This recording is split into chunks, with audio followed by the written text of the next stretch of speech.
You're watching a Fox Sports presentation of B.A.S.S.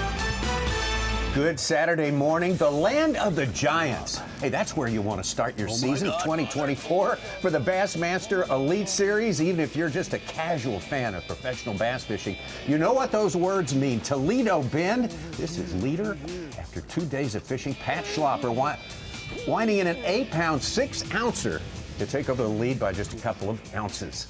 Very, very tight competition at the top of our leaderboard today, and we have got a corker for you here as we get the season kicked off with the Gamakatsu Bassmaster Elite at Toledo Bend. We are down from our original 103 anglers to 50. That top 10, that's where you want to land at the end of the day, and we see Pat Schlopper, who we just saw there on top, just ahead of rookie sensation from last year, Kyoya Fujita, rookie sensation from this year, Robert G, doing a very impressive job. A guy you pick almost just about anywhere we go. Patrick Walters in fourth, and the return of Jordan Lee, a two-time Classic champion. We have got so many storylines to follow with you today. And Mark Zona, this day, like the other 2 days, is going to be different. A set of challenges are there. It's not a kick-in for everyone. No doubt about it, Tommy Sanders, but that is the way you want to start off the Bassmaster Elite Series season with the potential of a 100-pound tournament. We definitely are on pace for that. Taking a look at our playing field here. Humminbird lay of the lake, and it is a monster. Toledo Bend, about 65 miles long. And you see that area off to the left-hand side of your screen right now. Hausen, 6 Mile. Boy, it has got a throttling, not just the last 2 days of competition, but really the history of this lake. That is the main target to watch for with a lot of your leaders. And there's your takeoff right at Cypress Bend Park in Manny, Louisiana. We're right on the Texas-Louisiana border, and you cannot see it right here. 65 miles of playing field, and it is a minefield of flooded timber. Kind of looks very serene right there, but under the water, that flooded timber from, call it 10, all the way out to 60 feet of water. A big player, as always, here on Toledo Bend. We'll talk about that all day. 19 times the Bassmasters have been here. The Bassmaster Elite Series has been here. This is the 6th visit for the Elite Series. Of course, this place, the last time we were here, 7 years ago, 77 pounds won it. We should be, even bet at the end of the day, we'll be that number by day 3. But that does not mean that anyone has got this thing locked up except for the top 2, perhaps, in our top 10. Everyone else in the top 10 subject to being wiped out of it today. Exactly right. In this lake with all of that flooded timber, you just can't run all over. You have to stay relatively close to the boat lanes. And the great thing about today, the lack of wind. Really, the last 2 days, it has been gassing very hard to get around Toledo Bend. We kicked it off on day number 1. The biggest limit of the tournament was turned in on that day, 31.5 pounds by Kyoya Fujita. Great rookie season for him, lost by just a whisker to Joey Cifuentes for Rookie of the Year. Yeah, exactly right. Kyoya Fujita catching over 30 pounds on day 1. Get this, by 11 a.m. in the morning. You hate to say, an angler on day 2 catches around 24 pounds and struggled, but it kind of took all day long, concentrating on that flooded timber and hardwoods. You see that big hardwood right over his left-hand shoulder. Generally, those hardwoods are right on a main creek channel. That's where Kyoya Fujita has concentrated all week long. And the other thing, a lot of pressure in that general area. We're going to see about 6 out of our top 10 leaders within 3 miles of each other here on semifinal Saturday. Let's turn now to Pat Schlopper, whom we opened the show with an 8-pound, 6-ouncer big fish. Of course, the watchword for him on this day, Pat Schlopper with 27.4 on day 1. Super consistent, up the ante on day 2 with 28.5. Yeah, and Pat Schlopper actually did not start in that area where so much damage has been done, but they are on, the best way to put it, if you've never been to Toledo Bend, they are on the highway. The highway from the main lake up into that creek where a lot of these fish are at least heading to spawn. And even though yesterday was a little bit slower, the quality has been definitely driving on that highway in the Hausen area. Pat Schlopper, Kyoya Fujita, and all the rest, of course, the concern of theirs is how long will their spots hold out. That's a concern every time we have an event on the Bassmaster Elite Series. The right moves on today make all the difference in the world. Yeah, and it's really strange. When you come to this lake, doesn't matter what time of year, you need a bunch of fish that size, those 4 to 5 pounders anchored with an 8 to 10 pounder that more than likely we will see today, and pretty good chance we might see this morning.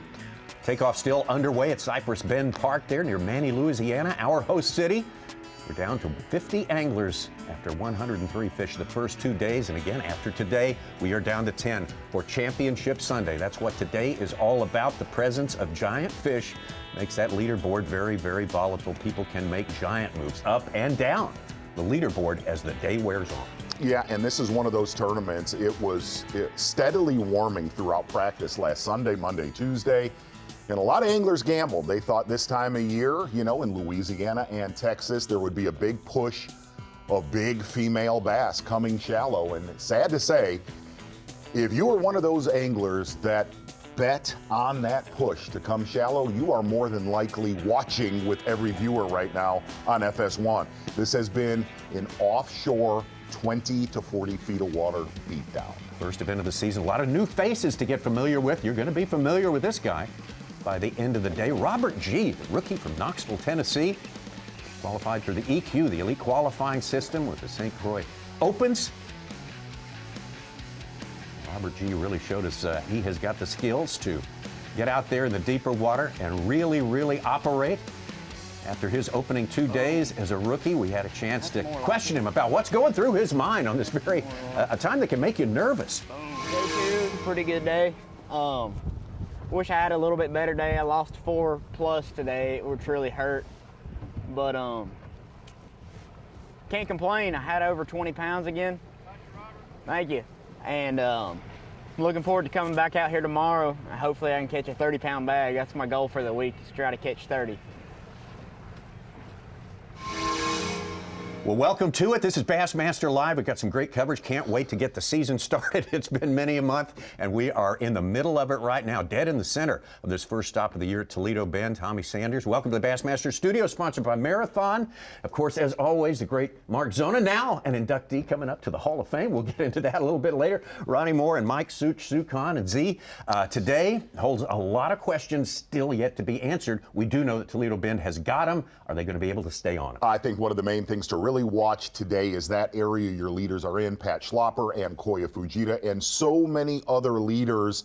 And the other thing is, when you come to Toledo Bend, the end of February, the beginning of March, it is a circus on Saturday and Sunday. It is going to get a ton of pressure out there. There will be tight quarters.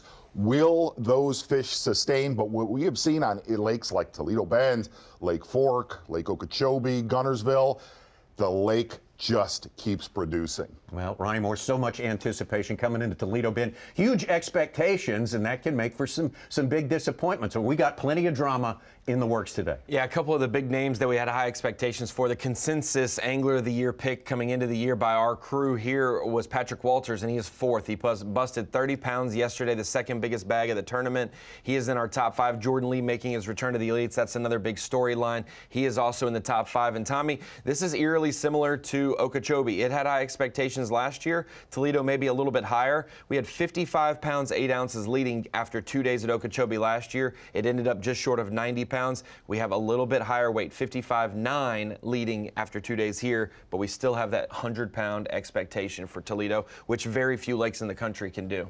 All right, Mike Suchan presents the daily limit for us on Bassmaster.com, and he is the watchdog of the big fish, the big bass, and that's what it's all about. That is what he does. Well, we had a 9.5 on day 1. 9.3 was a big one yesterday. Well, we're still shooting for our 10-pounder. The guys promised me there'll be 10-pounders caught, double-digit fish, and we always look forward to that. But 100 pounds, so we got 4 guys on pace. St. Lawrence, last time we had 100 pounds, there were 5 guys on pace after day 2 and 3. Let's see what happens today. Well, like we said, Tommy Sanders, taking a look at the map of Toledo Bend. It is 65 miles long, 10 miles across, ballpark. But that area of the lake, the southwest corner of Toledo Bend on the Texas side, those are all of the catches yesterday, and that is only about a 4-mile area right there. All right, well, I'd say we have some new faces to get familiar with today. Some old faces will be appearing as well. And an old face who's coming back to be a new face this time around is Jordan Lee. Man, I'm feeling good. You know, after practice, and I was just trying not to bomb this tournament. I was just didn't want to be embarrassed first time back. So there was a lot of pressure coming into this tournament. I mean, a lot, like more than past classics and anything, because I knew the attention was going to kind of be on me. Everybody's going to look on the leaderboard, see where I'm at. So after the first day, man, the pressure was off. I was like, got the first day over with, and yesterday was fun. I enjoyed just trying to fish and trying to find them, and the day's the same way. I mean, the rest of the year, I feel like gonna not be as bad as that first day. So I'm excited about, the day, and see if we can't figure it out and try to find them. Jordan Lee won back-to-back Bassmaster Classics in 2016 and 17. 17 and 18, and talking about nerves here on this first day of a regular season event. And really coming back from fishing the Live Fishing Tour, coming back here, having the credibility of winning 2 Bassmaster Classics and being that nervous. And he said, it is different. And when I said, what do you mean by that? He goes, dude, I feel like one of the old guys now because the field is so incredibly young now on the Bassmaster Elite Series. Well, talk about young. Let's get out to a rookie right away. Rookies have been a big part of the story, much more prominent than in past years over the last 4 or 5 years. And this man is no exception. A very, very impressive young angler. This man, Robert G. What's up, everybody? I'm out here this morning scanning this drain in the back of this creek. I think they're headed back up here to these pockets to spawn. So I'm trying to catch a few scragglers feeding on bait. I'm going down this drain, which swings. The channel of the drain swings up to a nice little spawning pocket, and I found a bunch of fish just loaded. Oh, there's might be one. Okay, if you take a look at that screen, right at 40 at the top of your screen, 40 feet out, using forward-facing sonar, even though you're looking at about 25 to 35 feet of water, a lot of standing timber like you see right there to the right-hand side of your screen, bait in the middle. Bait has been a big key for Robert G. A lot of these fish very, very high in the water column, within 10 feet of the surface. One right there chasing his bait at 30 feet out. He's little. I know. Let's go find his big brother. But that gives you a good gauge of how much flooded timber is in this lake right there. Them little guys. But yeah, basically back here, it's bait, and they're feeding on this bait right before they spawn. It's pretty cool what I've seen on live scope the past couple years. I mean, these fish literally, we always thought about like wintertime haunts. These fish literally will chase bait and they just stay near them. Robert, you had 29 pounds on day number 1. It's a little hard to hear him right at this second. We'll get that ironed out for you there. 22.10 yesterday. Certainly he was disappointed at that, but still, that's got him hanging in there in 3rd place. And he didn't really have many regrets. He had one fish that would have probably helped him. He mentioned that in his interview yesterday afternoon, that 4-pounder, I could complain about it, but I had a great day overall. But now he sees that leaderboard where he's 4 or 5 pounds behind our top 2 leaders, Kiyoya Fujita and Pat Schlapper, and says, I think I may need to go a little shallower than I've been. I think my fish may be moving away from me. Okay. Kiyoya Fujita, runner-up. It's good. Dakota Lithium Rookie of the Year last year. You gonna do the same thing today as you did yesterday? Yes, same. Oh, bus.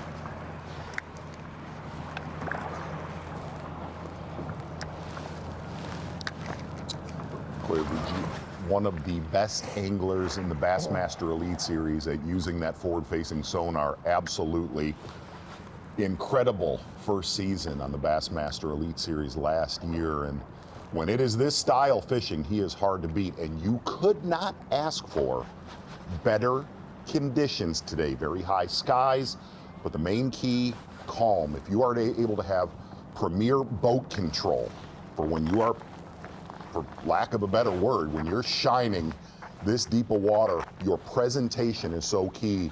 Conditions today perfect for Fujita.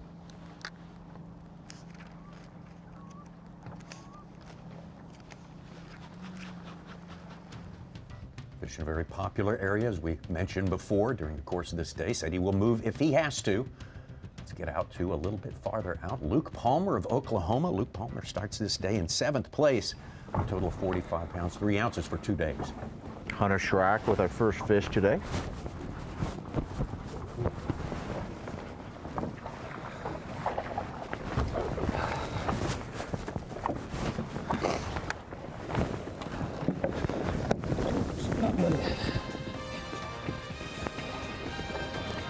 That is a nice solid fish right there, but sadly, on this lake, that is not one you want to bring to the weigh-in later today with Dave Mercer. You want 5 that are much bigger than that if you want to be competitive, if you want to be on this list right here at 3 p.m. or 3:30 p.m. Eastern Time this afternoon. Top 10, what it's all about. Cat Schlopper still the man on top. Fujita, it's very, very early. The fishing just now underway at Toledo Bend.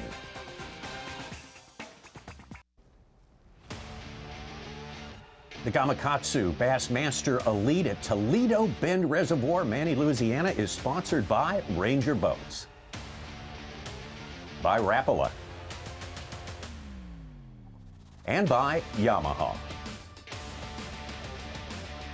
Just in the early minutes of our fishing here on the all-important day number 3, the big-time moving day. You got to make a big move into the top 10 if you want to be around to fight for the championship tomorrow. Get back out on the water with the rookie who has been doing so well here at Toledo Bend. His first outing with the Elite Series, Robert G.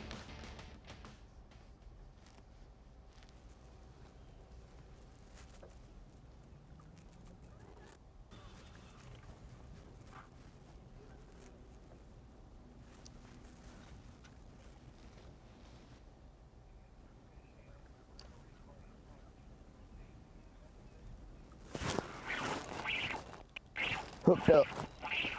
Oh yeah. Come on, baby. She in the boat.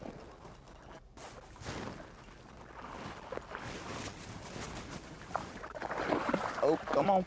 Come on, mama. There we go. There's number 1 of the morning. It looks like they're still out here eating this bait, so hopefully I can get me a fast limit and then go head hunt from there. Toledo Bend is one of my favorite lakes in the country. This place is awesome. I guess I need to turn my live wells on. Oh, watch me bust it. That'd be funny if I busted it on live TV. Robert G. started day number 1 with 29 pounds. Had a little drop-off in production on day number 2, but that didn't seem to bother him so much. No, and really you have to credit what he has done here this week. Last year in the Opens, qualifying for the Bassmaster Elite Series, his worst finish of the year, even though he just said this is his favorite lake, his worst finish of the entire season on the Opens, down in the 70s last year here on Toledo Bend. Spent a ton of time pre-pack practicing before our cutoff for this tournament when it was cold, brutally cold, several weeks ago, and said the schools were a lot bigger then, 50 to 100 bass. The schools are smaller now, but the quality still around for Robert G.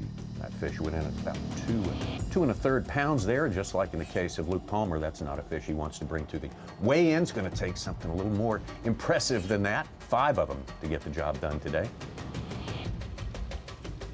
Stetson Blaylock from neighboring Arkansas, much anticipation on his part for this event. He loves this place and he knows how good it's been the past year.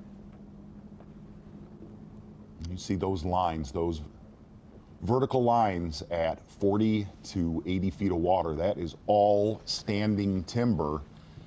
And if you hook a fish pretty much past about 15 to 20 feet of water, it is a rodeo getting him in, especially with a lot lighter tackle.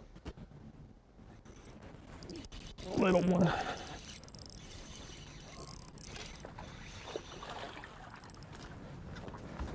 Spotted bass, but it's a start. And that was the interesting thing on day 2 in this area. And what makes this area so good, like we said, it is a creek channel highway where these fish are coming and going into spawn, and there's a population that just lives there. What was amazing to me yesterday is the mix of size. You would see a bass like that, it's about 1.5 pounds, and then 5 minutes later, that same area, you'd see an 8 to 9 pounder.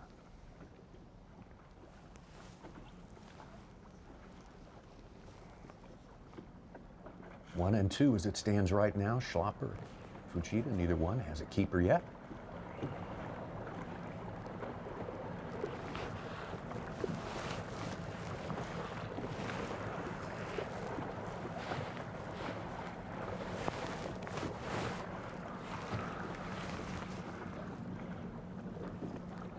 Schlopper, a fourth-year man from Elva, Wisconsin. But, he's proven he can catch them anywhere, especially big ones. He seems to be one of those guys who more often than not finds them. And really, that area, Koya Fujita, Pat Schlopper, and Stetson Blaylock are fishing. Looking at about the actual bottom, call it 20, all the way out to 40 feet of water. A lot of grass off to their right-hand side. Areas the fish will get up in and spawn. In fact, we actually heard reports fish starting to do that late yesterday afternoon up shallow. But the presence of timber and bait, threadfin shad. Heard Jake Latondras, Koya Fujita's cameraman, ask him if he was going to kind of trench into this area. We'll have an almost a 6-pound average. Pretty safe bet he'll be here most of the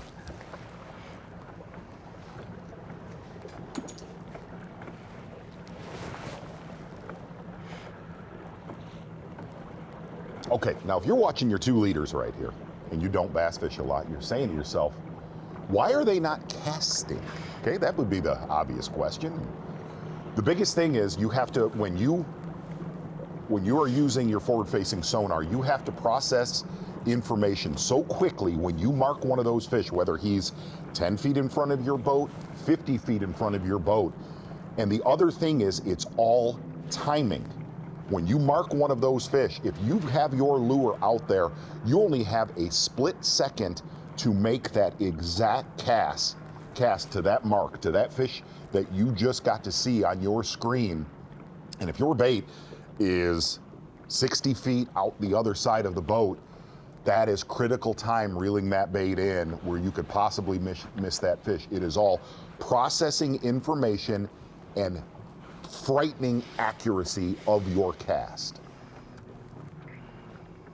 You likened it yesterday to fishing for schooling fish, the same sort of problem. Yeah. You know, people can relate to that. When fish are blasting the surface, if you have your bait out and you see them blasting off the other side, that moment, that 1 to 2 second moment, like right there, if your bait is out the other side, you have a split second to get it down to that fish, looking at about 15 feet in front of Luke Palmer's screen, but very deep.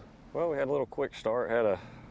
Caught one on a jerk bait pretty quick, and then I was like, I'm gonna run out here and play with this deep stuff just for a second.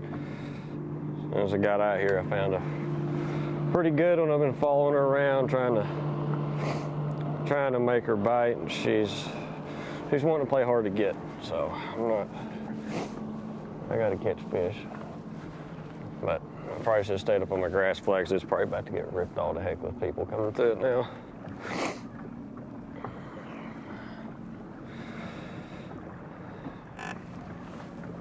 And another key you were talking about, Z, is these fish are not just sitting in the same spot. Whether you're moving too fast trying to find these fish this week have been moved. Anglers have been sitting still and watching fish actively swim away from them or by them, headed, maybe into the creek or from the main lake. So these fish are actively swimming as well. So that's another variable. They're not just sitting still and you find them. They may find you.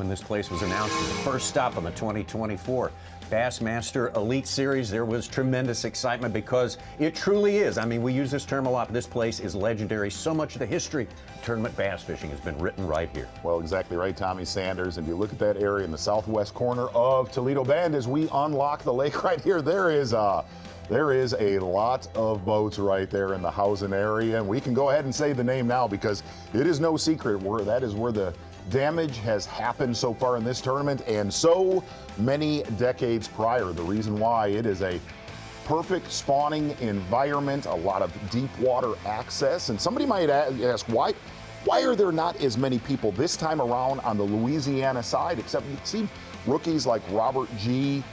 And the interesting thing about it is there's not quite as much contour, deep water contour on that Louisiana side as on that Texas side. The other thing that the Texas side has in that general region where we're seeing this tournament dominated, so much fertile grass, a mixture of hydrilla and eelgrass, and a lot of your leaders said that is the main key. Whether the fish are in it right now or not, they're very, very close by. Lots of water in Toledo Bend right now, lots of grass, as you mentioned, those things that make it among the things that make it such a legendary fishery. And we are so happy to be here, getting going on day number 3, critical day number 3. First stop for the Bassmaster Elite Series, the Gamakatsu Bassmaster Elite continues. Tonight on Fox Primetime Hoops, top-ranked UConn is on a mission to repeat as national champion. Now they'll take on Big East rival Villanova, who has their sights set on a major upset. Coverage begins tonight at 7 Eastern only on Fox and the Fox Sports app. We are looking at the Toledo Bend Reservoir right here. First stop of the year for the Bassmaster Elite Series. Top level of tournament fishing in this world. And we have got 10 anglers with cameras in the boat with them all day long. Our top 10 to start this day. 50 anglers out there on the lake. You have to be in that top 10, though, by the time it's all over. Get back out onto the water. The rookie from Knoxville, Tennessee, Robert G. Boy, the benefit he has, take a look at that.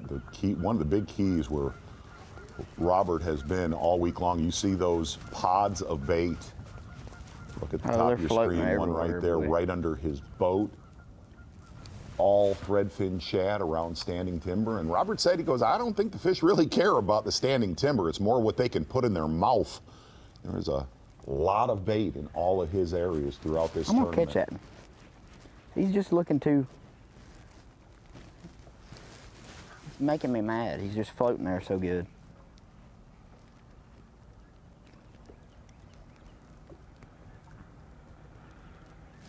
Okay. Told you. That fish was about 40 feet in front of his boat.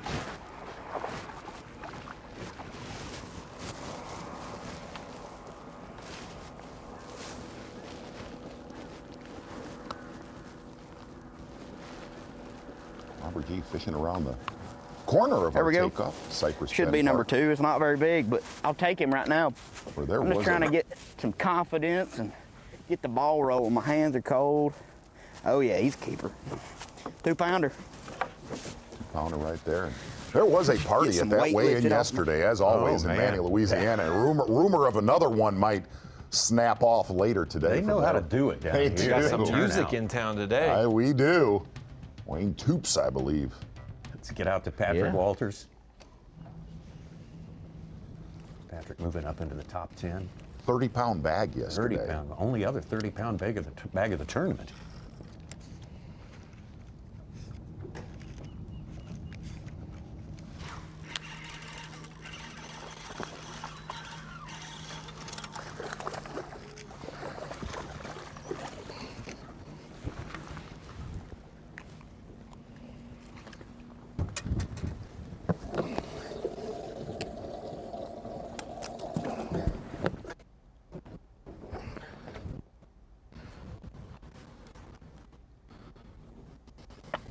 Walters caught him late on day 1, so it was actually really, really slow Thursday morning relocating, and did not catch a ton of fish yesterday, but boy, the quality was there. And around the corner from Patrick Walters, very dangerous, Chris Johnston from Canada with 1/9 yesterday.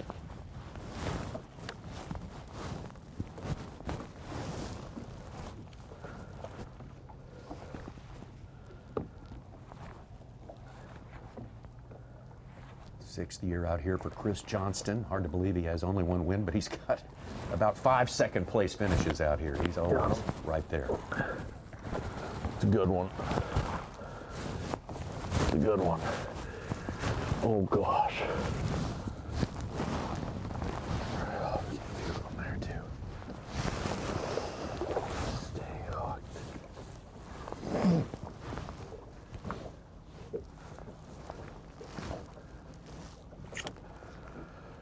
Things thinks it's a smallmouth jumping. Come on.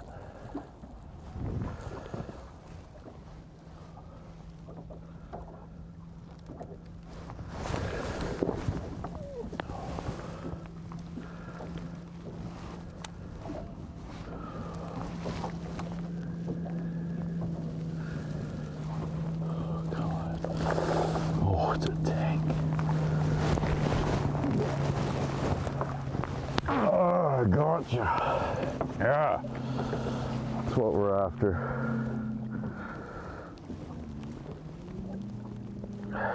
Would you look at that bass? It's like lifting a baby into the boat right there. There we go.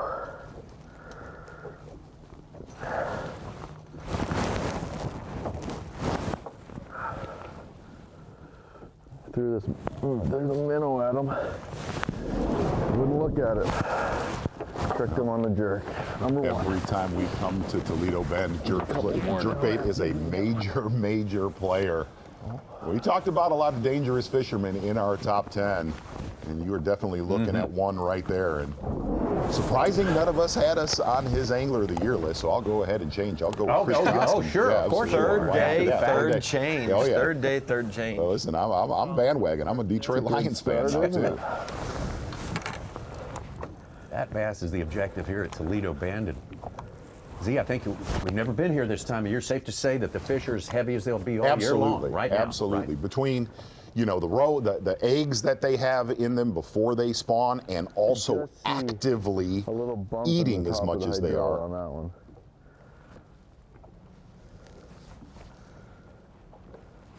And that's been the one thing, really looking at the quality of the fish that you have seen in this tournament, a lot like we're going to see next week on Lake Fork, just built like perfectly framed bass.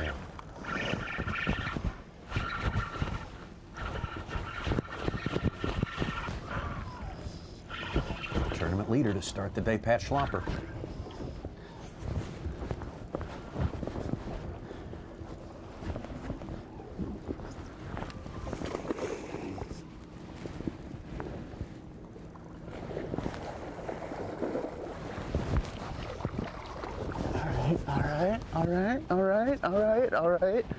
All right.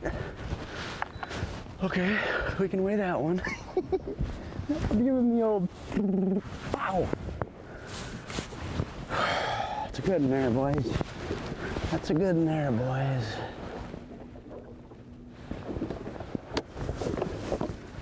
That one ought to go floor, huh?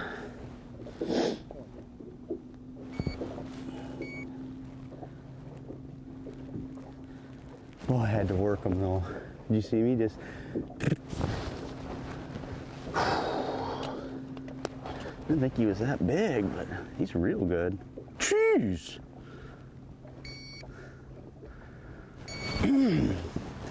482, baby. I almost swung him too. All right, we can take him.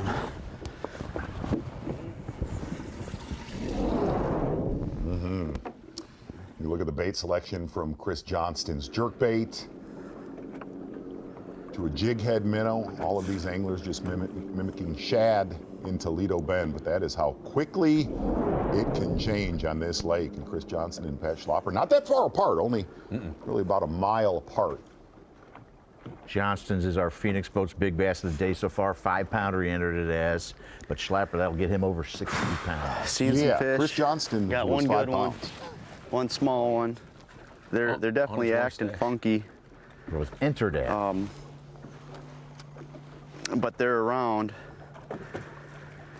They ain't easy to catch right now though, but I think maybe after this boat traffic slows down, maybe they'll get a little better, but it's also, there's a lot of floating grass right now from all these people running around, making it a little tricky.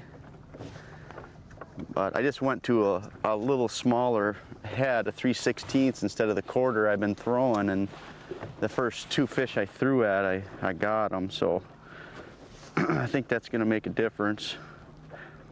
I like to throw as light ahead as I can when I'm doing this,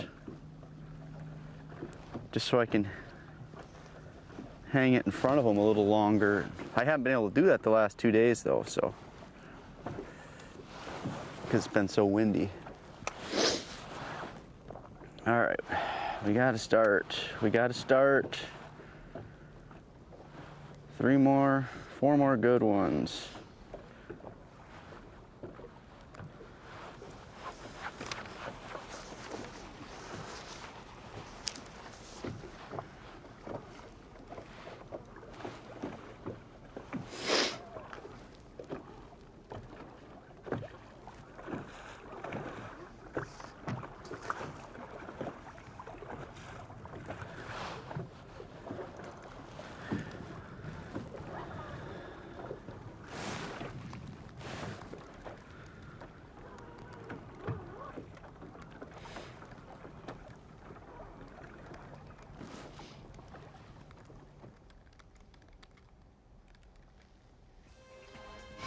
Fish like that'll perk anybody up. Pat Schlopper feeling pretty good about things right now.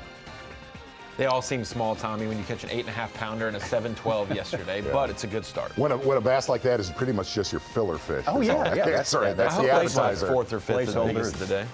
Pat Schlopper showing that he's here to compete today for sure. Have you heard about the new initiative from B.A.S.S called Bassmaster? What? Now, this is not just an awareness of women in fishing. This is an actual initiative to facilitate the advance of the sport of fishing among females worldwide. A series of workshops and all kinds of things taught there out. Baits, knots, lures, how to make your way around a bass boat, all the aspects of bass fishing.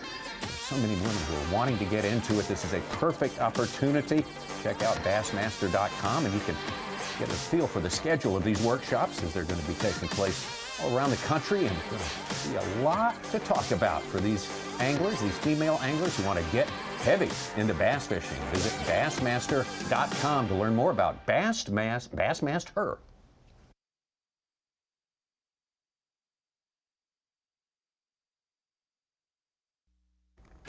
We are bringing you live coverage of the Bassmaster Elite Series, the Gamakatsu Bassmaster Elite from Toledo Bend, the city of Manny, Louisiana. Live coverage brought to you by Yamaha. Can't say enough about the true significance of this place known as Toledo Bend. If you're even a casual bass angler, you know all about it. And there at the takeoff this morning, or earlier this week, as a matter of fact, this shot was from, is Rick Clunn in his 50th year fishing with the Bassmasters. And about the time that Rick Clunn got interested in bass fishing, this incredible place, Toledo Bend, was just now coming online. He'll fish his 500th event, Rick Clunn, later on, just in a few events when we head down to Florida. That is going to be very, very momentous, a unique sport. And we've got so many of our legends in action still in this sport, still significant in this sport. 4 classic wins still stands as the record one Angler of the Year championship as well. But Rick Clunn, we're going to be with him so much this time around. And of course, growing up here, not too far from Houston, Texas, not too far away from Toledo Bend. At the same time he was starting, this place was getting started. And he, as you would imagine, has some great, great memories to share about Toledo Bend. I joined the Bass Club in that same time frame that Toledo was being impounded and filled up.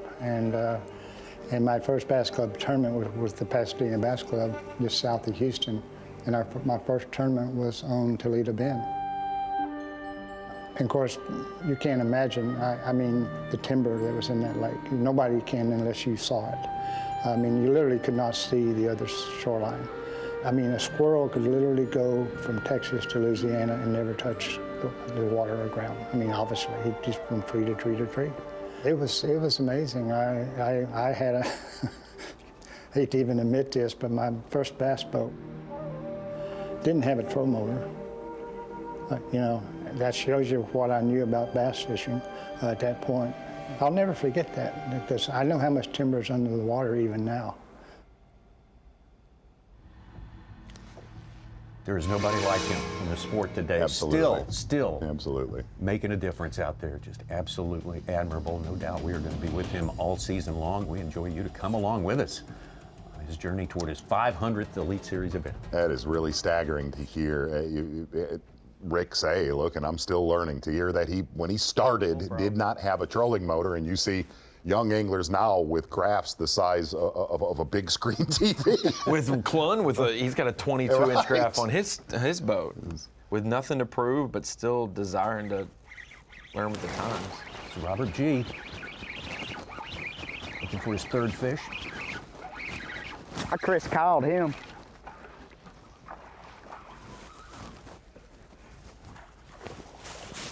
Come here, buddy.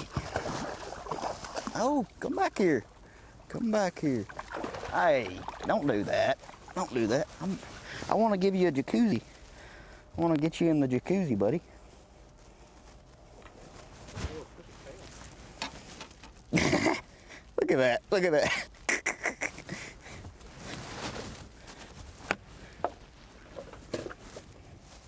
I still like you. You might look a little different, but you look perfect to me.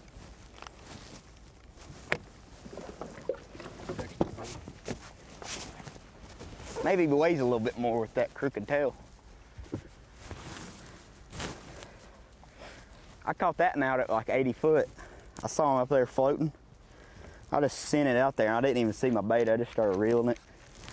Donk. These fish are up here. They're not really feeding. They're not chasing right now. They're just kind of up here sunbathing. I think the females are up here high in the water calling above the bait because they're trying to warm their eggs up to get ready to go spawn, honestly. That's what I think. I mean, although I don't know because I can't speak to the bass, but that's my hypothesis. Or my theory.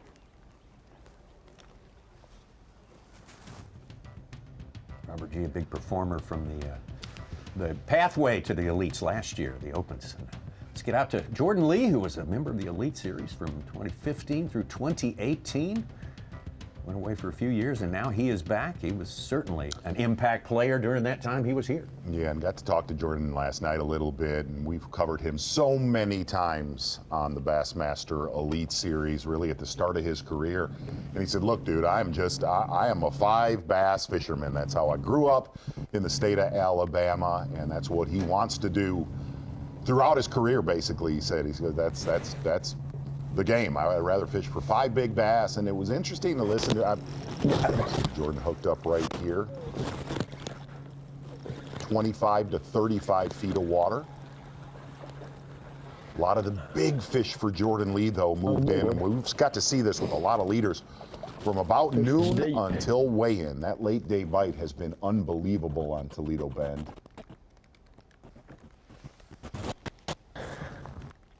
Should be number 1 though.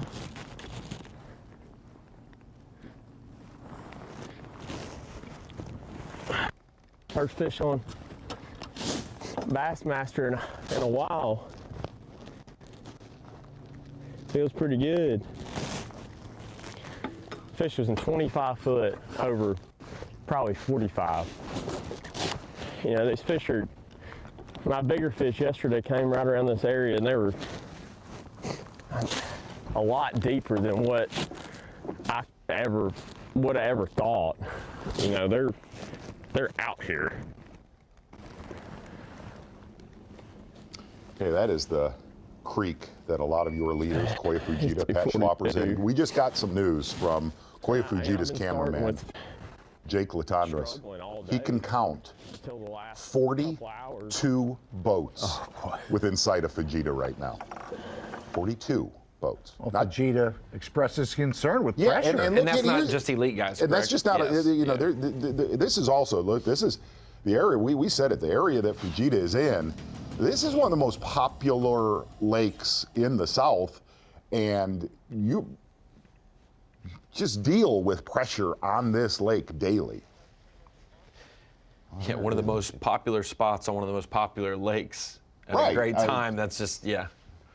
It is not like that, Koya Fujita, where he's fishing, that is not like that is an unknown area to the locals. There is a boat sitting in that general vicinity, if not more than one boat, every day, pretty much of the year. No surprise to anybody. That's your... Yeah, I don't see 42. Yeah, Jake was talking about all the way around. 42 we boats. haven't That's seen 8. it all yet. Well, okay, so now McKinsey there's 12, maybe. Well, there's more Over on back the in that shoreline, boat. the other side over there, there's plenty of Behind them, us. man. I want this whole creek, Well, the one thing is, when you are fishing with electronics, that does make them a little tweaky. That makes the fish a little bit apprehensive. Good arrow right there from cameraman Wes Miller. As the day moves on, there's going to be more traffic moving through there, in there, out of there. It's to expect to be left alone here is not reasonable. And really, if you look at right where Koya Fujita is positioned in the mouth of that creek, that is the stop sign. That is the highway going back to some of the best spawning areas on Toledo Bay. Over to Chris Johnston live. I'm pretty sure there's a whole bunch right under my bait. Yeah. I think they're all little though.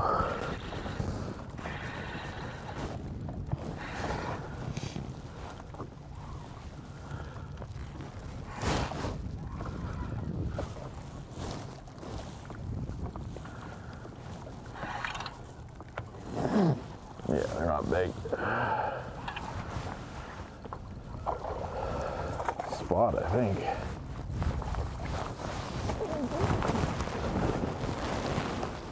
Yeah. Oh, yeah.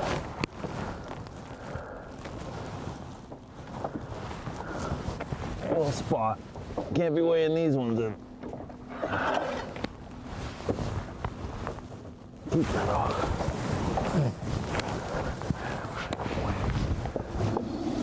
To be a keeper, you have to be 14 inches long. Species of bass. You do not want to have to measure here. No.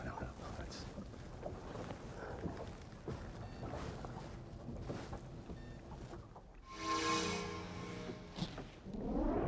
Back over to Jordan Lee. So he's feeling older. It's been 10 years since he won the college bracket. Wow. Hey, how about a Skeeter Boats Big Fish Alert? Hey now, look Ben out. Milliken, our local pre-tournament favorite with a 7-pounder. Jumped into our top 10. He was just outside in 14th. Ben Milliken, rookie on the Elite Series. Not a rookie to catching big bass. And you could tell on the stage yesterday, he said, I am due for a big one. So obviously that has happened. Back to Jordan Lee live.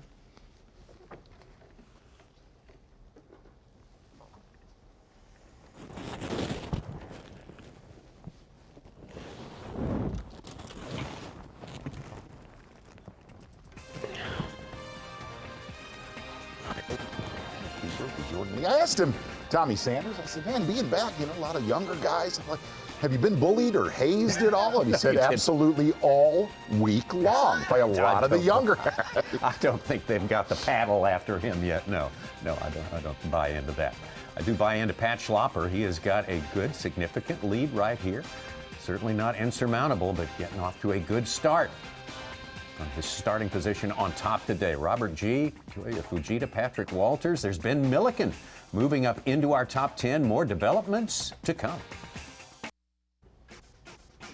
Well, coming up next week, we're starting out with back-to-backers here on the Bassmaster Elite Series. We move over to the Lone Star State, still on the same Sabine River system for Lake Fork in Texas. Multiple designations through the years as the #1 bass fishing destination in the country. They started filling up the ponds with big bass before they even started filling up the lake that were on the property there. That's the kind of management that has kept this place right at everyone's list of the top 3 or 4 bass lakes in the world, and we just can't wait to get there with our 103 anglers. Get after it there, and boy, I tell you what, the last 3 times we have been there, it has been phenomenal. We expect no less.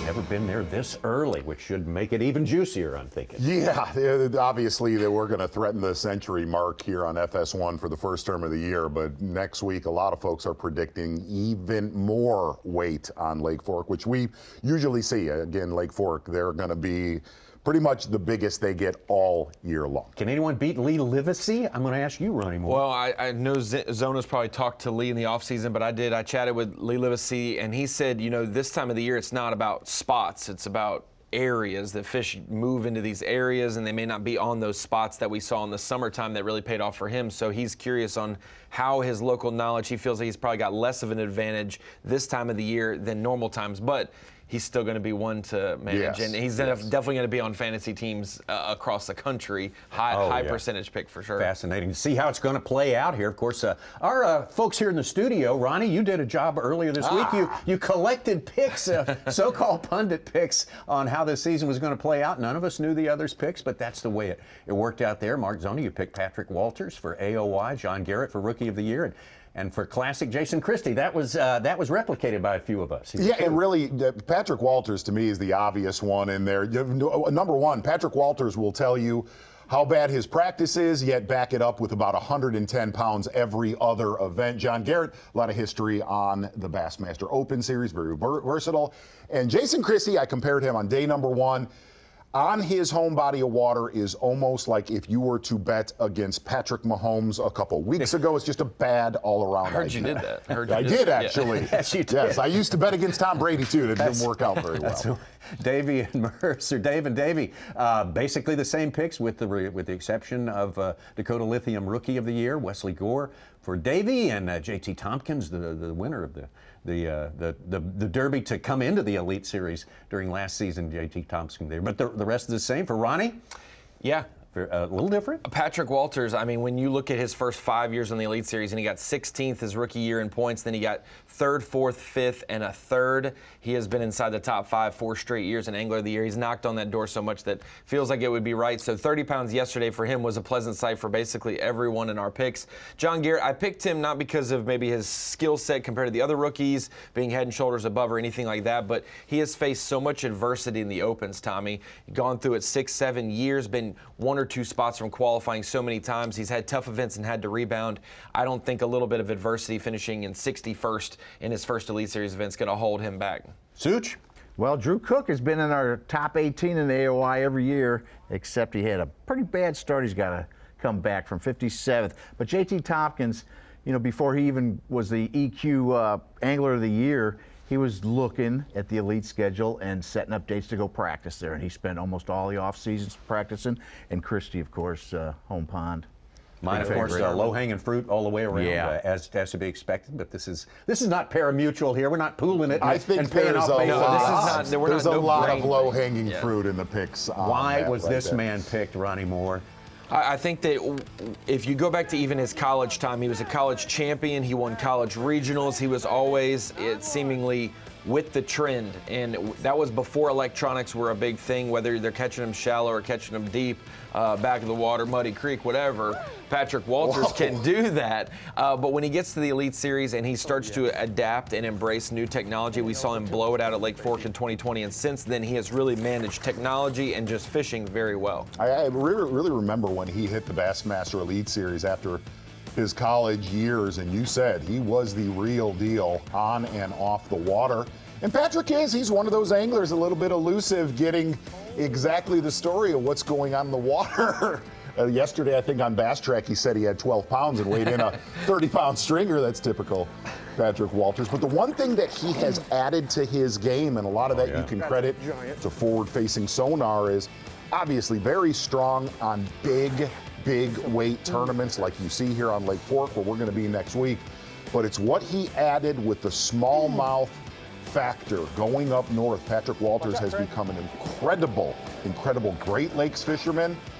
Adding that pretty much to his game is going to be a handful for the rest of the season. And the rest of his career probably. He's not a streaky guy. He is strong each and every event. You never see him phoning it in. Patrick Walters, that's why he was our top scorer picks in AOY. Crazy to think he finished 3rd in AOY last year. And the only reason why was because of his home lake. It was his worst finish of the year. So luckily we're not going to his home lake, so that he should be a shoe-in. Yeah, that sealed the deal.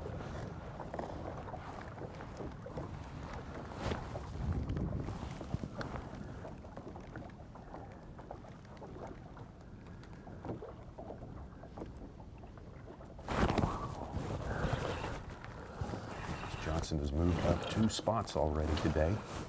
In 4th place. Looks like 2.5.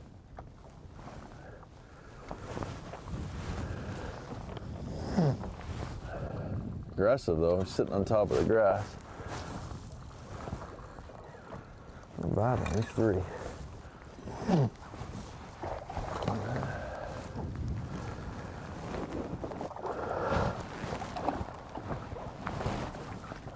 2.5. Come here, buddy. You're not that big.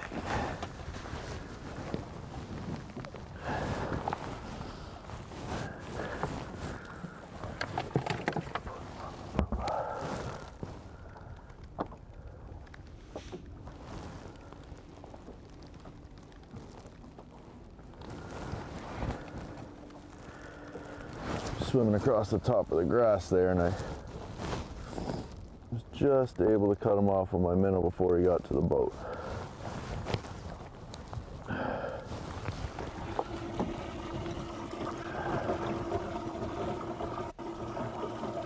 See Chris Johnson, listen to what he was saying right there, a lot closer to that hard line of hydrilla, out in, call it 8 to 12 feet of water on that grass edge. Pat Schlopper's been a lot deeper, Main Creek channel.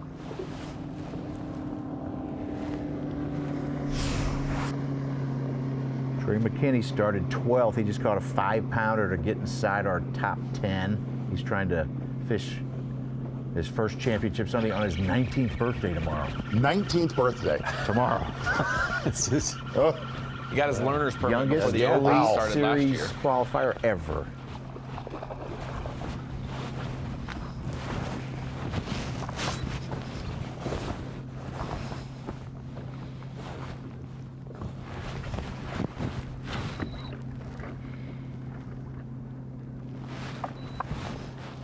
Take 'em.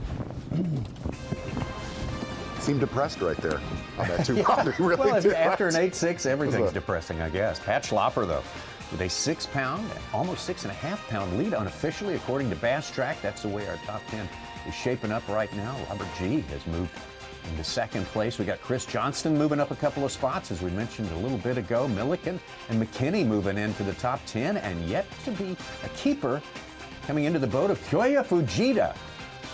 We'll investigate into that perhaps when we come back to Toledo Bend Lake for the Gamakatsu Bassmaster Elite. Stop number 1. Bassmaster Live, great to have you with us. His first stop of the year, the Bassmaster Elite Series Gamakatsu Elite. Fantastic Toledo Bend Reservoir. Our live coverage brought to you by Yamaha. Tell you what, the last 4 or 5 years on the Bassmaster Elite Series have been so much about rookies, the rookie class. We talk about it a lot because they just show up. There's so many skills. Yes, we had a rookie win twice during a season about 5 years ago, but it hasn't been repeated until this man right here, Joey Cifuentes III, came up last year with a win at Seminole. Look at that coal right there. And really kind of looking at Joey Cifuentes' year, pretty much one of those anglers that's just very, very good with his electronics. That is pretty much the story right now in professional bass fishing across the country, is if you do not know how to use that sonar technology, you're gonna struggle right now to keep up in the standings. And looking at what he did on Seminole and Lake St. Clair to win that Rookie of the Year title, getting away from other anglers, basically had 2 areas all to himself. Joey Cifuentes, the real deal in the Bassmaster Elite Series. Dakota Lithium Bassmaster Rookie of the Year watch for you right there, and we've been with him a lot this morning. Robert G. of Tennessee out on top, 2 points ahead of Logan Parks of Alabama. Trey McKinney, whom we just mentioned, the youngest Elite Series angler ever. Ben Milliken, who made a big splash here in the Opens competition on Toledo Bend with a great Century Club pace for only 3 days of fishing. Kyle Patrick of New York, Tyler Williams, Leslie Gore, J.T. Tompkins, and the rest there. Well, they earned their way to get here. Oh my gosh, they have to go through that. Yes. So to set up that, we have a 103-person elite series, the top level of the sport of bass fishing. These are all pros, but to get here, you have to fish the Bassmaster Opens, 225 boats with roughly 80 or 90% of them vying for the elite series, and you have to be in the top 9 at the end of the year to make the elite series. So it's no easy feat. No. Really young group. Last year, they averaged 24.8 years old. Ben Milliken, the oldest, just added a 3-pounder. He's up to 7th place with 12 pounds. We got 3 of those rookies in our top 10 right now. We see so many of these anglers fishing offshore. So many of the legends, man, of the Bassmaster Elite Series tried to push it, tried to force it shallow. One angler, Greg Hackney, we had a camera on him day one. Listen to this. Fish shallow throughout practice. We talked about it the first day of this tournament. Never saw another competitor on Toledo Bend in a warming trend. No one would have believed you if you said that 2 years ago. No, absolutely. I guess the amazing thing with the technology right now is how fast this entire sport has changed. Usually it just slowly builds into, the technology now has literally made the majority of the field, like 90 to 95% of the field, fish offshore and don't even check shallow water right now. Oh, you talk about, you imagine the anxiety that goes through their minds if they ever have to get off of that and try something else, because that's like walking out onto a rickety old bridge for them now. Absolutely. Every single cast these guys are making, like you look at Chris Johnston, they are, in the past, whether you're in a tournament or you're not in a tournament, you're like, I know my bait's near one. They 100% know every single cast, my bait is within 1 foot of a fish. Time efficiency. See 2 of them down there on the live scope. Nah, it's not that big.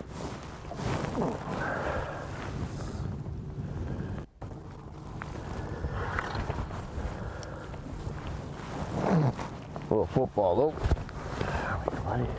And obviously what we saw in this tournament with lack of big ones up shallow, if there was not this technology, this is a tournament we would have said, man, it's a little bit tougher. Yeah. Yet with this technology, we're going to probably hit the century mark.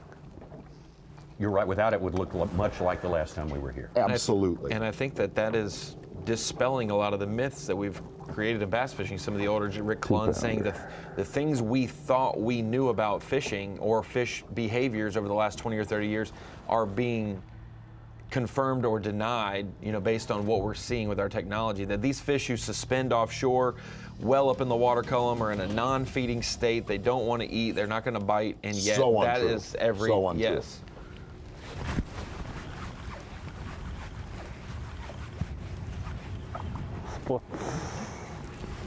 Slow, surprising morning for your day one leader, Koya Fujita.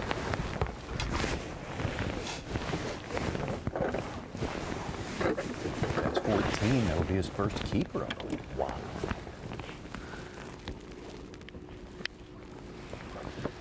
He weighed in 5 bass day one that would eat that fish right there.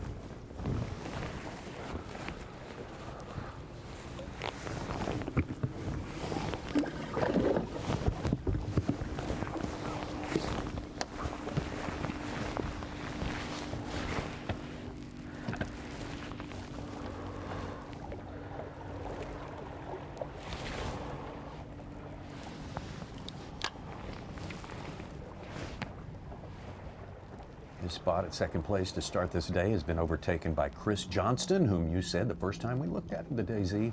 There's your dangerous guy out here because he gets around the right kind just about every time. He's got our biggest limit right now at 14 pounds, 15 ounces.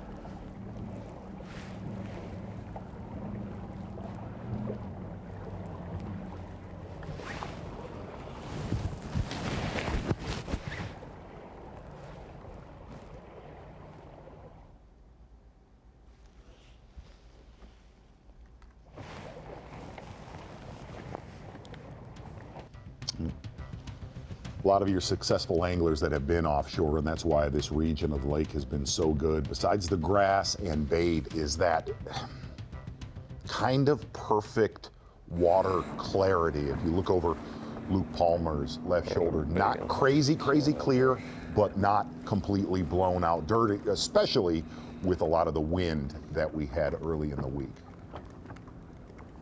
Oh boy. Oh man.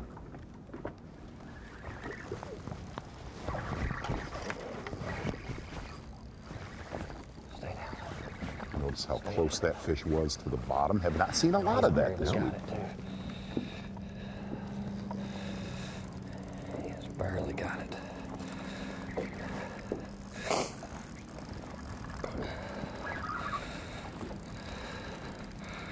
It's not that big, but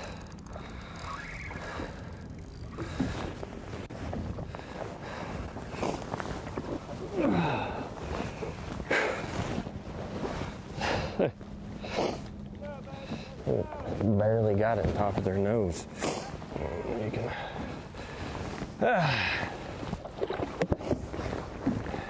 and he had it for a minute too, you know it. See, if these are like up north fish, smallmouth, whenever they followed in, you could just do this. Hits the water, whack.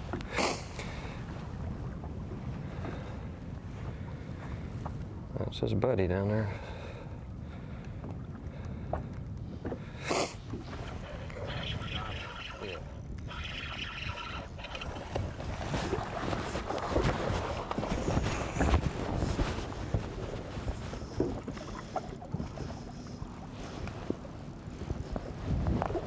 Oh boy.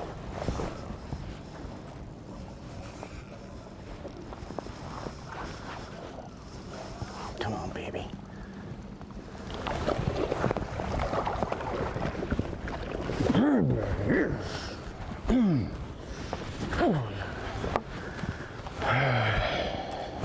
Not a ton of bites, but quality there. Just like yesterday. Wisconsin, absolutely. Wisconsin angler Pat Schlopper, who said, I have caught so many big bass in my life, 10-pounders in fact. In Wisconsin. That could possibly happen again today for your Wisconsin angler, which I don't know how many 10-pounders are in Wisconsin. I'm not sure, but he's apparently caught all of them. He obviously knows how to do it. Pat Schlopper extending his lead up to almost 10 pounds. Wow.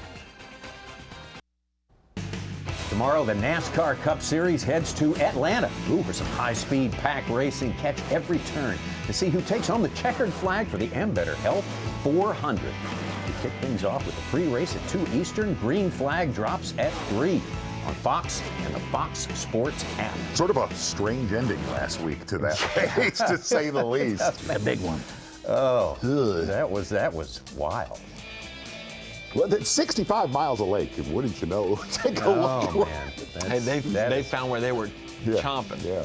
This is not an unexpected outcome here. Bowed up. Back out to Luke Palmer. Okay, you see one right there? It looked like it was at about 45 feet out.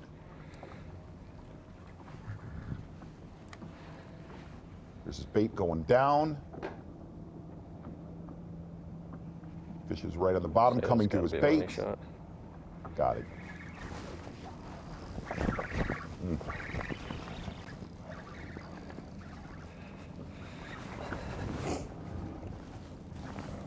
Stink bait.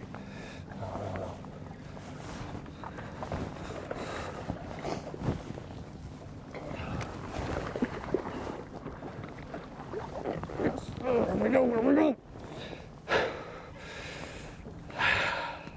It's a little pot on, baby. Hit us a pot.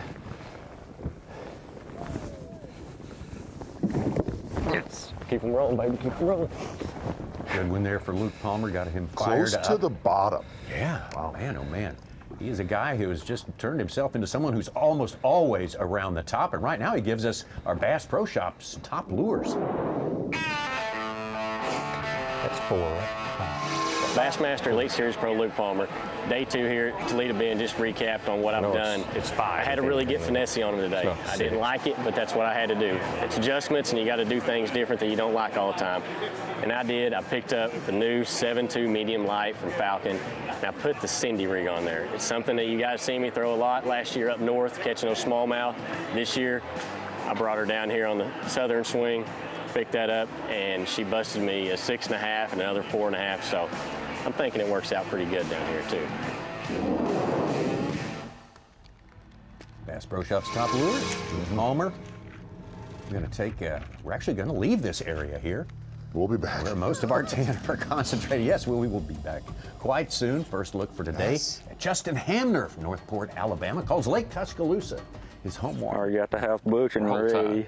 How about this? Throwing a big, Davey Height's going to love this, a big mop jig, heavy line, and has been swatting on them all week long compared to all of the spinning rod catches we have seen through this tournament. Okay. That's a big one. Oh, yeah.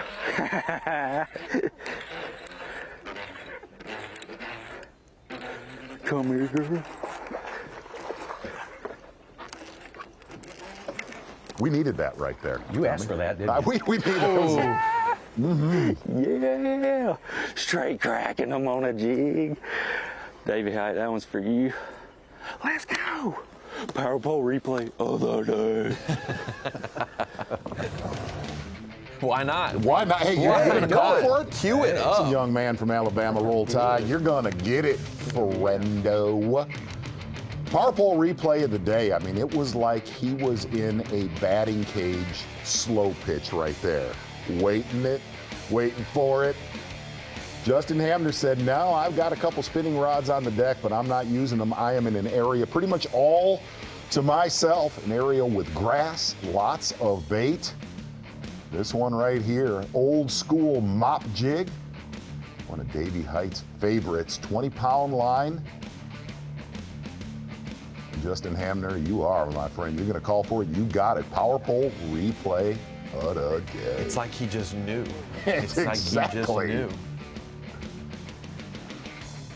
We needed a hook set like that. Oh, God. I've missed them. I know. It's like somebody handed you an oxygen mask here for just a few minutes to get into that. Justin Hamner, second in the Dakota Lithium Rookie of the Year 2021 race. His first year out here, 4 years ago. Got a ton of fish in here. I don't know if it's the colder night or what, but they kind of pulled off. I was catching them up shallower, like right at the edge of the grass, but they done pulled out middle of this ditch a little bit. They're supposed to be going that way. So I'm slinging a jig around at them. I mean, I can catch some doing that whole Damiki deal, but these big ones, I don't know why I cannot get them to commit to that little stuff, but it's pretty much just scoping around the edge of the grass. Like there's the holes in the grass and stuff, little hard spots. They'll just kind of set up in that. Sling old big jig in there. Let them eat.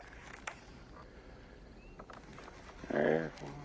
Tommy, is he the first angler on FS1 in the history of Bassmasters to call for his own power pole replay of the day? Yes. Ever. Man, that's savvy now. That was great. He knows what people want. Plus, it just feels better set the hook. I don't think he will get any arguments there. And he is one who is fully embraced. He's roommates with Patrick Walters, or at least, you know, campground mates. They probably park beside each other when they camp. And I figure with this full moon, I mean, he is a technology guy, jerkbait guy, like minnow guy. degrees. But when there's times to use a jig, he's not It's opposed gotta to be it. any day. Entered that as a 5-0. He's back in our top 10. He was with Patrick Walters last night, knocking the bottom out of get ready for this. I mean, Patrick, 8, and when in Rome, Tommy, 8 Got this spot to pounds of ourselves, crawdads. Wow. Right? We gonna milk her for all she's worth. What you do today. at Toledo Bend.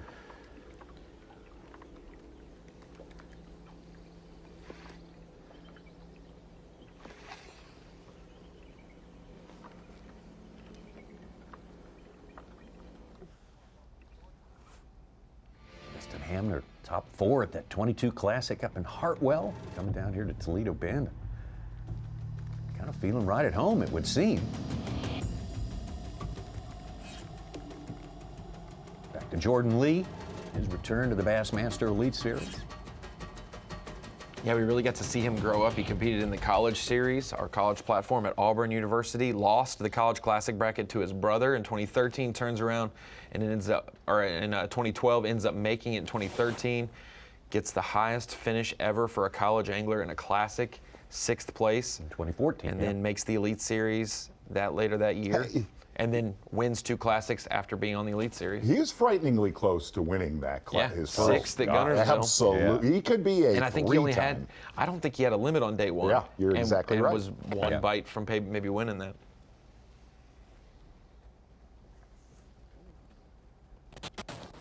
And now he's all grown up. I've had the pleasure of spending a lot of time in the boat with Jordan Lee early in his career, and he is very well-rounded. One of the most versatile anglers I have fished with.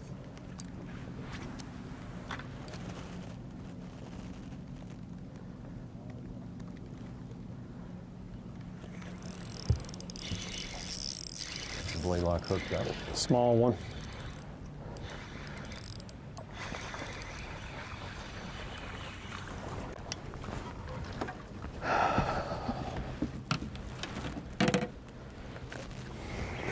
I don't know if he's 14 inches or not. He's fat, but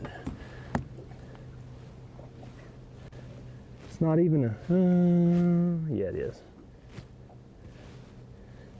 He's got like a hump back on him. Yeah, he's 14 and a half. We're just gonna put him in at a pound. Well, no, I need to do it right, so I have it on my scale.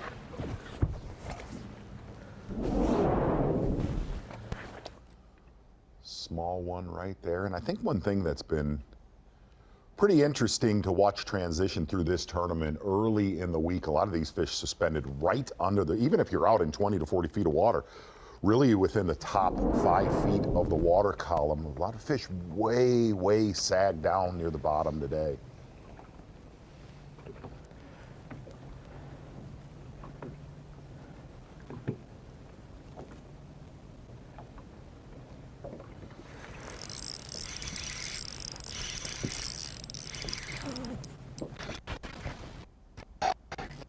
Not a big one though. Better than what we got.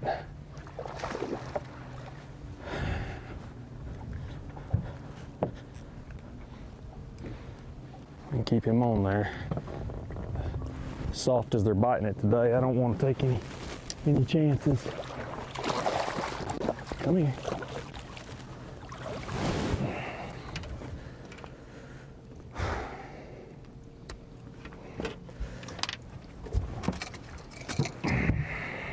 Thing, that is one of the problems a lot of your shallow water anglers have this week. It feels a little bit better to get one like that in the box.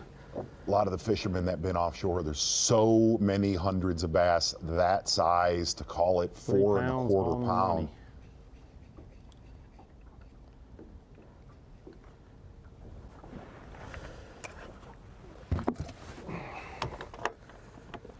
Still a long ways to go. Long ways to go. Says Stetson Blaylock. He's right. Gotta get them all bigger than that in his live well if he wants to remain on this list. The top 10 at the end of the day get to stay for one final championship Sunday. Pat Schlopper with a good lead right now, rolling up on 10 pounds ahead of Chris Johnston, Luke Palmer, Robert G. Patrick Walters in 5th, and a 2nd place angler to start the day, Kyoya Fujita, still have the biggest limit so far of the tournament, now languishing in 6th place. Many more developments, and many more to come. Our live coverage continues. The Gamakatsu Bassmaster Elite first stop of the year for the Bassmaster Elite Series in 2024. We started out with 103 anglers. Yamaha provides our live coverage here. So happy for that, so happy to bring you the best in the world going at it on one of the best lakes in history. Toledo Bend Reservoir, all 185,000 acres of it. Not all those acres being utilized today. But a lot As more than always. in the past. Yes. A lot more than in the past. Much more so than in the past. Great point right there, Ronnie. We do have 50 anglers out there today gunning for only 10 spots in the final. Let's get out to Jordan Lee.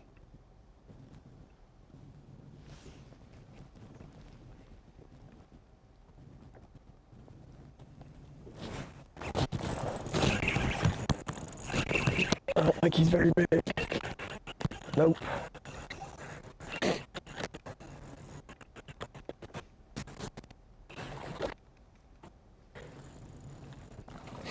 No big ones so far. Little rats.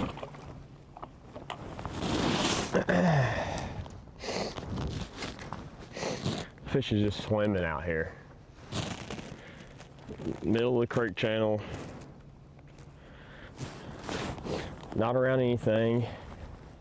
Doesn't make any sense.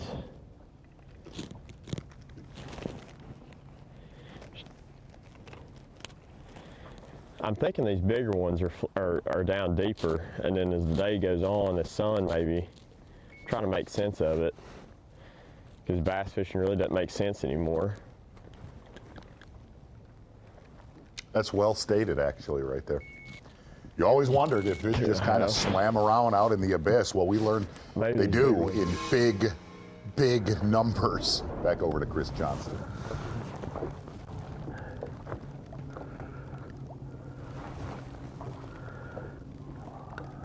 See him down there at 40.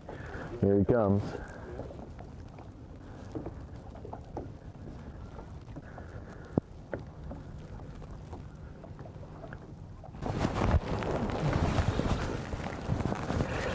See how big his friend is. I think it's a bigger one. Oh yeah, it's the big one. It's the guy we're after. Come on. Definitely the bigger of the two.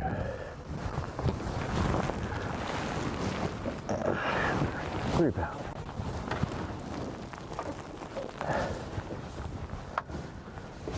And a guy like Chris Johnston, decent one, with a lot of the northern anglers, and you on can even Toledo, they throw gotta be 5. spotted bass anglers in there. Catch them back up. This is northern fishing 101, man. This is walleye fishing since the beginning of time, minus the technology.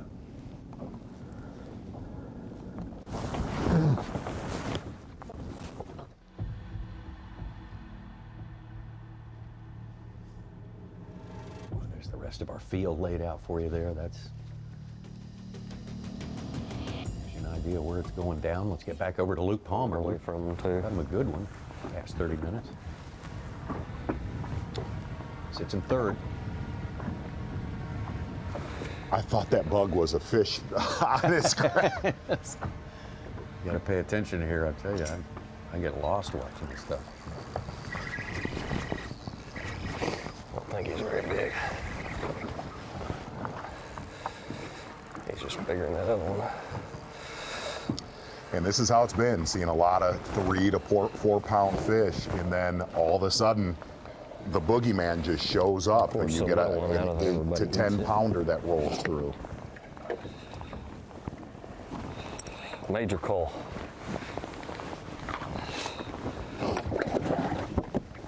Major cull. Shoot. You don't put Kentuckies in the box here, but sometimes you gotta take what you can take. And of course, the big one was like right in front of it.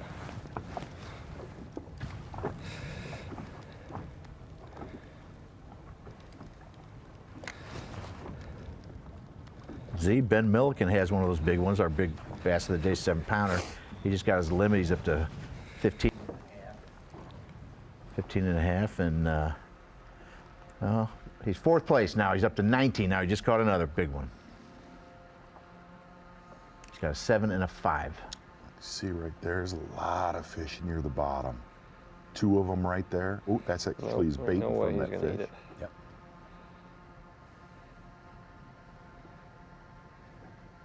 See the fish tracking his bait right there? He falls Pulls it way too far.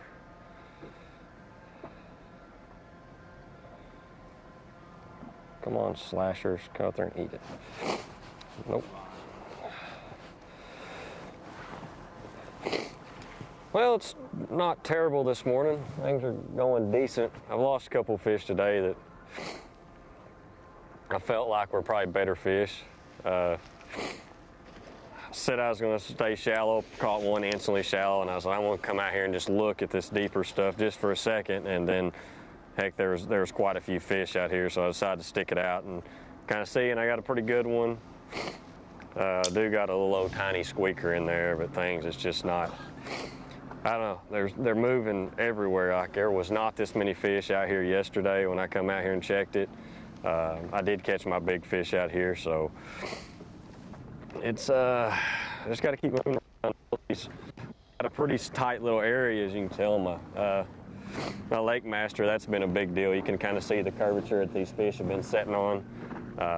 That's been pretty brutal or vital for me. I mean, you just kind of, I mean, you know, obviously catching them on scope and stuff, but having that Lake Master is really key about finding them little pinch points and points where those fish are setting at. Because I've had mapping before. Last year when I was here, and I did not have Lake Master, and this all just looked like one big bowl. There was no indentions, and then this year, everything is crystalled.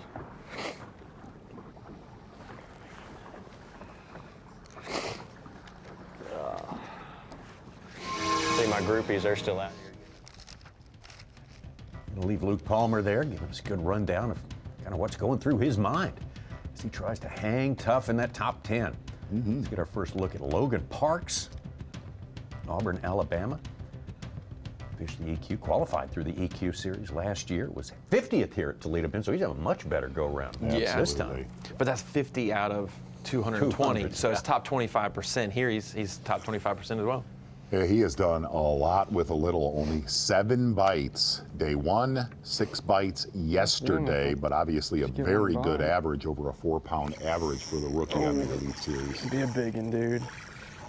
Be a giant. Yeah, that's a good one.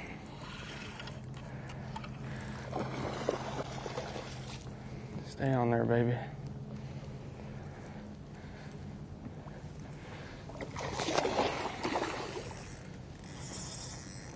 Stay on there, fish. Got a lot of bags right here. Come on, baby.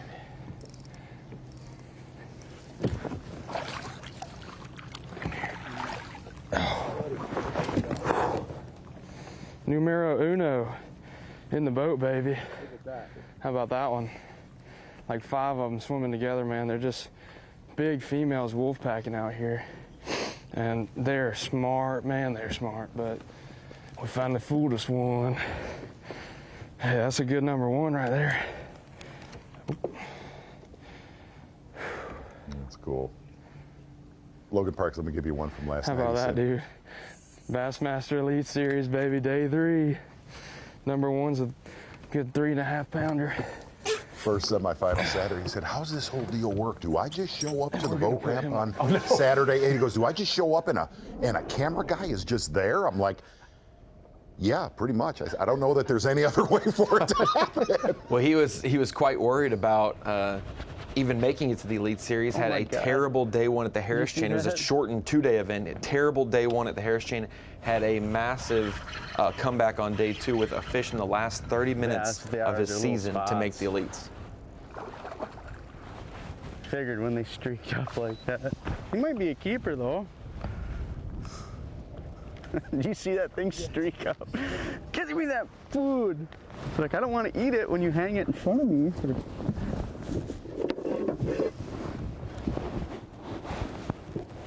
Yeah, we got 5. We got like probably 16 something. I mean, that puts us, he ain't 2, but he's not 2, but he's... Little keeper right there for Pat Schlopper. From there, we're going to go about a mile and a half away, further back into the creek with Jordan Lee. 16 and a half, 17. That extending his lead up to 11 and a half.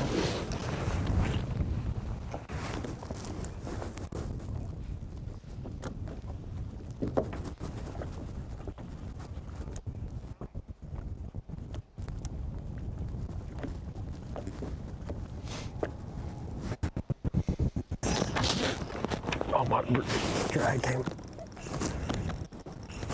Oh, he's not big.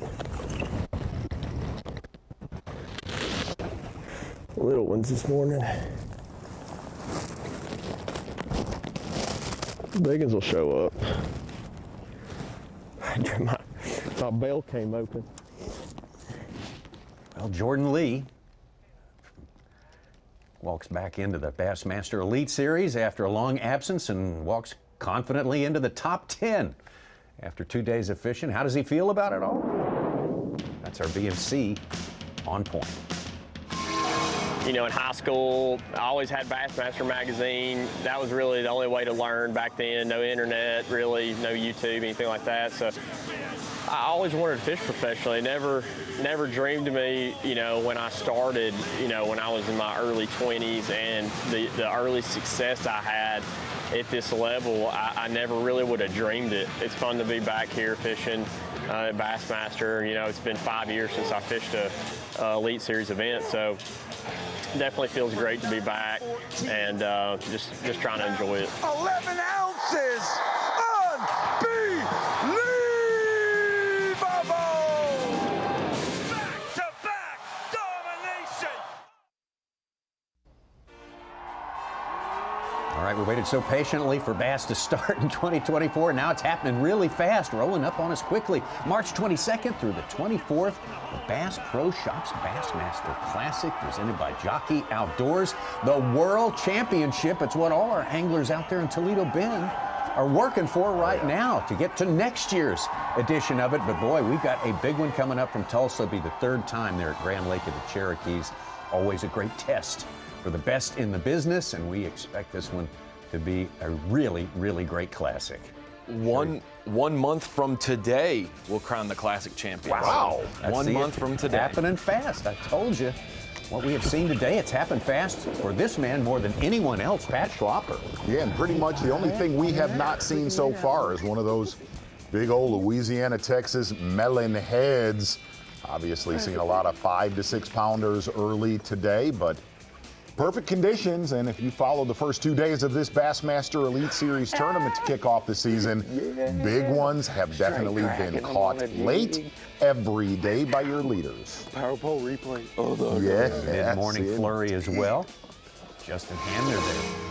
Justin Hamner, been the highlight of the morning so far as we bring it into the Dakota Lithium Screen and Knowledge. I had a couple facts and figures from the first 2 days of Toledo Bend that I thought the fans on FS1 may want to know. When we're looking at some Toledo Bend numbers gathered over the first 2 days, 45, that is the number of 20-pound bags. And you wonder if you're first time watching or it's the first event of the season, so you're trying to get acclimated of how does that compare to other lakes.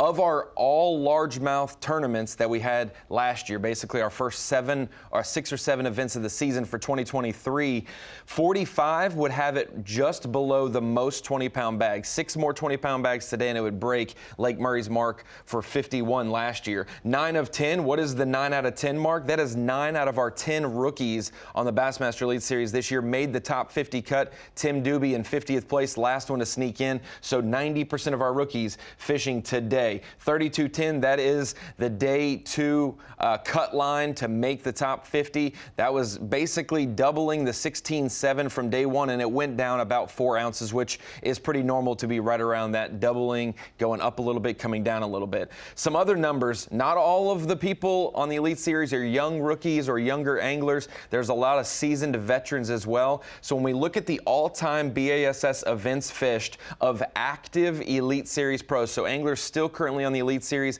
this is how they shape up. We've been talking about Rick Clunn and the anticipation of his 500th B.A.S.S. event. This is event number 497 for him. It is Bernie Schultz 363, Gerald Swindle 317, Mike Iaconelli 274, and Mark Menendez 271. So our 5 most seasoned B.A.S.S. anglers for the Elite Series have all over 271 event. So pretty cool mark, and it'll be cool to celebrate Rick Clunn all season long, guys, for sure. 50th year and 500th event coming up for the 4th stop of the season. Ronnie, one thing you didn't attack at the Screen of Knowledge so far for viewers on FS1 who voted you last year, if a lot of people don't know this, I know Tommy does, you were voted king of fantasy fishing. Right, How is it looking to kick off the, like Justin Hamner with the power pole. How are we looking this week thus far? Looking pretty good. All but one made the cut, and the one angler I didn't have make the cut is just below that mark in the 60s. So not a bomb, not terrible. We'll keep an eye on it, but I will get to the Screen of Knowledge for Rapala Bassmaster Fantasy Fishing at the end of our Fox Sports 1 show. So don't tease it too much, Z. I'm gonna make a bold claim here. I don't think we've ever had 9 of the 10 rookies making the 50 cut that ever. Is incredible. As long as we've been doing the Bassmaster. That is absolutely phenomenal. I've been trying to keep up with that, you know, Elite Series stats-wise, 20-pound bags, limits, things like that. And the rookies last year, we had 5 on average would make the cut. We did have 7 a couple times. And then last year at the St. Lawrence, Tommy, I will say, 9 of our rookies made the final day, or made the top 50 at the St. Lawrence last year. So in the last tournament. First is You're no longer a rookie. Yeah, you're no longer a rookie in the last event. Yeah. You're a vet. You're an old hand by St. Lawrence. 7 rookies made the Classic, right? Yes, 7 rookies made the Classic. That's pretty impressive. Here's our top Year before rookie was only 2. for the first 2 days of competition here. Top man, Robert G. Calls Rocky Top should home. Keep. He's not big, but I'll take him.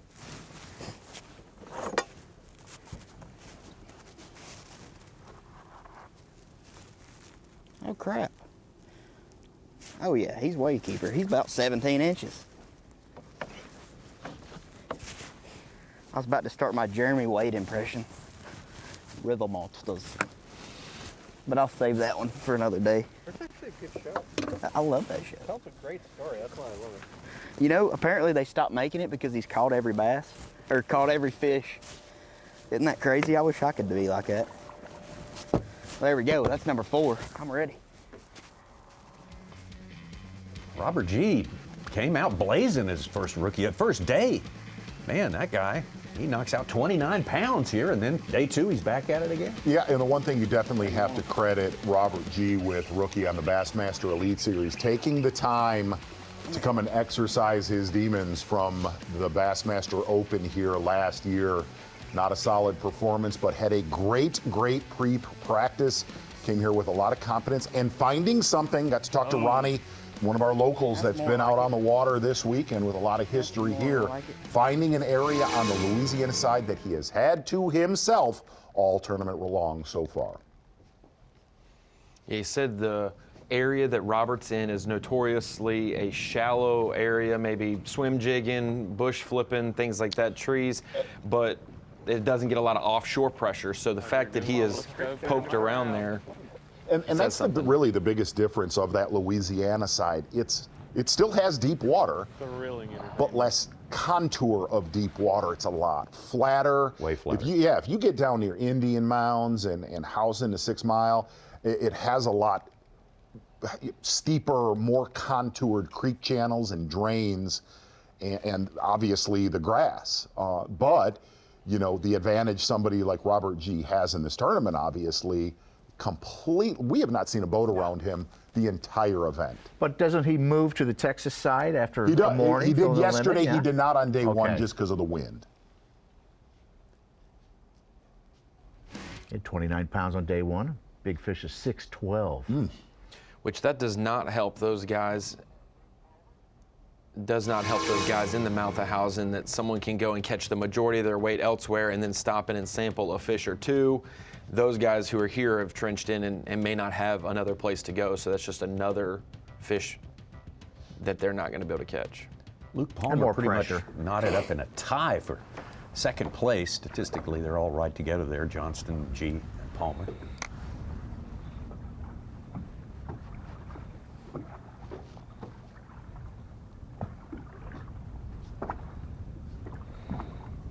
Ben Milliken with the biggest bag, 19 pounds. Wow. Got that 7-pounder and a 5, a couple of 2s.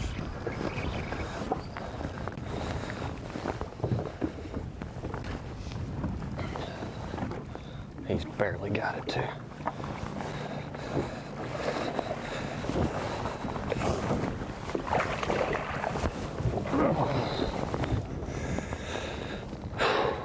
good quality for Luke Palmer. No giants, just good quality. That should get him in second place on day one. I know what I'm calling, but we're going to really see what the heck's going on now. Listen to this. Talked about it yesterday on Bassmaster Live. Luke Palmer, day one of this tournament, lost 4 bass. What? Over 6 pounds. And still had a big bag. Was actually upset at the weigh-in day one. Oh, that's right. Yeah. 25. Yes, and upset. Yeah. Said he felt he could have scared the 35-pound range. Pretty close to it now. I just so happened, I was like, hell, I'll throw back on it one more time. Then my drag was so loose, then I just spinning rod stuff. I really think it's definitely going. I'm throwing a buku now. And we just caught us one close to 4. That round out, we got a limit now. We got a pretty decent limit. I imagine we're up there in the upper teens. Like I said, I don't really know. I'm still out here scoping around. Not really. Said I wasn't going to, but here I am. It's just the conditions are definitely setting up more for it today. I mean, I caught a pretty good one jerking this morning as soon as I got here. So I need I'm going to relive that for sure here before long. But I want to pan around out here a little bit more and see if I can't find another good one or two.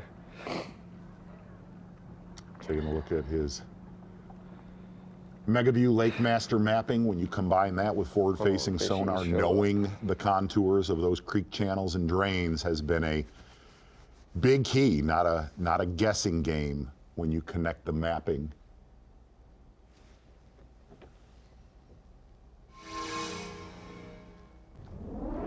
And it may be, the forward portion of our sonar is the application on catching them, but to find them, some of those creek channel turns, and like Luke was talking about earlier, where those flats dump into a drain, that gets him close, and then he gets even closer with the other added technology. Some sad news. Randall Romig, who was second in the 1991 Classic by 3 ounces, passed away at 73. Remember him well? Good fish. Nice man. Yeah, definitely. A lot of history. A big one, but it's a Bassmaster decent in the early one. days. Bigger than what we got. Take it. Had to work him. Not bad.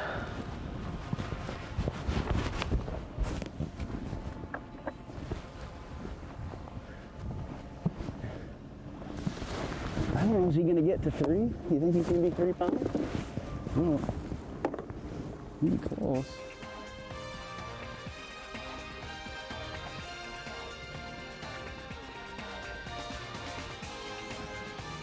Schlopper just steady as she goes today with some good size mixed in as well. And the result is a good lead for him right now. But Luke Palmer, one putting a little bit more pressure on him right now. Coming up next, Dave and Davey.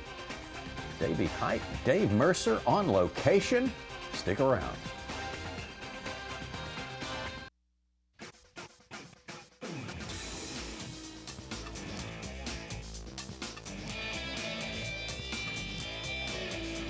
Welcome in on location coverage. A spectacular morning here in Manny, Louisiana. This first stop of the 2024 Bassmaster Elite Series. Of course, the Gamakatsu Bassmaster Elite on Toledo Bend.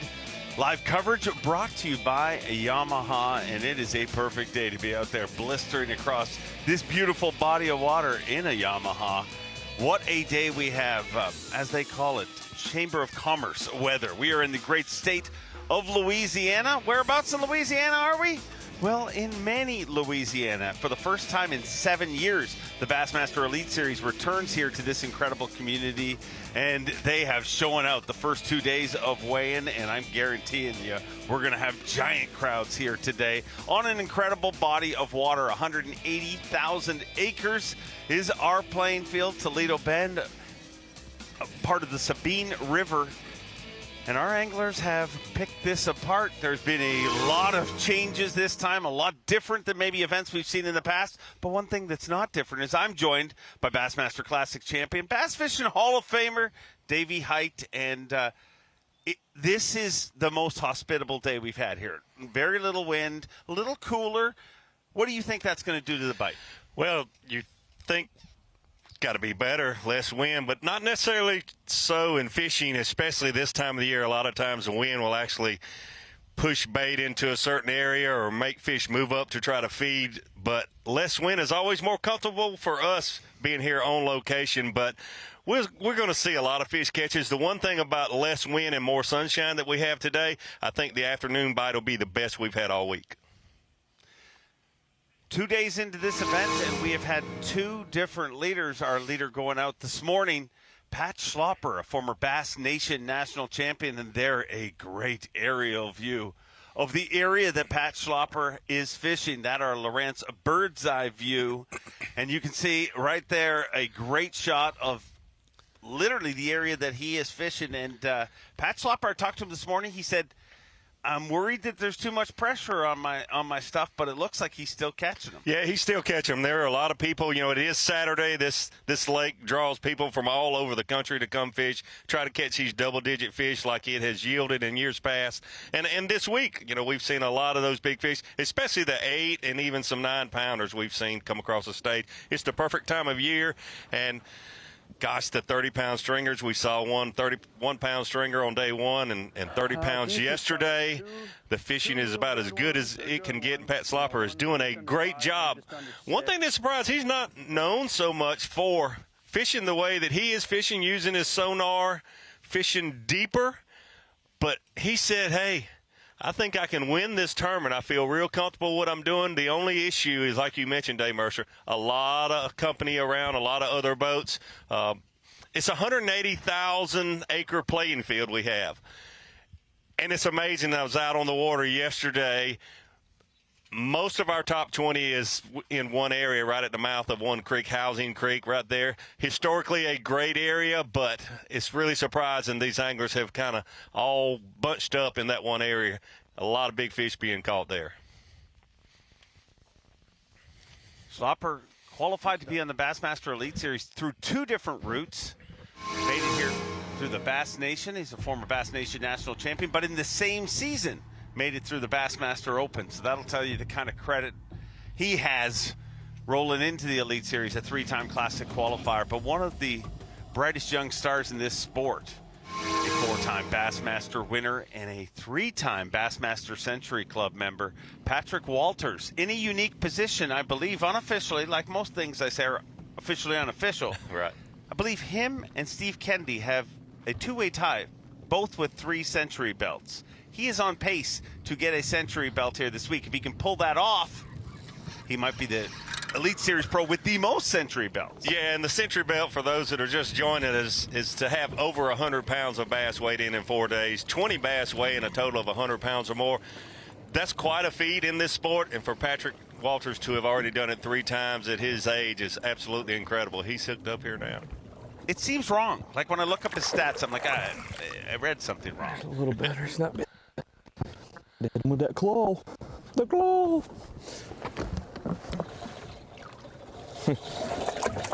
Forgot we should probably be showing fish.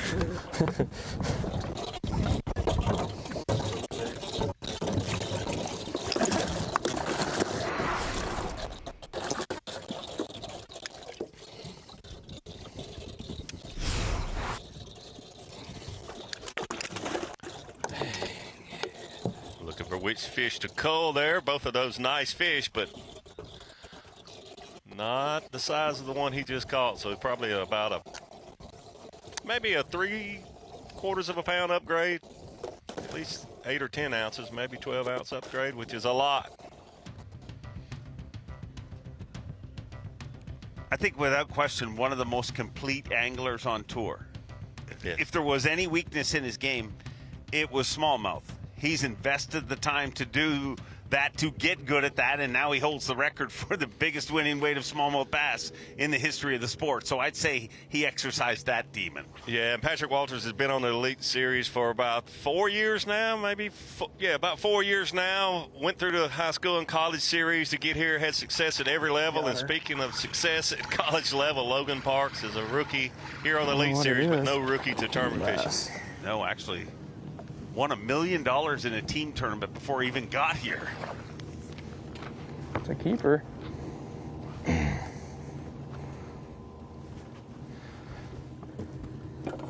She wanted it too.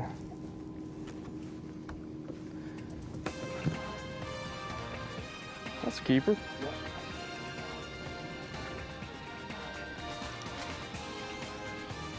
1 pounder, but keeper.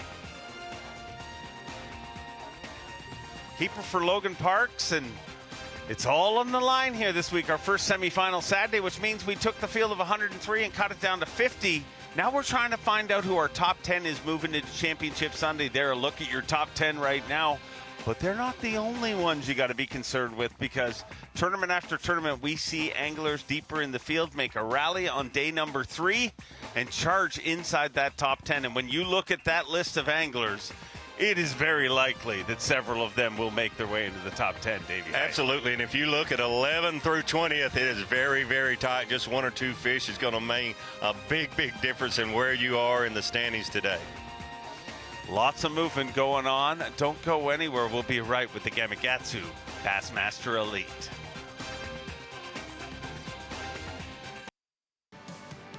Hey there, anglers. I'm Fox Weather's Kendall Smith, and here's today's Bassmaster Elite Series forecast. The Gamakatsu Bassmaster, and we're looking at the weather in Manny, Louisiana. You can expect abundant sunshine with temperatures today in the mid-70s. Don't forget, you can download the Fox Weather app or stream Fox Weather from your favorite connected TV device.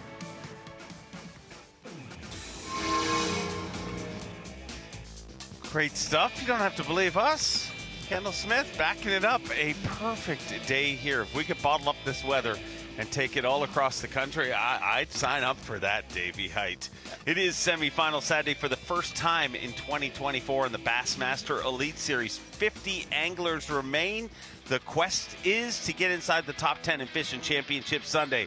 A lot of action coming from 2-time Classic qualifier Justin Hamner earlier today. Yeah, really no surprise to see Justin Hamner doing well here. He loves to use his electronics fish offshore with a jerkbait, and look at there, a jerkbait he caught that fish on this morning.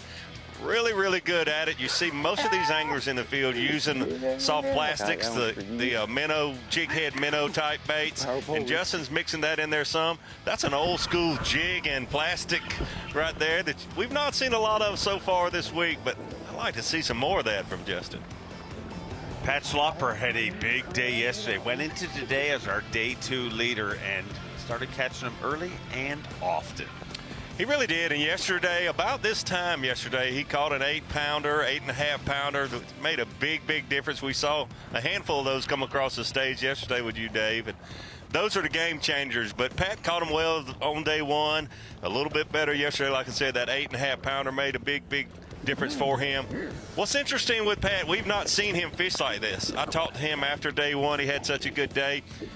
He said, I took the whole off season and tried to get better using my electronics, and it certainly has paid off here this week.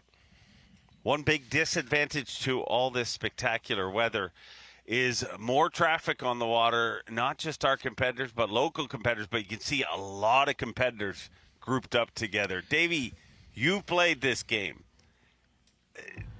What does that mess with your mind, just knowing you're splitting fish with everybody? It definitely does, but being mentally tough and being able to just focus on what you have in front of you and the fish that you need to try to catch is so important. That separates people from, winning and finishing, just making a check or maybe going home after today and not making that top 10. So just being mentally tough and being able to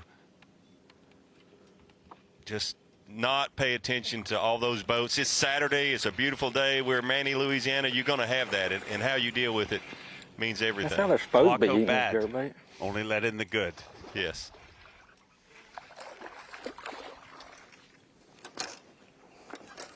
Little fella.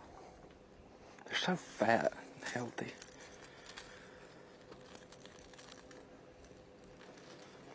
Things look weird.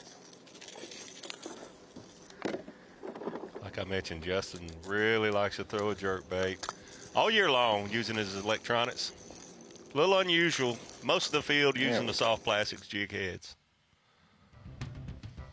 Well, his roommate is Patrick Walters, so you can imagine they share a little information. But somebody we got to learn a lot about is an Elite Series rookie. I mean, you come into your first Elite Series event, I hope I make a top 50.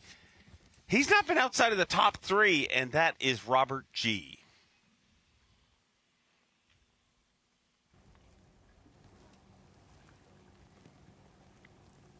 Really has had an incredible tournament, and that's got to take so much pressure off. Yes, absolutely. Uh-oh. Made a good cast that time.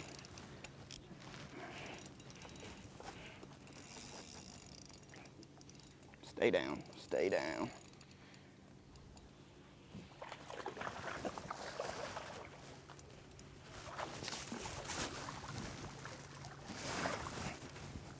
Bing bong. That's what I like to see right there, buddy. These things are roaming out here today. I like it. They weren't doing much of that yet. I'd say that's about a 3-pounder. Time to coal, my favorite part of the day.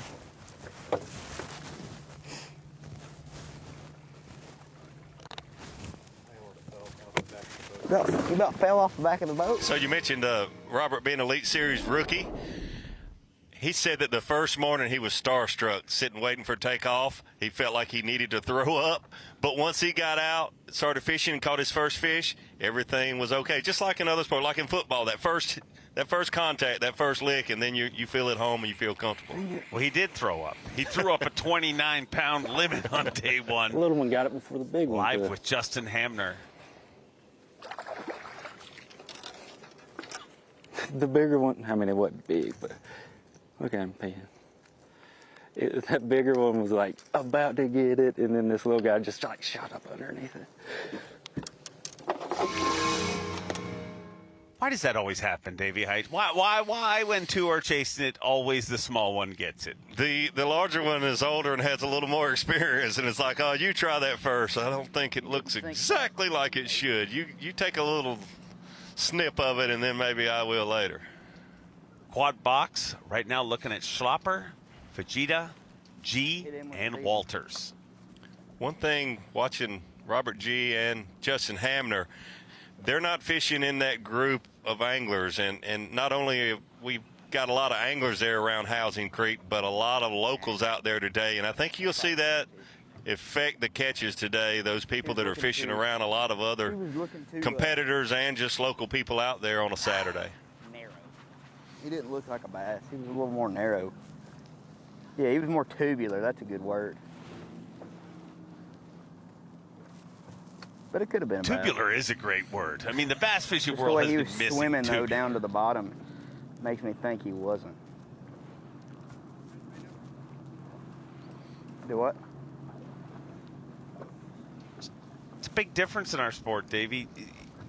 Every other sport is played, for the most part, in a closed playing field. I mean, these guys, there's a person running around the Masters that holds up a shush sign. Yes. There's no shush signs in fishing. It's certainly not.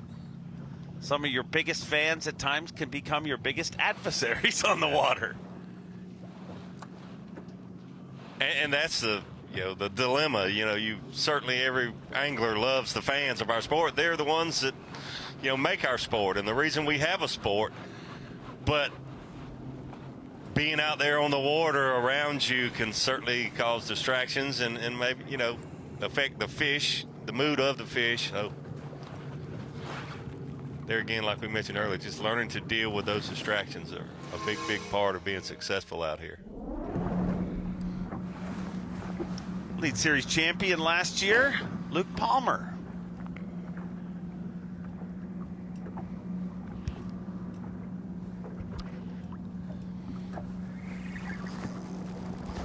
Take a look at Luke's graph there. You see that fish coming up to his bait, and he's hooked up.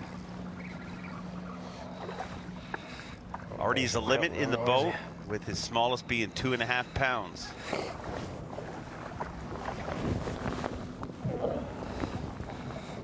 ain't no way he's gonna help it.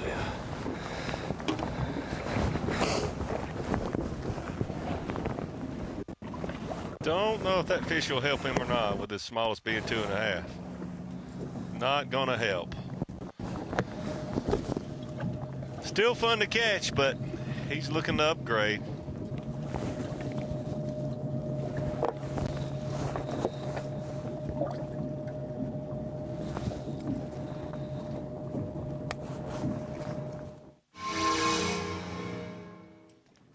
From Luke Palmer, let's get back to our leaders. Schlapper and Fujita, and for the first time this week, we see Koya having a bit of trouble. Yeah, he was real concerned about the number of boats around him, but surprisingly, Pat Schlapper is in that same area, so he's dealing with the same issues. There's a lot of boats and other fishing pressure. Koya mentioned that he has a couple other places that he might go to today or tomorrow. As an angler, you want to try to save your backup plan until the final day on Championship Sunday, but you know, he's probably thinking right now maybe he should go to another area. The problem with the other area, the general size of the fish, you know, are more 3 to 4 pound fish, where he had a 6 pound average on day one and about a 5 pound average yesterday. This is a big day on the Bassmaster Elite Series. Semi-final Saturday. Got to move inside the top 10 to keep your tournament alive. And there, a look at our current top 10. Pat Schlapper atop the leaderboard. But there you see it, our Yeti hot seat cut line. You got to be inside the top 10, or you're heading to Lake Fork for our next event. If you make it inside that top 10, you get a chance at $100,000 and an all-too-coveted Bassmaster Elite Series title. Cooper Gallant knocking at the door, Hunter Shryock, and 18-year-old Trey McKinney.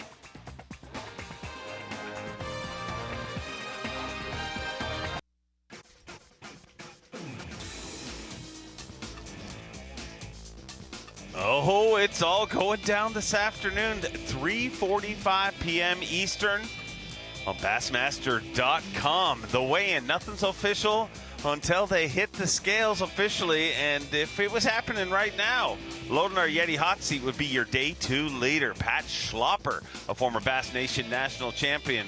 But it'll all get figured out this afternoon, 3:45 p.m. Eastern time. Come on over to Bassmaster.com, because it is going to be awesome to see who makes the top 10. But speaking of awesome, what a day it is to be on the water. You know, these are the kind of days when I go home and my family tells me I don't really have a job, because it is that spectacular, Davey Height. It really is, and everyone loves to be out on the water on a beautiful day like this. But for these anglers, it's not about just enjoying a beautiful day. It's all business for these anglers, and whether the wind's blowing 20 miles an hour or 2 miles an hour like we have today, their goal is to catch 5 big largemouth bass and bring them back here to the scales. And we've seen that the first 2 days. A little slower this morning as far as fish catches, the size, I guess you should say. But I expect, because of the weather and so much sunshine today, no clouds in sight, the fish catching should be much better this afternoon.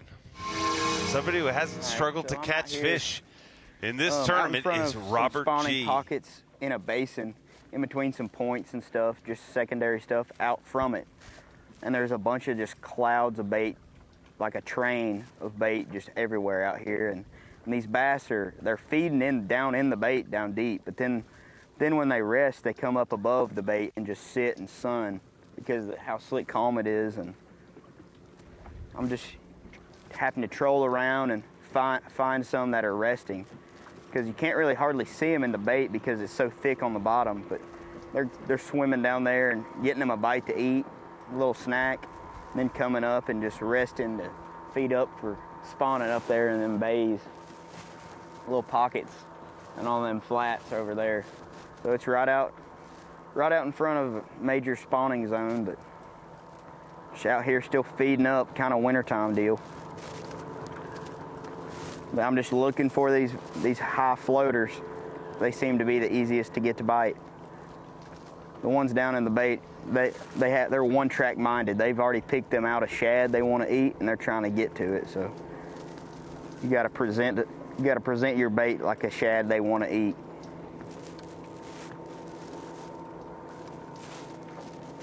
I didn't know this, but apparently, the bass's diet, a shad is equivalent to like a little piece of lettuce. So it's not really like one of the main forages. So they can eat all kinds of shad during the day.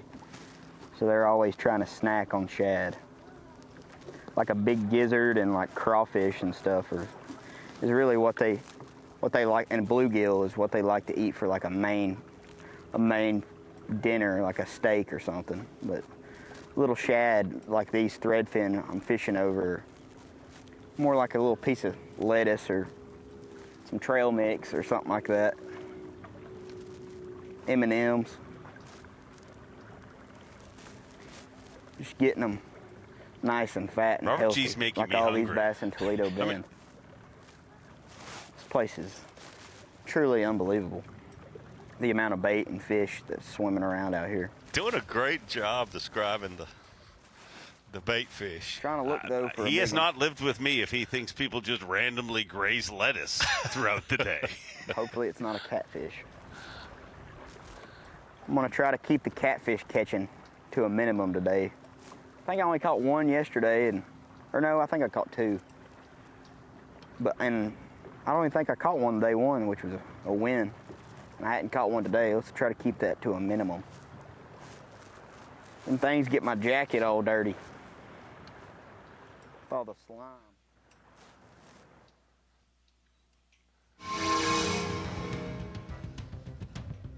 From Robert G, let's make a move to a three-time Bassmaster Classic qualifier and our Day 2 leader, Wisconsin's Pat Schlopper.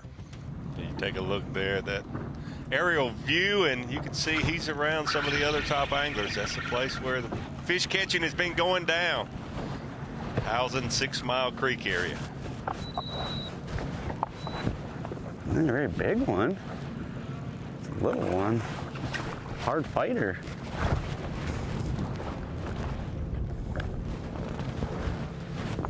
I don't think it's good. No, we're gonna win. I like a good one. It's a little boy. He ain't gonna be no 2-pounder. See there, that smallest fish is 1 pound 12 ounces. This fish might help him a little. Maybe.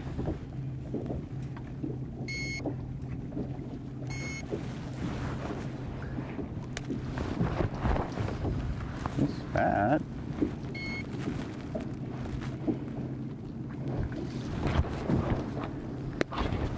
Looks like it's definitely gonna help him. I think a little over 2 pounds, it appears. Yeah, he helps. Ooh, that's almost 2 pounds. That don't look 2 pounds, does it?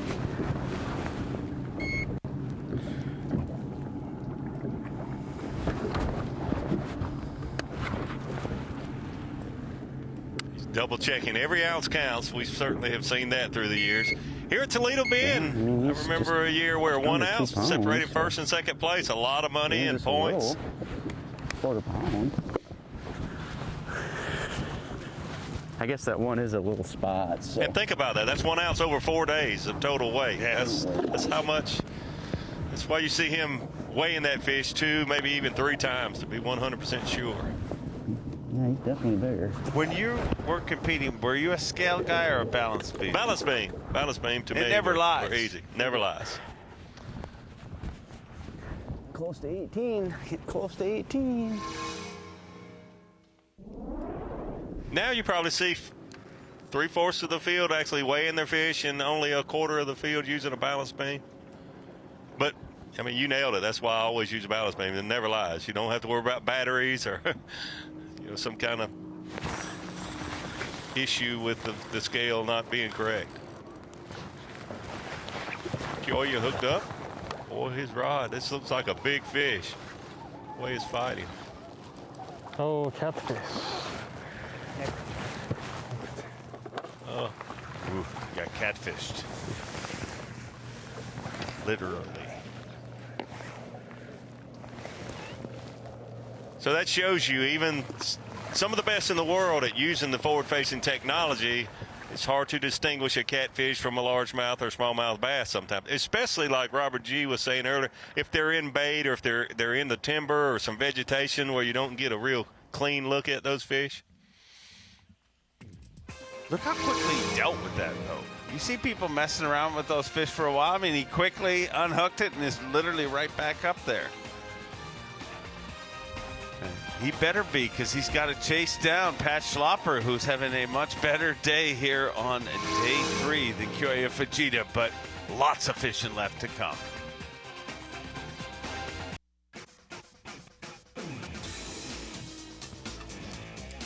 Welcome back to our on-location coverage. Stop 1 of the 2024 Bassmaster Elite Series, the Gamakatsu Bassmaster Elite at Toledo Bend. All this live coverage brought to you by Yamaha. And a beautiful day to get out there and use a Yamaha today. We've got demo rides running here in beautiful Manny, Louisiana. But that's where we're kicking off our season, the great state of Louisiana. First time we've been here to this location in 7 years, but a very, very welcome return to beautiful Manny, Louisiana. Droves of people have shown up for the first 2 weigh-ins.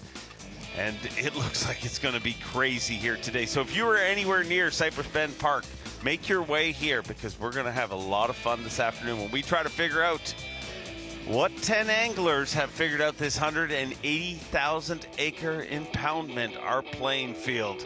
But let's catch everybody up with the big doings that have been happening here in Toledo Bend with your Yamaha midday report. And let's start with the last Elite Series victory we saw was achieved by this young man, Patrick Walters, last season. Yeah, all the more reason to start with Yamaha Pro Patrick Walters with the midday report.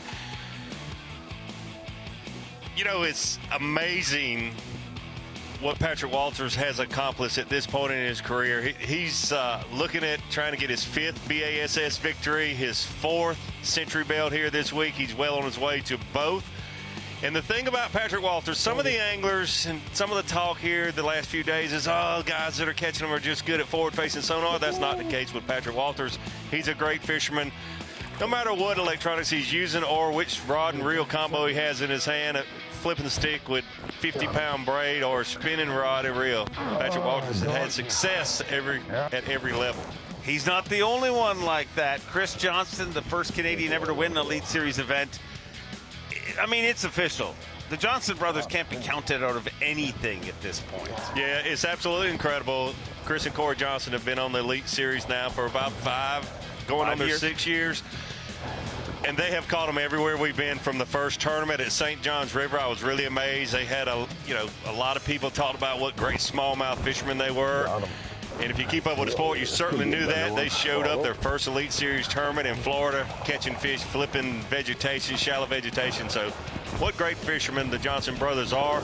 Chris Johnson with a big fish yesterday, a beautiful pre-spawn largemouth bass that really separated him from a lot of the other anglers. You've got to have 1 or 2 of those in your 5-fish limit here. Both Patrick and Chris stormed on the scene 5 years ago. But this year, Robert G. storming on the scene. Yeah, it's absolutely incredible. What a great start for a rookie Elite Series pro like Robert G. He said the first day he was nauseous sitting at weigh-in, starstruck by all the anglers that he was around that have been out here on the Elite Series for a number of years. But he got it going early and often. Caught some nice fish, had a solid limit the first day. A little slower for him yesterday, getting that limit and upgrading. Doing well today, though. He's moved up. He's unofficially in 3rd place with 63 pounds, 13 ounces.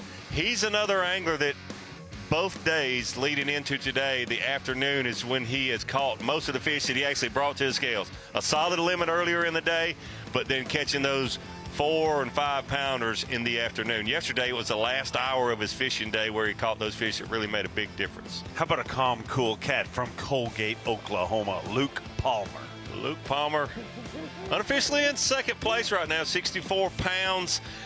Had a good day the first day, but you know, as fishermen, we always like to talk about the ones that got away, and Luke Palmer doesn't usually do that, but he was obviously frustrated at weigh-in the first day, and I had to pull him to the side and say, hey, what's going on right now? Because he's normally not that guy, but he was very frustrated. Lost a couple fish that he said really hurt his weight on day number 1. Rebounded from that yesterday and moved up into the top 10.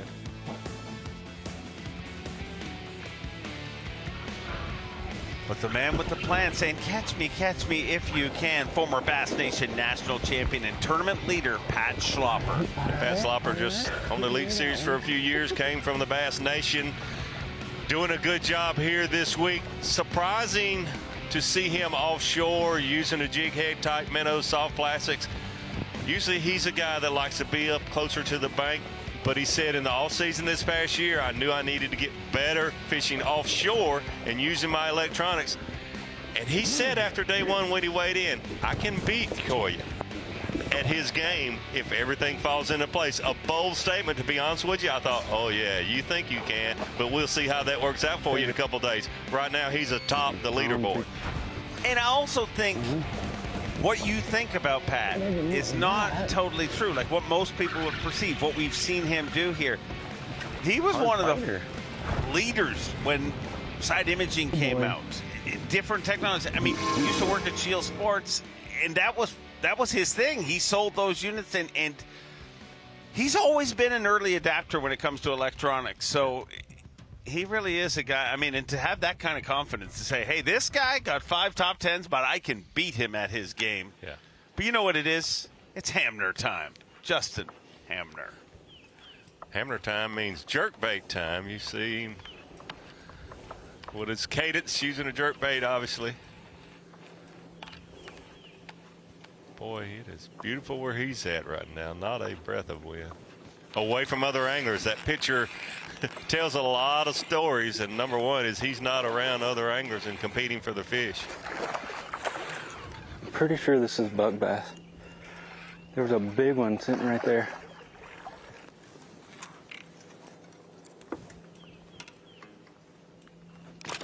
Oh gosh, sorry.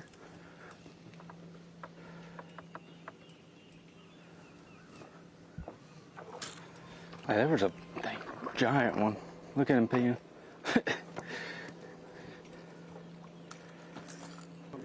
As soon as this jerkbait got close to that other one, this one just Hamner came always out a of lot nowhere. of fun to watch. But he had a little more fun than normal this morning. I know that music, Davey. Hey, what's happening? You have to know that if he had a little more fun than usual this morning, he has to be our Power Pole replay of the day. Justin Hamner, like you mentioned, he is Patrick Walters' roommate. They have a lot in common, the way they like to fish. But I'll tell you what, every elite angler has in common. They like to catch those size fish. Power Pole replay. Oh, and he caught it on an old school jig. I think that might be a mop jig. Did he just say that was for you? My Power Pole replay of the day is for Davey Height and a mop jig. He said, did he say that? Did he really say that? Calling his shots. Wow. Not a jerk bait, but a mop jig, something very, very unusual for that reason. He has to be the Power Pole replay of the day. Multitasking. Yeah, I think he just took my job. He complimented you and then quickly and swiftly took your job just like that. I mean, he's not afraid. I mean, he will make a quick decision. I mean, once I called him to do a podcast, it was like a Tuesday. He cuts grass when he's not in the Elite Series. Put the lawnmower in park and went to his house immediately. I'm like, you just stopped? He said, podcasts are important. That's awesome. That's awesome. That's a great Power Pole replay of the day. We've been talking about jig head minnows and jerk baits all morning, and he pulls out an old school half-ounce mop jig.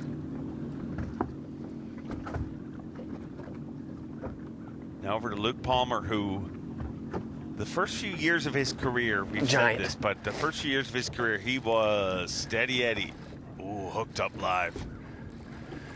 But the last 2 years, he has threatened to win more events than he did in those cumulative 3 years. We all love to hear him say giant immediately also.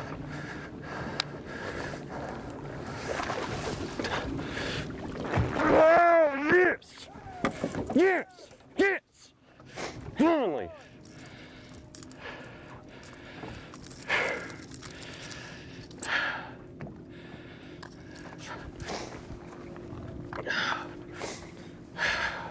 That was for you, Zona.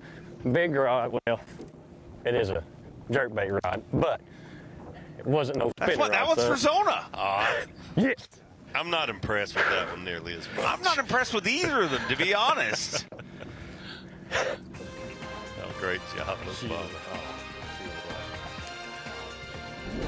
I mean, the next one that catches a catfish, they'll be like, hey, this is for you, Mercer.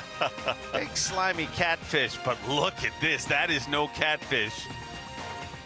That is a beautiful largemouth bass. Beautiful largemouth bass. I like to say that's what makes us all get up early in the morning, to have the opportunity to have one of those up beside your boat. On a beautiful Saturday morning on Toledo Bend, it doesn't get much better. Well, that one's for Zona. The one before was for you. But let's just look at it. They're all for all of us to enjoy. Finally, the Elite Series is back in our lives, and we're not going anywhere. Me and Davey Hyde might be ducking out, but coverage from the Gamakatsu Bassmaster Elite at Toledo Bend will continue from the studio. TZ, Ronnie, and Such. Who you picking real quick outside of Schlopper? Oh, I gotta love Justin Hamner because he's catching them on a jig. Oh, wonder why. Tomorrow, the NASCAR Cup Series heads to Atlanta for some high-speed pack racing. Catch every turn to see who takes home the checkered flag for the Ambetter Hell 400. We kick things off with a pre-race at 2 Eastern. Green flag drops at 3 on Fox and the Fox Sports app. Big day of racing tomorrow. Big day of fishing today and tomorrow right here on Bassmaster Live. Indeed. Coming to you from the first stop of the year for the Bassmaster. Oh, look at that young She's fella. a good girl. She's a good girl. Yeah. Down? All right. Yes.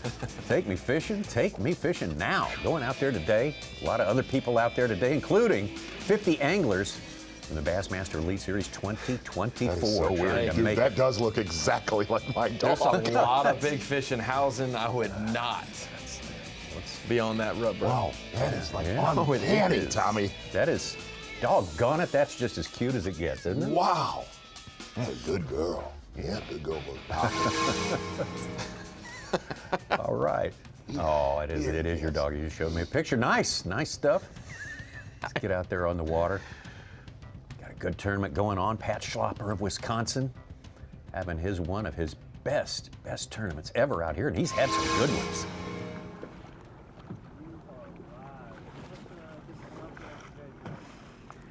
Well, it's slowed down quite a bit,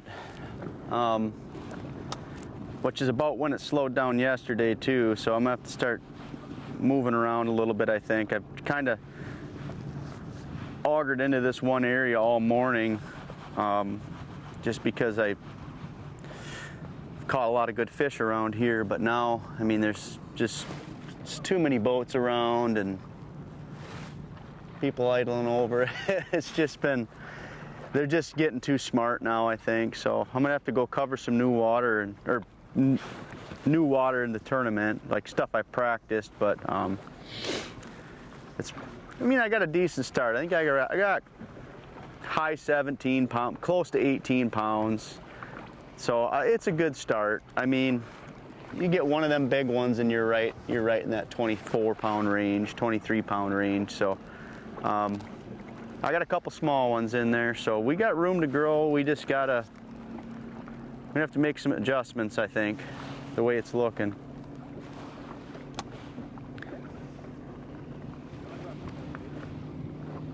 Caught everything on a rubber minnow this whole week. A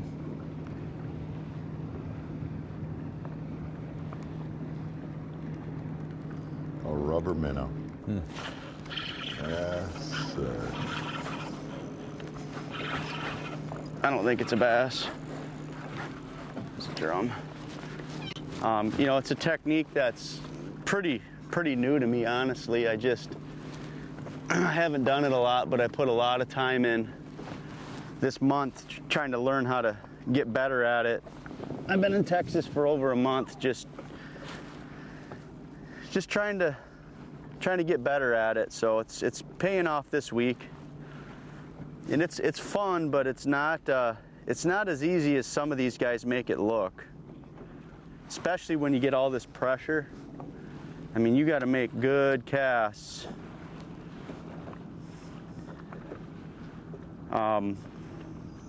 Good, accurate casts to catch these fish. You know, earlier in the week when there wasn't as much pressure, if you got fairly close to them, especially in the area that I'm fishing, the water's a lot cleaner. They'd come a ways to get it, but now it's like, if you come at them the wrong way, if you get too close to them coming from behind them, and you'll spook them. But you gotta try to keep it above them. And then if they start chasing it, you gotta try to slow it down as much as you can, or get them to trigger. It's kind of a it's a cool technique, but there's a lot of intricacies that make it work. I mean, Koyu makes it look easy, some other guys make it look easy, and it's not.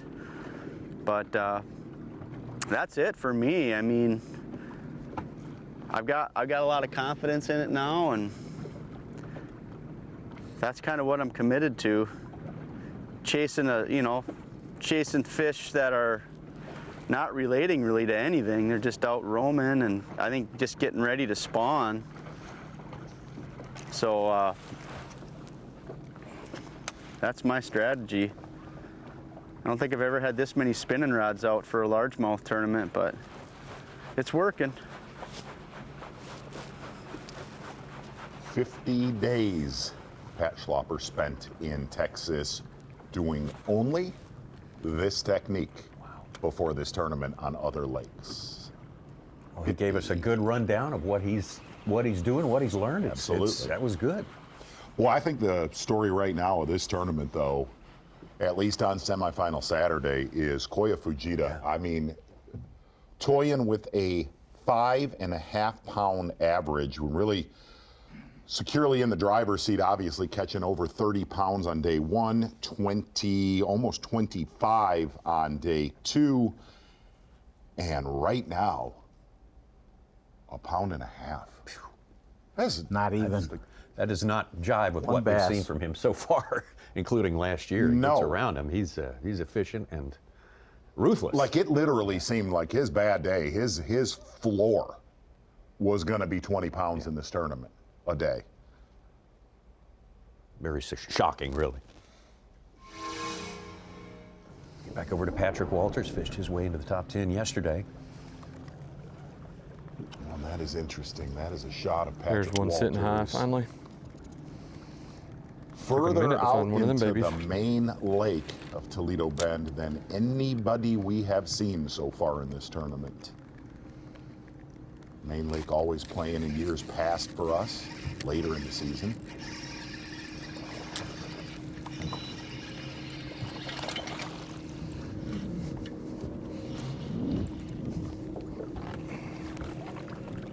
What a mouth! What a mouth!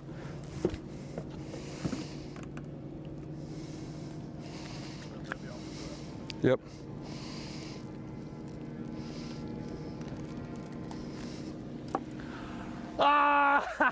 Just well, dirt bass on little guy. We'll take him now. Hey, gotta get going somewhere. That sucker was how we should have been too, which I like. We might just have to chase him until we see him. And I threw in there and he, like I said, ate it like how we should. I mean, it was automatic. I mean, I threw in there and he was like locked up. Red's good.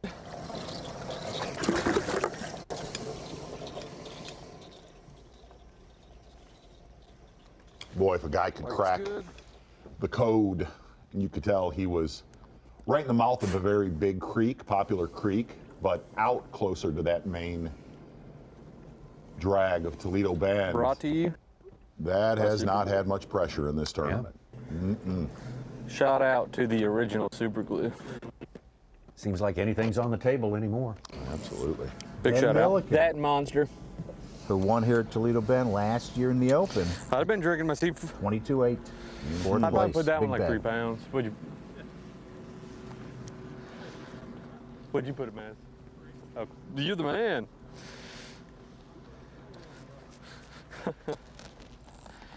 They're like, is Patrick on crack right now? We just got to get around him. He gets excited when he catches fish. Known to. Yeah. TH Marine Weather Watch, high of 76 today, just absolutely beautiful. Gorgeous day, low 48 tonight. Sunny with a northwest wind of 7 miles an hour. Pretty manageable.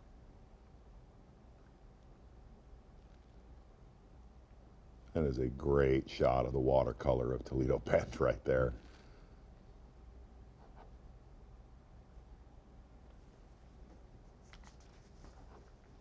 Yesterday we had 4 guys who weren't in the top 10 jump inside there today. We got Milliken and classic champ Jeff Gustafson has jumped into the 10th place. Well, you would think he would rise up in this style fishing Right. throughout this tournament.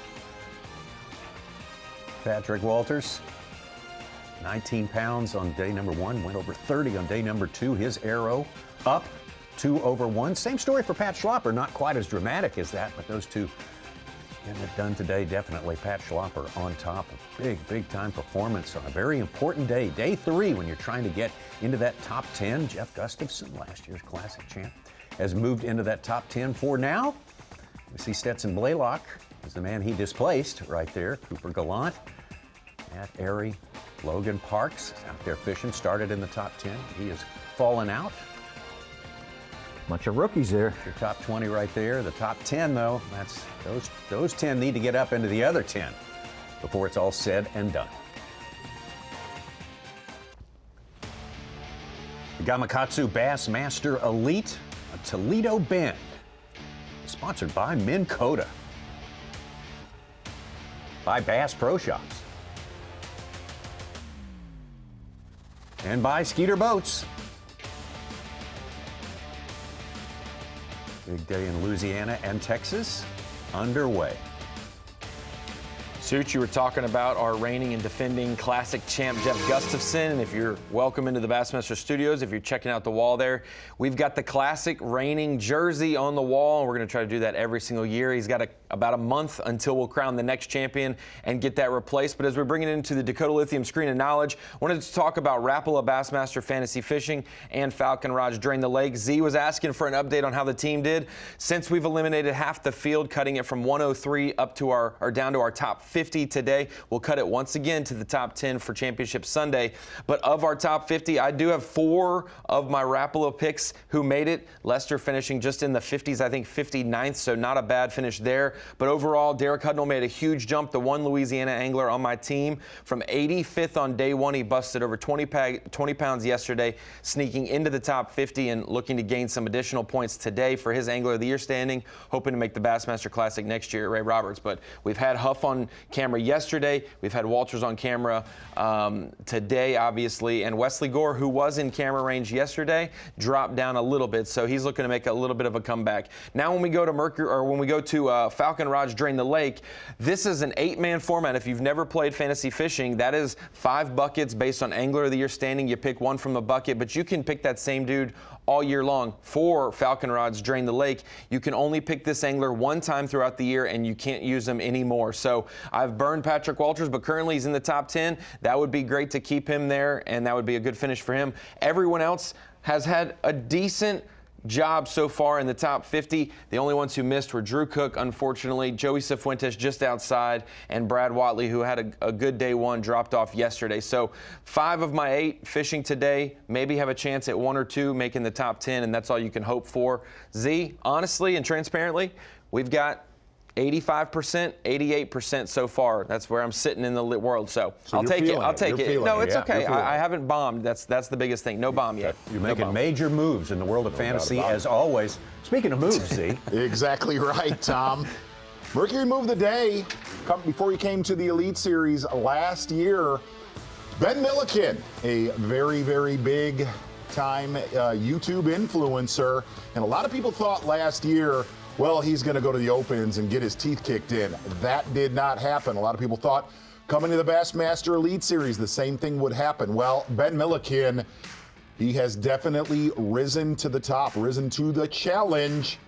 Mercury move of the day, Ben Milliken, unofficially with 22 pounds and 8 ounces. Definitely looks like we are going to have a camera with Milliken on Championship Sunday as of right now, your Mercury move of the day. I'm expecting we'll have a camera with this fella tomorrow as well. Robert G. having a fantastic tournament. Our top performing rookie so far, and an always strong field of rookies. Yeah, big hats off right now to Robert G. Came and did his homework already on Toledo Bend before our cutoff, getting it done, fishing on the Louisiana side, pretty much all to himself. Not a lot of company, and that has not been the story of this tournament. Very crowded areas throughout the event. Solid day so far. Definitely has a lot of room to grow, sitting with 12 pounds and 3 ounces unofficially. Lots of enthusiasm, fun to be in the boat with. We've enjoyed our time with Robert G. today. Good job of explaining what he's trying to figure out there and how well it's going. Luke Palmer's done a good job as well as a good job fishing. Yeah, and really looking at Luke Palmer's day throughout this tournament, he has maximized a shallow water area, 3 to 8 feet of water, with a jerkbait and a bladed jig. Not the case today. Most of his damage, we did see a couple jerkbait fish, but most of his damage so far has been a little bit more offshore, the area where your day one leader, Koya Fujita, was at.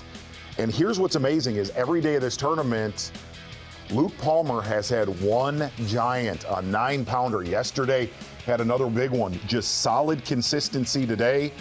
Smallest one about 3 1/4, a couple near 5 pounds, just all good quality. And like Robert G., still room. That is a good one right there for Luke Palmer, unofficially sitting with 20 pounds and 10 ounces. How about Justin Hamner, Northport, Alabama? Spent some time with him today and got them just in time to see him catch some good fish. Yeah, Justin Hamner, very, very good with his electronics, doing some different stuff. A lot of his fish on a jerkbait, but a 1/2 ounce and a 5/8 ounce mop jig, actually calling for the power pole replay of the day on this bass right here. Yeah. All right, that one's for you. Let's go. Power pole he did call for it. Well, he did. Yeah, we did. That friendo. Apparently somebody didn't like him doing that to you. I understand. Like stepping on your toes there. But, hey, we applaud him all the way. Certainly applauding this man who cannot like Pat Schlopper. Came out of the nation champ. He is a real fun guy as well to be in the boat with. Yeah, and we got to see Pat Schlopper yesterday. Such a good old-fashioned Toledo Bend melon head slouch. Haven't seen that today, but solid quality in his live well, creeping around that 18-pound mark. And something we did not see coming today was his nearest competitor, Koya Fujita, who is still sitting on 1 bass for 1 1/4 pounds. So Pat Schlopper from Wisconsin, definitely securely in the driver's seat, at least so far, but a lot of time left. And the one thing to say, not manufactured drama, late in the day here on Toledo Bend has been key every single day so far in this tournament. He, like everyone else, concerned about whether these fish in this area are going to hold out for him, but he has done a great job of being efficient and not losing fish. He has really, really fished well. Yeah, and that's the one big thing as well when we go from full field to top 50 is that 5 of our top 6 anglers were in the last flight yesterday, so they had until 4:30. Today they're checking in at 3 o'clock. They have at least an hour and a half less fishing time today than they would have had yesterday. Getting a good look at the southwest side of Toledo Bend. On the Texas side right here, looking at Koya Fujita, rookie Logan Park. Solid showing for his first event on the Bassmaster Elite Series as we creep on down into the Housen area. Toledo Bend, see Jordan Lee, Luke Palmer, Pat Schlopper, Patrick Walters, just up from there in the Indian Mounds. So much history there. Stetson Blaylock, all the way up near our takeoff at Cypress Bend on the Louisiana side. You see Robert G. That was your midday report. I believe that's exactly what that was. I think it was a facsimile of the midday report. Very good, though. It's very good. Same basic information, which you can't get enough of. I don't know. I haven't heard simile since high school. Good job, Tommy. First tournament, man. We're going to tighten up. Get ready for next week on Lake Fork. Still trying to force feed them shallow. As soon as I got up shallow a little bit ago, they started biting good, so put that other one close to 5 in the box. So that was definitely huge for me. But she's starting to get real slick calm now, so I don't know how much longer the jerkbait deal could work. I mean, there's one day in practice, so I actually caught them really good on it when it was flat calm. So maybe that'll kind of pan out for me. But it's definitely been a way more productive morning than it was yesterday, big time. The other thing, has anybody watched a Chigger video that's got our Japanese Elvis in it? It's the old Bassmaster. It was at Lake Murray. If you want to see some good stuff, go watch it. We got Seigo in on it. He's the Japanese Elvis. It was some funny stuff. So. Chigger Brumbelow reference. That's been a long time ago.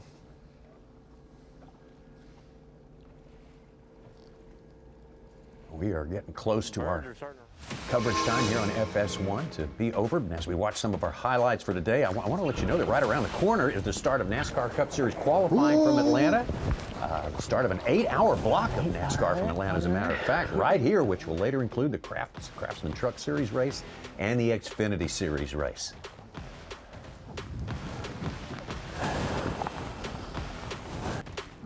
Toledo Bend having one of its best years in a long, long time. We're getting to be the beneficiary of that. It doesn't mean that everyone's got it solved by any means. Let's not take it for granted that there are a select few lakes in the country, probably less than 20, that could put out a 100-pound tournament over 4 days. And the fact that we're getting close to 3 days and being on that pace still for at least an angler or two goes without saying.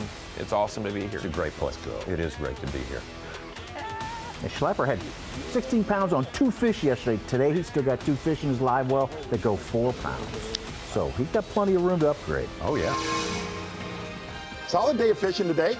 Yeah. Definitely a more crowded Toledo Bend here today on the weekend, but look for a big championship Sunday, and should be a lot of more movement yet today. Yeah, we're looking forward to that. Live continues on Bassmaster.com. We'll see you right here on FS1 tomorrow morning, 8 a.m. Eastern.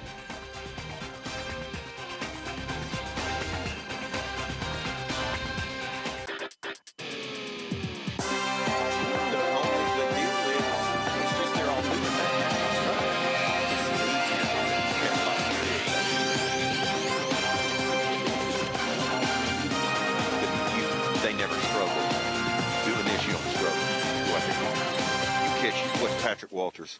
Look, see, he's got 5 for 10 before he caught those easy. Yeah. Now he can Get with it. get with it. Well, thank you for joining the conversation and live mix here at Toledo Bend, and sunny, starting to get warm, Louisiana. I'm sitting here with Greg Hackney, and we're looking at Robert G. I can tell by the way his seat doesn't come past his belt loop. So He's kind of got a certain lean, doesn't he? yeah, he does. I'm not making fun of anybody that is challenged vertically. Well, compared to you, I'm challenged vertically. I mean, you only got about a foot on me. Oh, that's not You know, you remind me of the sheriff on Robin Hood. Oh, no. I don't know why you've always reminded me of him. That's cold, man. No, it's not. It's so fun. I want to be Robin Hood, man. But now that you've gotten so skinny, now I don't know. I've got to pick out somebody else. There you go. There you go. Okay. Well, I want to be Robin Hood or Batman. So, just like maybe really, I wouldn't mind being Robert G. right now. Rookie on the deal. He's sitting in third. He's got a decent sack, 17 pounds today, and. Didn't yesterday we had a couple rookies in the top 10 when the day ended? We had him and who else was there? Because it's changed up quite a bit. He's hooked up here. Oh, yeah. Is it good one? Nope. Going to boat flip it. I don't think he will. He might, though. According to Bass Track, he's got a 2.4. It might be under 2.2. Oh, that's a cute one. Yeah. Yeah, 100%. Unless he's sandbagging, because I can tell you right now, there's some of the biggest sandbaggers in the world. This looks pretty I fat. hope he does not help. But we will see. He's got a 2.2. You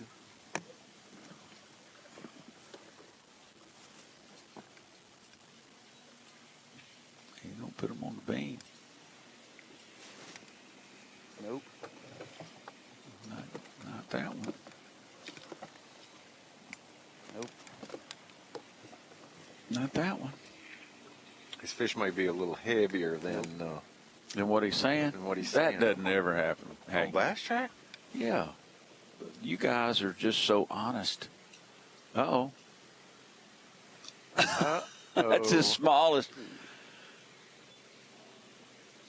So what do you? He's got a decision. Whichever one looks the best. The Whichever one is Put that the fresh healthiest. one in there.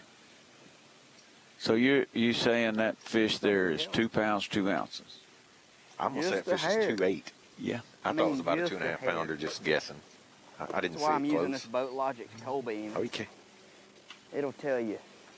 Oh, he's selling. Now It'll he's tell gonna you sell. the right ones to cold, and that's for sure. Them scales, when it gets to so light, those little ounces, you don't want to mess with that. So you got to cold beam them. I'm trying to get every ounce I can.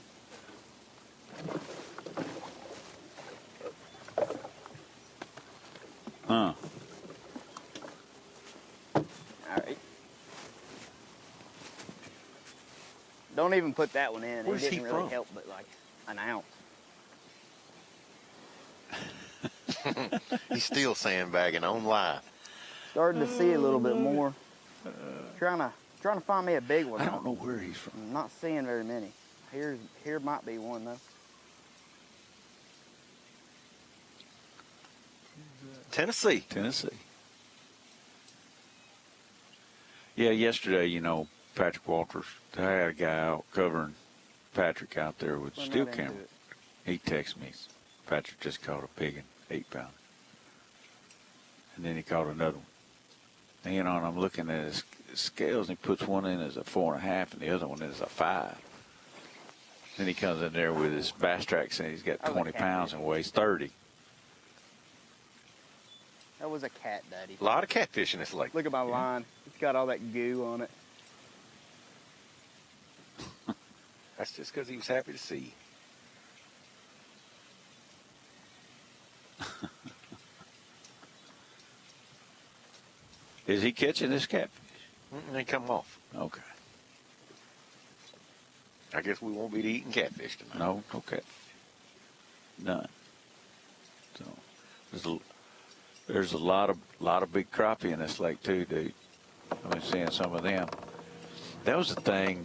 We're gonna go see Stetson right now, and Stetson was part of our Washita event last week. But I did see that. Yeah, and I was out on Washita following Paul Marks.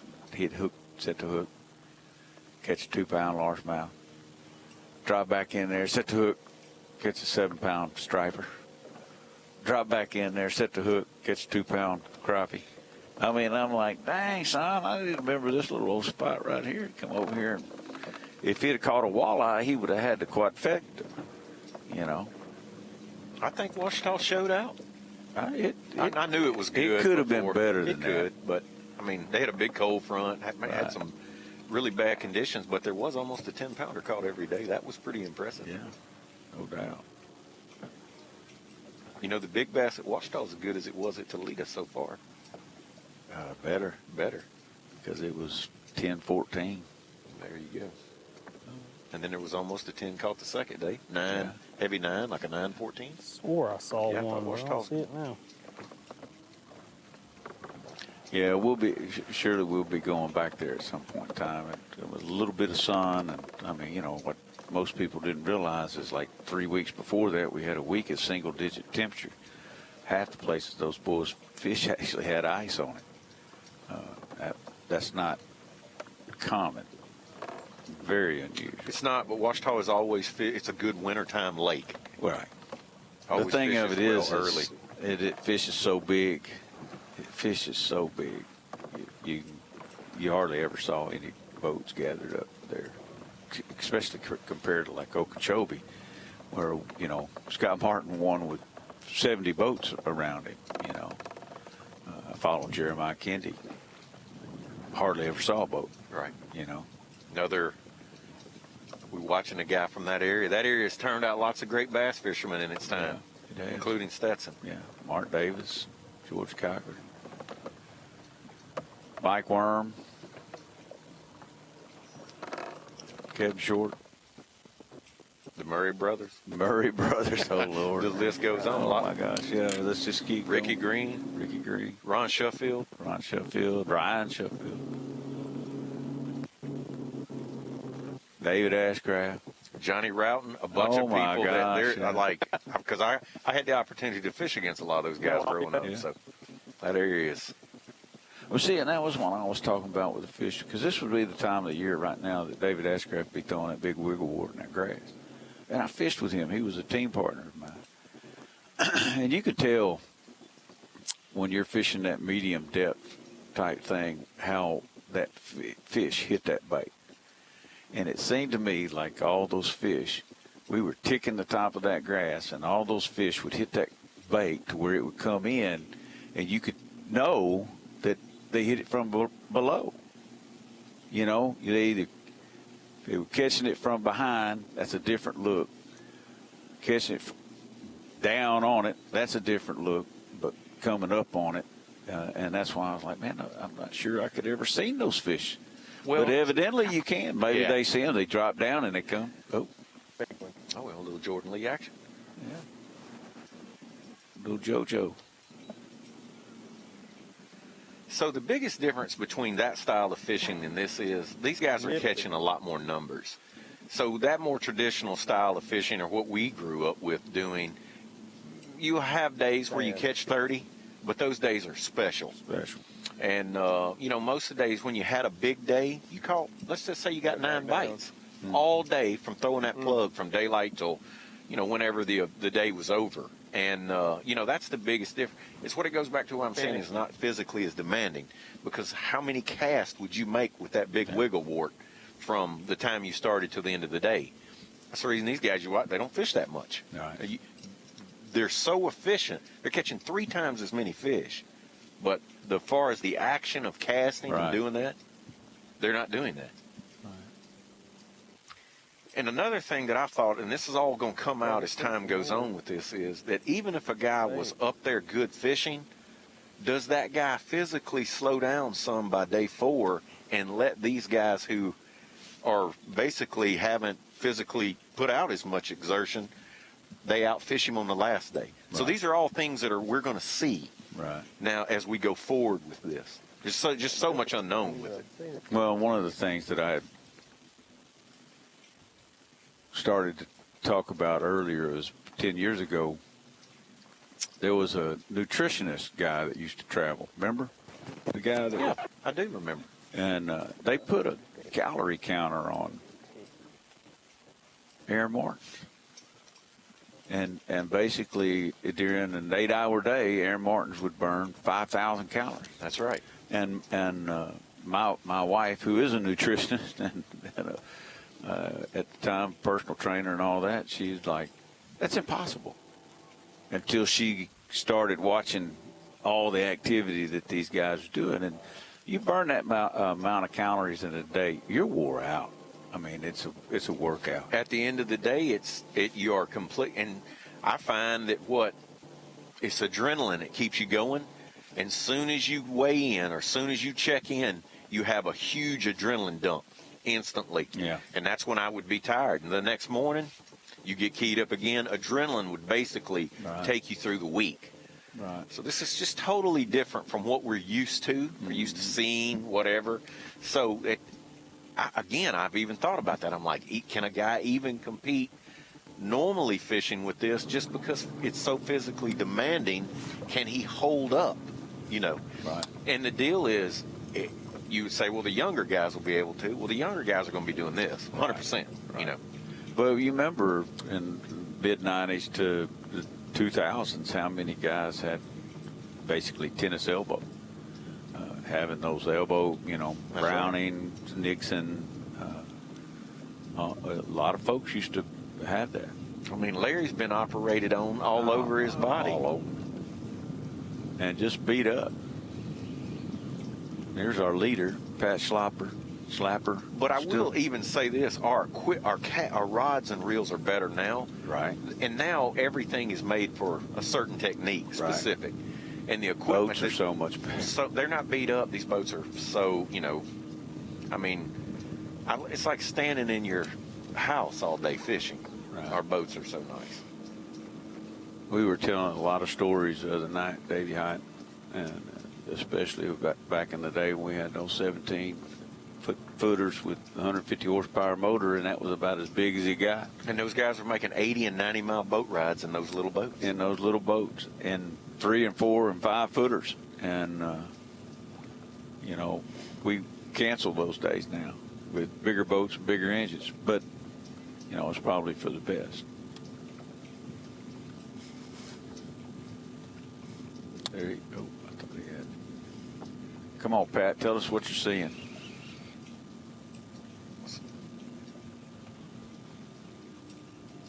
Is Pat still sitting on about 18? I think so. Let me see. Get back over here. Oh, gotta go. Let's see. You know, I'll be honest with you about Pat. Pat's been kind of a silent killer. Oh, yeah. Like, you know, I mean, not just get-go. this year, but from his get-go, from just when he started in the elites. Yeah. He's he's another one of those guys that even before this technology, he was already a standout. Right.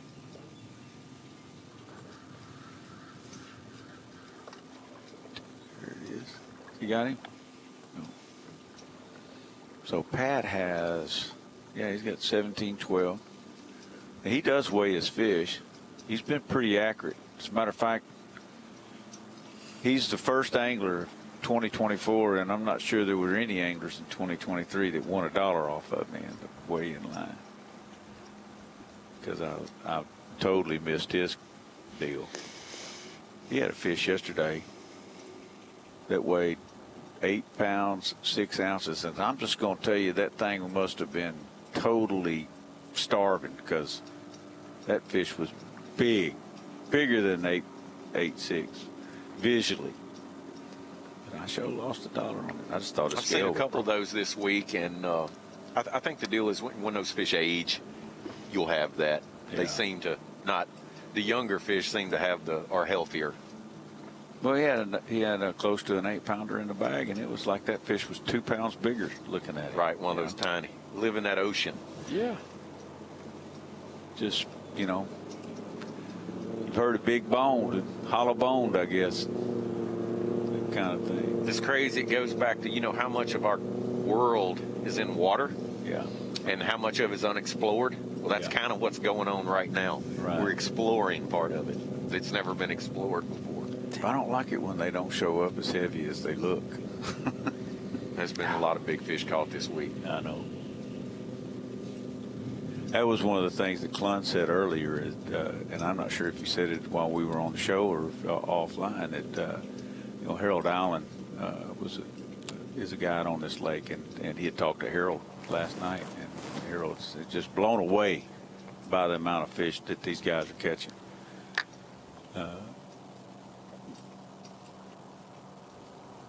Yeah, it's so surprising when he has a slow day. It really is. I mean, I'll be honest with you. I expected him to go out there this morning and have already caught. Looky there. Yeah, just needed to talk him into it. All we had to do was say something. Oh, good stuff. Looks like the kind. That's the first real reaction that I think I've ever seen him make. I've covered him. Yes, That's a good one. Yeah. Good size. Yeah, I think he'll weigh that one in this afternoon. Yeah. No doubt. Well, he's only got 2 right now. Well, I have credit. I'm going to have to give him credit. I think.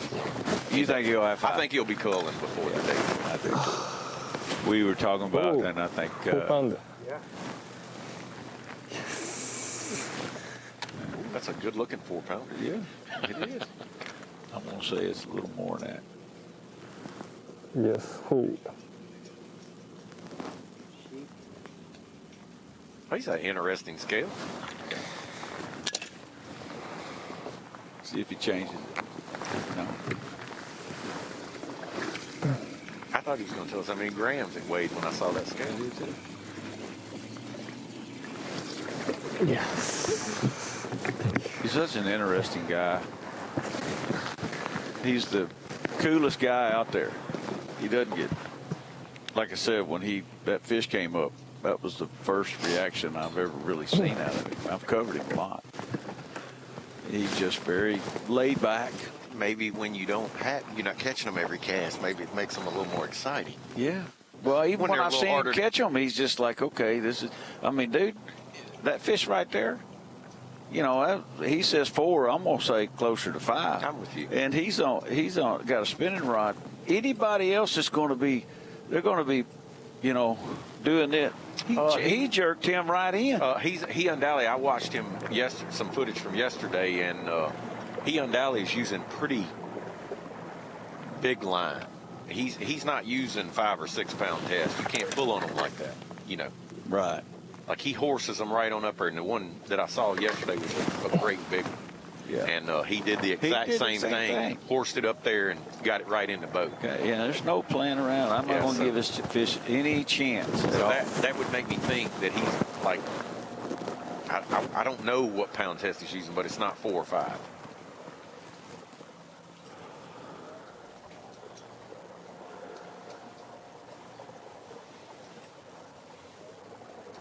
Something on fire over there. Somebody done fired up the smoker. Got to get ready for it. It's going to be party time here in just a little bit. I think Wayne Toots is playing here today. I'm good. I love it'll good be smoke. a good time. You know, that's one thing about having an event anywhere in this part of the country. You know it's going to turn into a party. It's going to turn into a party. There's going to be cooking, a little bit of drinking, and that's conservative. Yeah, that's conservative. And beers flow in this country, much like the water does down the Sabine River. Yeah. But Coy is just interesting to me. And, you know, he doesn't care. He's like happy go. He doesn't care about what? Ain't nothing. You've had that conversation with him? No, I don't understand the conversation. Exactly. So maybe. But I mean, I'm just out there following him. I was fixing to be totally impressed if you knew Japanese. I don't. Growing up in Arkansas, and you speak, he's fluent. All he's fluent in Japanese. All I can do is order off a sushi menu. So that's it. And I have Sago. They have dragon roll on there. I'm not sure that counts. Okay.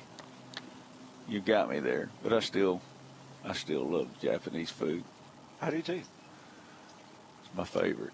As a matter of fact, that's the only thing I have against Manny, Louisiana. There's not a good sushi bar here. There's one here, but I might be a little bit scared of the fish they use. That's why I want to go to Japan more than anything is to eat. So, are we still on Koya? Yeah, still on Koya. But he is, I mean, you know, he'll sit down. I've seen him sit down, catch a 4 or 5 pounder, get in the boat just like that. Jerky man, get him in. Sits down, reties everything. He's not in a hurry. It's just taking his time. He'll look in this box and he'll do this thing and everything. Then he'll get back up and catch another one. I mean, you know. Well, he's very confident in what he does. There's no doubt. I mean, if you watch him, he's like a machine. A machine. I think he's going to wind up, and I heard him talk a few times today, and his English is pretty good. You know, he can say big one. I heard him say that yesterday on camera. Big one, big one.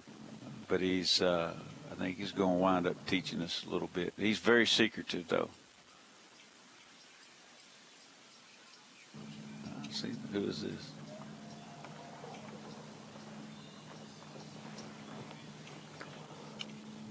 You recognize?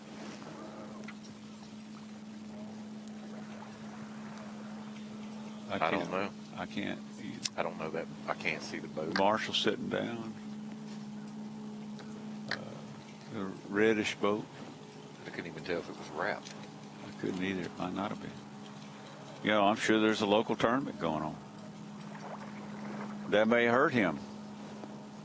You know what I'm saying? Local tournament. He may hurt his own self. He catches a lot. He is so efficient and he catches so many fish. He's there to catch them, isn't he? I felt like, he has a pretty good understanding that he's seen, when he's catching them like that, he's seen the numbers. Like, you know what I mean? Now, the one thing about that whole deal that does look like to me, these fish move around a lot. You know, so he might just have to expand out. They move. I mean, I feel sure he understands that you know, how they move. So you know now he's on day 6, basically. So he's been out there for 6 days watching these fish. So he's seen them through a lot of different weather. So I feel like before the day is, he'll land right on them again. He'll get on them again. And do what he needs to do. Yeah.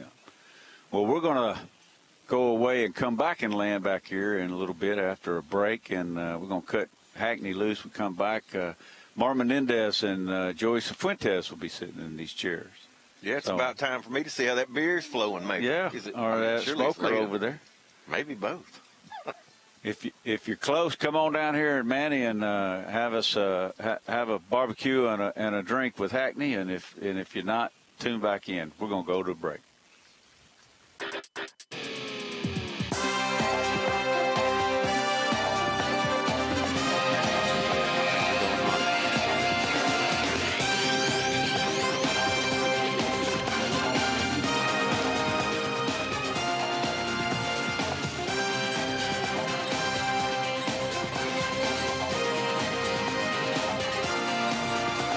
Welcome back to the Bassmaster Elite Series event on Toledo Bend, Louisiana. Sitting Mark Menendez and Joey Cifuentes. Cifuentes. Yeah. And, these two are probably polar opposites on the forward-facing sonar. We saw Joey win 2 events with it last year, and Menendez can't spell it. There you go. So Can't spell it. You guys take it from here. Read down our leaderboard there. Well, I tell you what, it's been a steady afternoon, steady morning. Looks like Luke Palmer's made a little move here in the last little bit to move on up to second place. Pat Slapper's still holding down in the fort, and Ben Milliken has had the best start to the day with the big Phoenix Big Bass caught today, a little over 7 pounds. So starting to see those weights creep up there, Joey, several 20-pound weights. It seems to be a little slower than it has been on other days to me. Yeah, I think so. You know, it's going to pick up, though. I mean, as that sun comes up, it's supposed to be pretty warm today, and wind's starting to pick up, make the choppy a little bit out there. They'll start biting, so I think we'll see some big fish caught later in the day. With the forward-facing, that smooth water makes it easier to see those fish instead of up and down in the bow of your bass boat where you can't really focus on them. Yeah. But the other thing here that I'd noticed this week, when we had those warming south winds, in the afternoon, they just slid up shallow and bit real well. The last 2 days in a row, we've had this little bit of a north wind, and I think that's kind of slowed things down again. Yeah, I think that's never makes a bass feel good when that north wind starts coming in. I got up this morning, it was a little chilly. So, had a bite. Yeah, they know all about that. Maybe a little bit more high-pressure day, so we'll see. Well, we'll see. You know, it's amazing what we're learning with forward-facing, how it's changing where we're thinking. For those of you all that are watching, if you really want a good look and have something funny to laugh at, go to Instagram and look at Brock Mosley Fishing's post. This is the most correct statement I have ever seen. It is so funny, but yet you start thinking about the meaning. Have you seen it this morning? No. It is hilarious. It has to do with Men in Black. So I'm going to leave it at that. But go to Brock Mosley Fishing and look at this. This one's going to go viral, Steve Bowman. It's a really funny post, and it is absolutely the most correct statement I've seen in a long time. A couple to get rid of, but God, I wish I had some freaking super glue. You know what's good about this, Joey? Pat and I were in the same flight, and I weighed in after him both days. I don't have to do that today. Yes, that is good. 27 pounds, 29 pounds, whatever he caught. I would have been sick if I'd have been weighing in after him every day. Yeah, I had minnows compared to that. You know, Pat's one of the nation guys that came up through the nation. I think we had 6 or 7 of those guys stand up in our field when recognized that guys that came from the nation. So it's really proof that the foundation of the Shield is the nation, and we've got guys that represent it at the highest level that have worked their way all the way through there. It's really a neat thing to see. Yeah, super awesome to have all those different avenues to get to the elite series. To get to the pinnacle, yeah. It's really cool.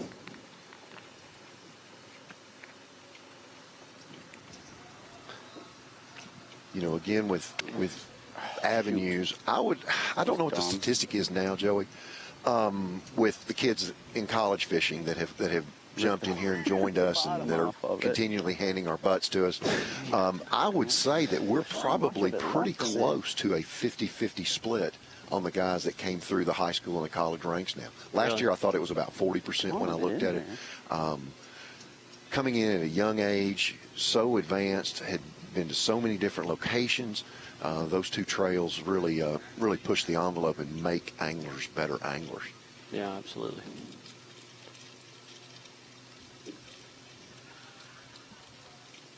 Pat's having another good day. Solid 18 pounds basically on bass track, and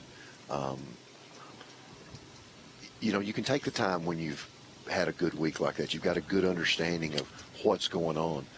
Tell me what goes through your head, Joey, when you're having one of those left-handed days where you've lost one or something crazy's happened. How do you deal with the adversity when you're really not in a groove? Man, it's hard. It is really hard, but just to stay in positive attitude. You have to try and forget about those moments. It's so hard to do. I know, because I beat myself up really bad out there on the water. But you just kind of stay positive and keep plugging. I mean, I know that's a cliche and what everybody says, but it's so true. You can't harp on those things, and you got to think like, all right, I'm going to get another bite. I'm going to catch another big one.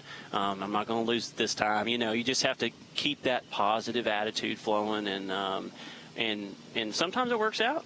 Sometimes it don't. But agree. But that's what you have to do. You just have to keep fishing. I mean, you're going to lose fish, and it's just part of it. But it's bass fishing. Well, it is, and we're fishing at such high stakes here. 2 points lost here at this tournament is the difference of somebody making the Classic and not making the Classic, requalifying and not requalifying, whatever it is. So every fish counts. Every point that you get is a crucial point. If you could, rooming with one of the Federation guys, Tim Doobie, the new guy, he had a tough day the first day, came back with 22 and he finished 50. And I said, Tim, you've got a free day to fish. And he looked at me and he says, what do you mean? I said, you have nowhere to go but up. So you can either do one of two things. You can either try to stay consistent and grab you another 8 or 10 points, or gamble and hit a big lick, hit a 25 or 30 pound lick, and get 25 or 30 more points tomorrow. What are you going to do? And he says, I'm going to gamble consistently. Great kid. You love him. I can't wait for you to meet him. He's going to take a lot of our money. He's a very talented young angler. Yeah. And a real, like an old soul kind of way. Just 30 years old and just as cool as a cucumber. Yeah, I got to meet Tim up at, I was doing a show up in Boston, Massachusetts, and New England Fishing Expo, and he was really cool. Seemed like a nice, real just, down-to-earth guy, and he'll fit in right good and well out here on the Elite Series. Oh, so, he will. He certainly will. I'm actually rooming this year with Trey McKinney. Are you? Yeah. He turns 19 years old today. Today's his birthday. We're going to give old Trey McKinney a birthday shout out. Yeah, me and him are rooming together a little bit throughout the season, and he's phenomenal. Is it like a big brother, little brother, or is it a daddy and a son kind of relationship? It could be either. Well, I had to give him a lot of tackle this tournament. And it really reminds me whenever I started rooming with Larry and we were traveling on the tour and stuff, and he was giving me tackle. I forgot everything. So it's kind of bringing back those memories. But maybe it's more like a daddy-son situation. I don't know. But he's a good kid. He's a really good kid and an awesome fisherman.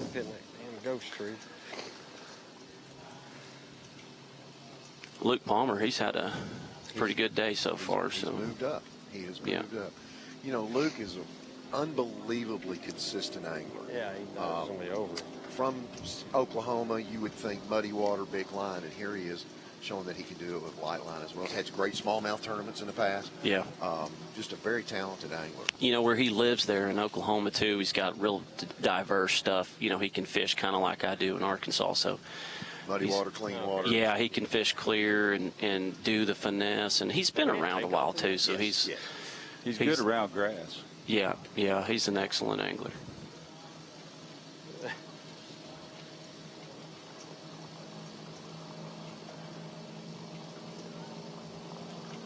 My question for you, too, is we saw I think kind of get out here and you get worried Koya, about getting run he's over. dropped way down, right? Way back. The question is he going to catch him again? Because this is his slowest day. Slowest start, I'll say. Well, you know, one of the things that's happened is how much the fish are moving right now, Steve. And he obviously parked on a really good group of fish in the first couple of days. I don't know where he's fishing. I don't know if he's still in that same area. And that wave that he parked on for the first couple of days, they may have just kind of hightailed a little further to the bank. So that's what he's going to probably have to recognize, either move to the bank or go to another area where he can find another group. So I think a lot of the anglers are going to see that the fish are really starting to try to move up a little bit more today. And some of those pathways, those intersections may become a little bit barren for a day or two as that first group moves up. Exactly what I thought. Got him right there. Little spot.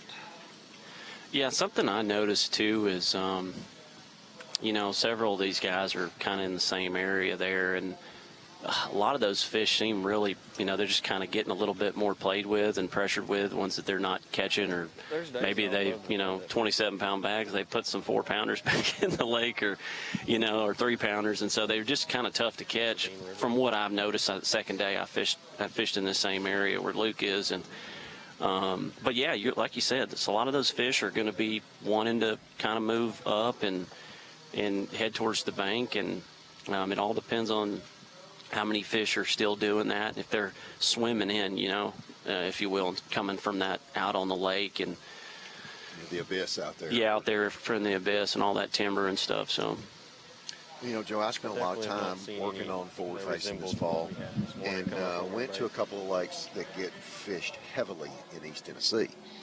And it was really unique to see on that particular lake. This was Douglas Lake in Tennessee. I was there for a little small event.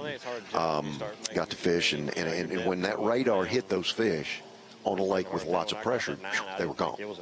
So you said you were in the area with a lot of the leaders, a lot of fishing pressure there, a lot of radar being watched there. How quickly do you think these fish are going to get accustomed to this, that something's not right in their world? I've been on lakes that's never been used, and they're infantile, they're dumb as a rock, so to speak, where it didn't bother them at all. But now that we're starting to see more of this, and every bass boat I've seen today is looking down. So how long do you think it's going to take? you know, it's really a tough question to know for sure. I feel like I've experienced some of, you know, where I see some fish, and the closer I get my sonar to them, you know, that they want to like run away from it. I mean, I have seen that multiple times, but I don't know, you know, maybe they're keying in more on like hearing you come up close. I can't really like say that it's 100% forward facing sonar, but there's been some studies Berkeley did, and they say they can feel it like 50 foot or closer, but just on the studies that they've done, if they get out past that, they don't really necessarily can feel it. And they say their lateral line the feeling they have only goes out like maybe 3 foot out. The circumference around that fish may be a 3 foot. Yeah, but still, you know, I don't know, because I don't know. It's tough to say, but I feel like, for sure. I mean, it's not so much the sonar. I think it's just there's more people out here fishing for these fish, you know, and it's just like they're getting caught more. And the more they get caught, the harder they're going to be able to get to catch, right? Sure. I mean, sure. And, you know, these big females that these guys are targeting out here, I mean, they've been caught several times, I'm sure, over their lives, but I don't know. That's all just kind of skepticism, because I mean, how long does a bass know? How long does she remember when she's been caught? Are we giving them more credit than they deserve? I never want to, but I feel like maybe we should. You know, I definitely agree with you. I definitely agree with that statement. There's a lot we don't know about a bass. I mean, 100%. Well, I think what I've learned the most that may help the anglers out there watching is the forward facing. It appears these guys are just out there over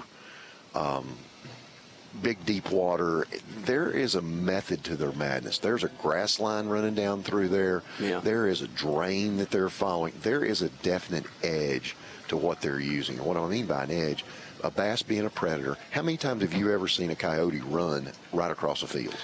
Not very often. But you see a lot of them tracing down the tree line. That's right. So a bass is kind of the same way. He's going to follow an edge. And I think what I need to do better is realize that I can go back to what I've learned over the last 50 years of fishing and blend that with forward facing, and then you have a better understanding of what's going on. Yeah, I felt like I did a really good job of that last year. Put my, Which one, Seminole? Yeah, you did a wonderful job at that. Yeah, I guess St. Clair is kind of wide open, but it's still there's subtle changes out there on the lake that you have to pay attention to, grass lines or grass clumps and stuff like that. But the creek channels, you have to put all that knowledge that you've gained over your own bass fishing, which I've been taught, fortunately by Larry and different guys out there fishing, and you got to put that together to be successful up here. I mean, you can't just roam out in the middle of the lake. Yeah, you're going to catch some fish, but these guys have really extensive knowledge on what these bass are doing and what they're relating to, and they're sticking to those little patterns and catching them and putting all that together. I think we've spent so much time fishing visually, yes, especially for me. Yeah. I had a shallow pattern going this week that once you found what you were looking for, it was pretty easy. But spent a lot of time looking for what you needed to find. Mm-hmm. You just have to translate that out here deep. The same things exist shallow as they do out there in that deep water. And I've always said that about ledge fishing on Kentucky Lake. You've got rocks, you've got stumps, you've got creek channels, you've got bends and things like that. And that all is up shallow too. So you've got to blend that together. And I think that's where I may have gone wrong a little bit with the initial thoughts on forward facing.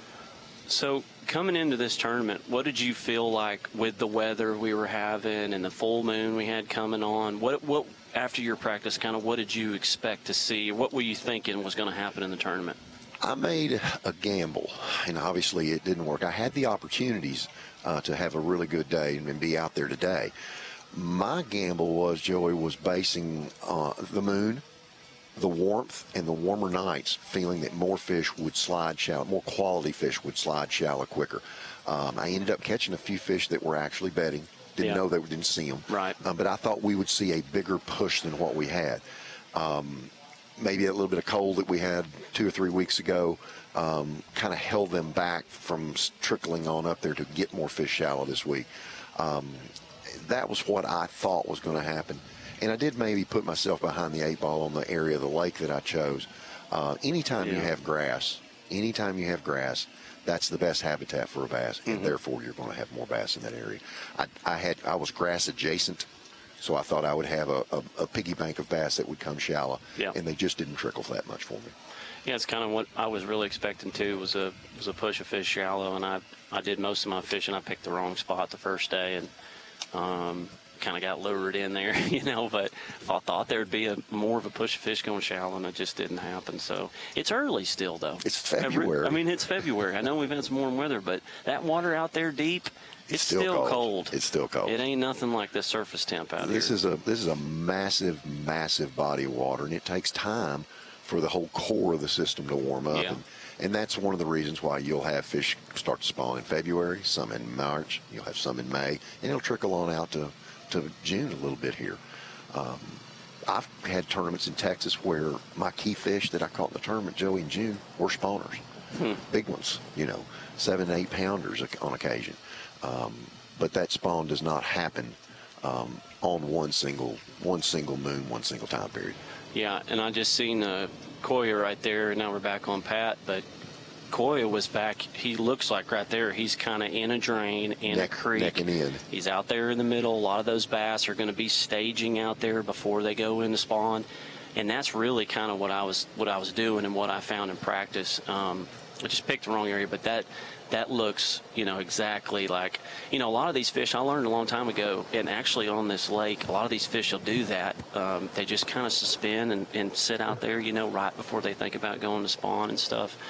And he's struggling a little bit today. I can't see this the iPad right here, but where was he at, Bowman? Koya. It's a 6 or 7, but he doesn't have the. Does he have a limit yet? That's 3 at the last time I checked. Yeah, 3. Yeah. Double check.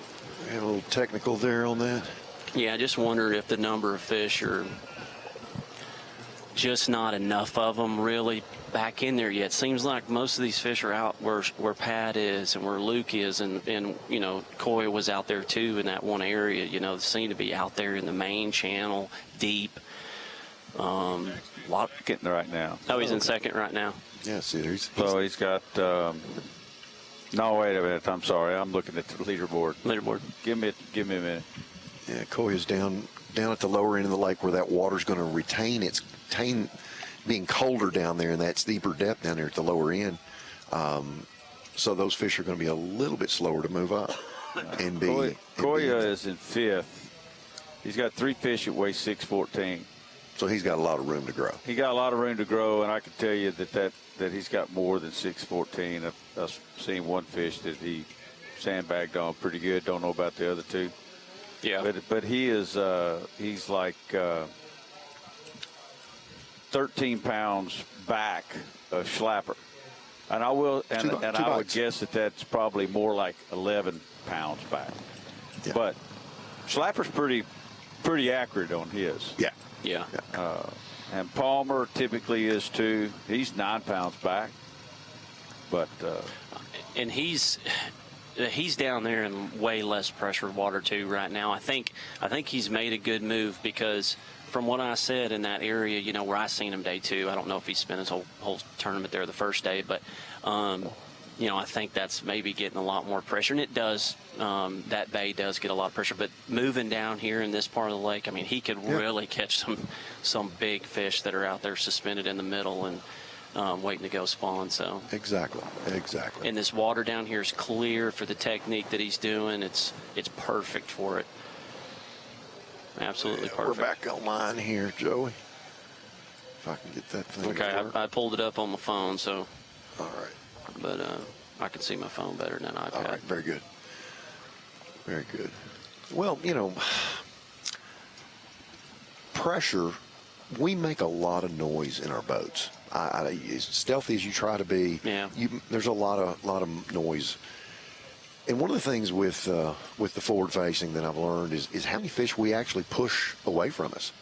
To me, it's amazing that we ever caught one beforehand with as much noise as we make. You pull up to a brush pile or a tree and you just see fish scatter a lot of times. And exactly what you're talking about with Goyo there, getting to an area where there's not another boat in sight right there. In the heavily pressured areas, all those other boats on top of things are going to make it increasingly difficult here this weekend. So that's a good strategy. Yeah, it's a great strategy. That's what I like to do, is kind of why I didn't start in that one creek in this tournament, is I like to try and find something away off the beaten path where I'm not, you know, fishing around a lot of fish that are getting baits thrown at them constantly, and especially with the forward-facing sonar, I like to try and get out of the beaten path. It just didn't pick up on anything down here where he is, but it can be high risk, high reward, you know. So. Yeah, you certainly did well with that at Seminole. Everybody was up in front of you. You were out behind everybody, and milked that for a blue trophy. So it's a really strategic thing that happens this time of year, and it's all about following that bigger group of fish that has the biggest females in it to get those weights up there high. Yeah. Well, we're going to come back and talk about big females and getting them high. Family show here. Yeah. We got to go to a break first, so come back and stay with us on Live Mix with Joyce Fuentes and Mark Menendez. We'll be right back.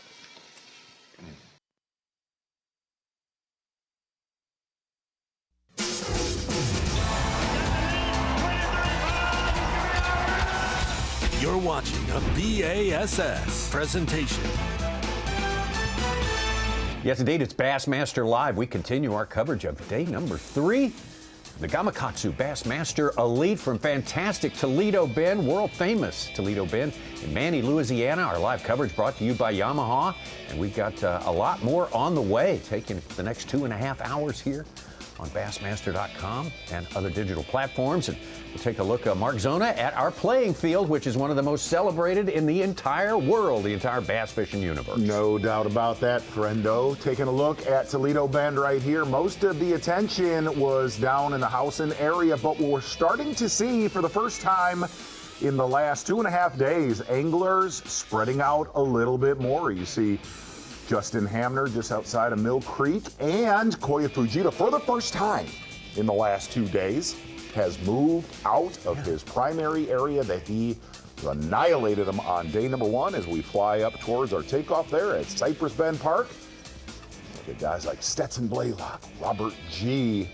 Good stuff. So we're starting to see a little bit more activity on that Louisiana side. All right, well, let's take a look at our Toyota Midday Report to tell you what we have seen and show you, more importantly, what we have seen today, including Justin Hamner. Exactly right. Starting the day in 10th place. The ham chop getting it done with a jerkbait early, but backing it up, a lot of his fish actually coming this week. If you did not tune in to our FS1 broadcast on this right here, old school half-ounce or 5/8 ounce mop jig, that one for Davey Height. Let's go. Power pole replay of the day. Oh, calling his own. Okay. See, we like that. That's good stuff. Chris Johnston, as you pronounced the first time we saw him today, dangerous man in this lineup. Yeah, and he's been kind of just creeping around the leader area, mouth of Howson, and kind of just on the perimeter, catching a big one earlier today on a jerkbait. Not getting a lot of bites, but quality has been there the last couple days for Chris Johnston. Actually caught I believe it was a Such, a 9-pounder yesterday? 9.3 yesterday. Wow. Phoenix Boats Big Bass. Biggest thing he's got today is a 5-pounder in the boat, and that came very, very early today. First 30 minutes of fishing, as a matter of fact.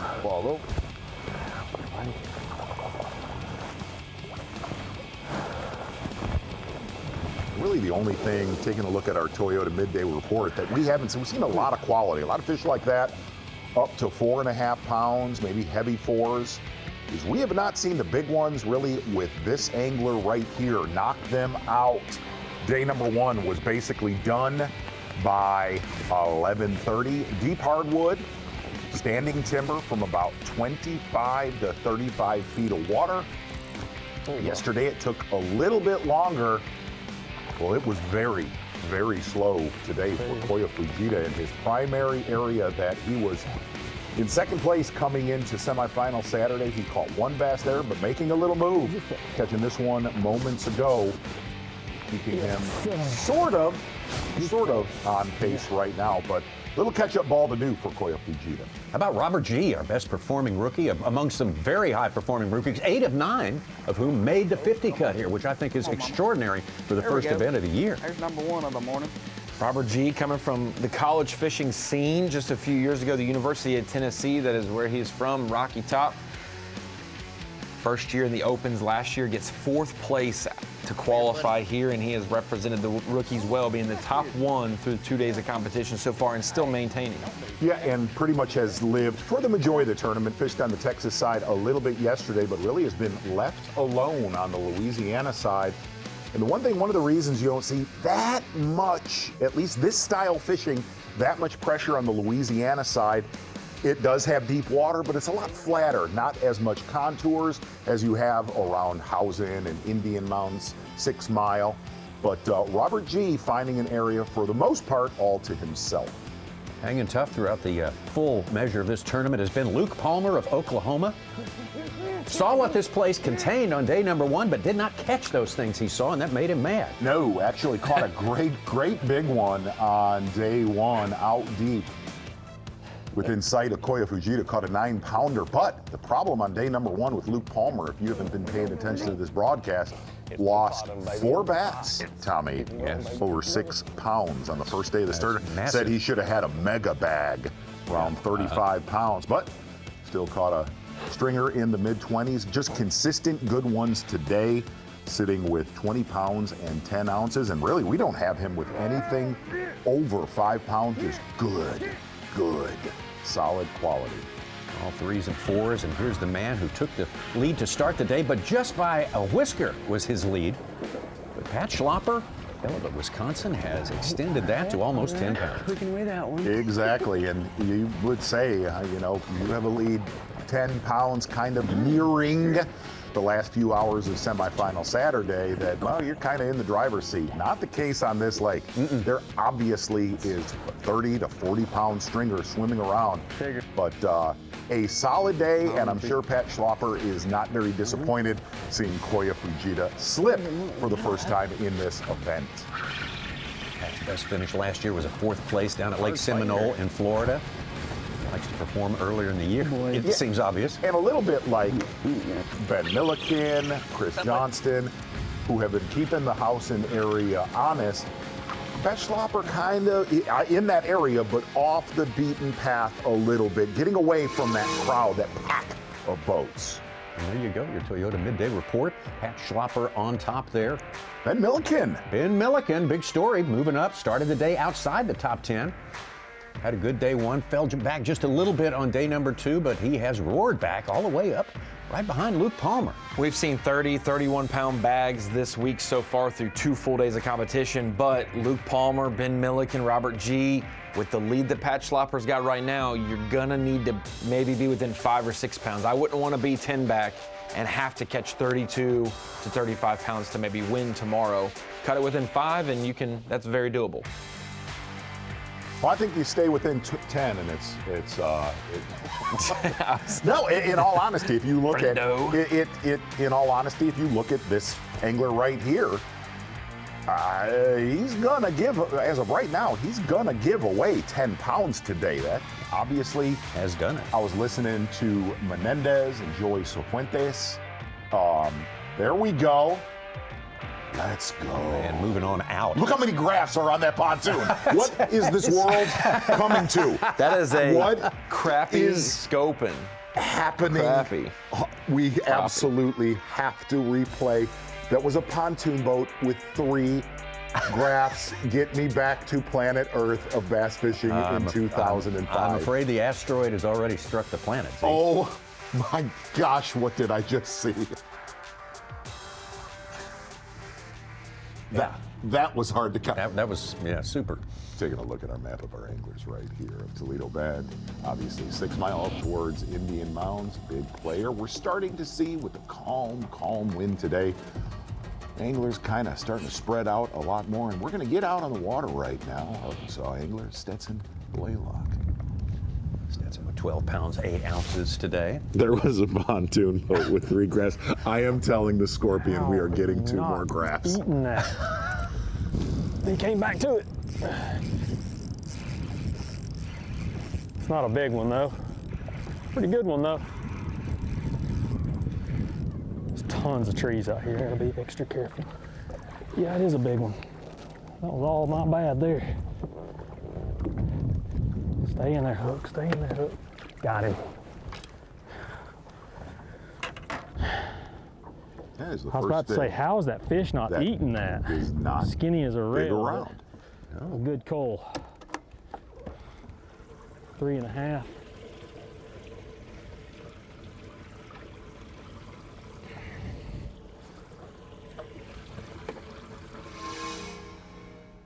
Bite's not good. I think you just gotta, oof.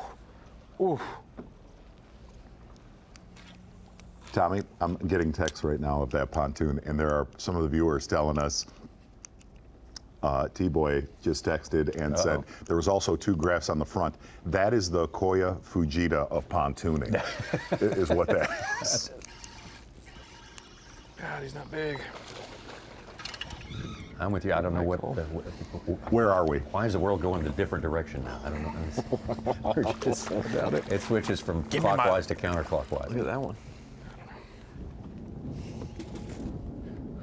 Did somebody just holler? Whistle, I think. Oh, I don't know who's talking. Insane. 5 graphs on the pond. Yeah, I mean, give me my beeper back. Absolutely absurd, but for some reason I want it. Look at this. Let's take a look at this. All right, count the 3 graphs. And number 1, letting it eat. That's what struck me first. I mean, just trolling motor on the front. If this guy isn't in tournaments. Naughty, not just correct. for No, there is a front graph. There's 2 front graphs. 2 front grabs, 3 grabs. I mean, that is fun. And a guy eating a bowl of cereal. That's man. Dude, that is it. That's the smell of victory. Repower with the new Merc on the back as well. Look at that. I mean, he is getting it. I've seen it all. I've seen it all, man. That's how you win. Go until we find them. And this is, I mean, I fished up there. We're basically just looking. I mean, I just feel like this is the way to do it. We can go back to that area and do 3,000 damn circles, but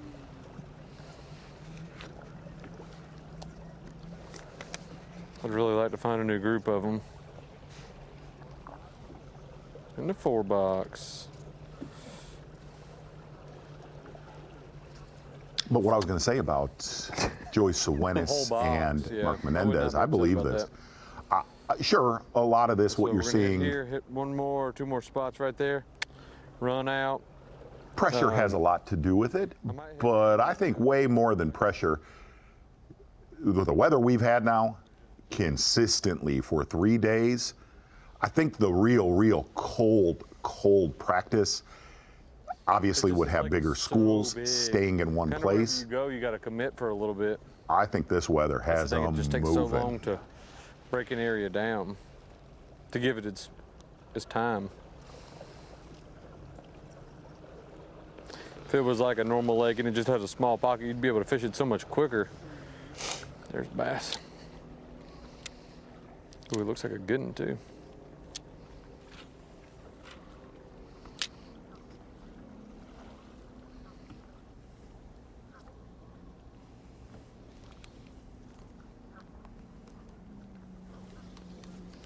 Patrick Walters, 19-11 on day 1, comes back with 30 pounds and 5 ounces on day 2.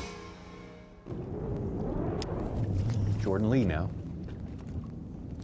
And this is the time of day that Jordan Lee has done the majority of his damage. Got some bites earlier today, but he said yesterday was fantastic. A sparkling, dazzling display later in the afternoon on day 2. Here he comes.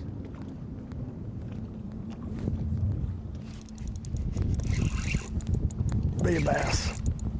Oh, it's a giant. Yep. Don't stay on.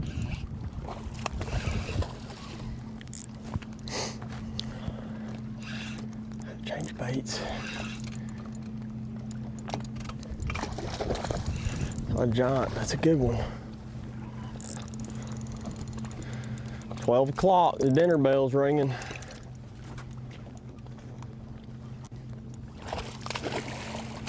I'm gonna let him right here where you're at.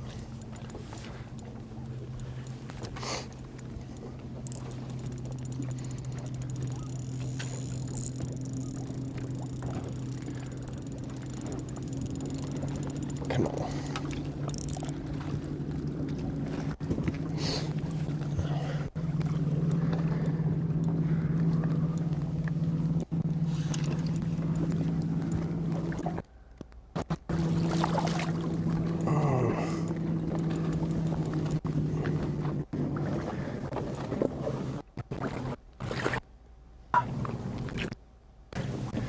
There we go.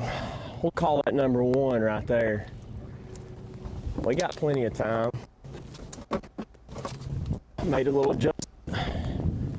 I just rigged it up. First one I threw at. These things are fickle.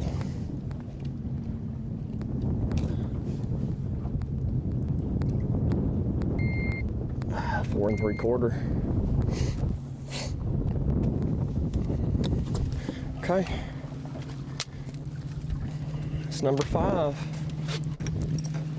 There we go. Made a little adjustment, went to a slightly bigger head and a smaller bait.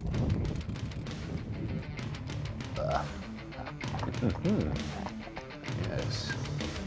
Oh. Jordan Lee made the comment, his bite does not start until noon.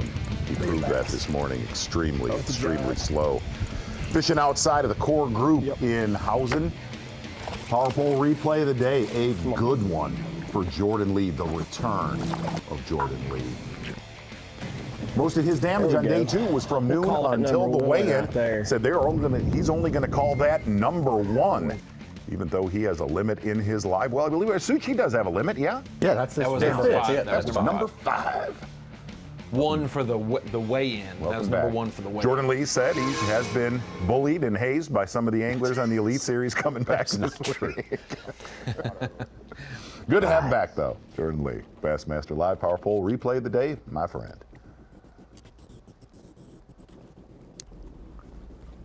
Vegeta's the only one in the top 10 without a limit, and Milliken is the only one who has supplanted somebody in our top 10 today so far.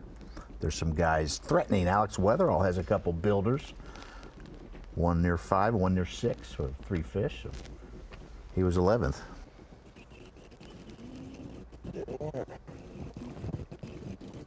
Missed him by here.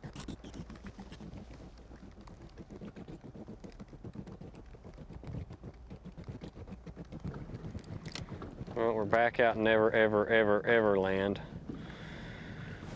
And it's not really panning out at all. I'm about to give this about 20 more minutes and I'm going back up shallow again. I'm just trying to find an area that's not just tormented with people. Gosh, my main area has just got hammered. It was like, I thought there was a 3-ring circus going on in there when we were there. Figured it's better for our safety to leave there and go somewhere else. We didn't want to be a statistic.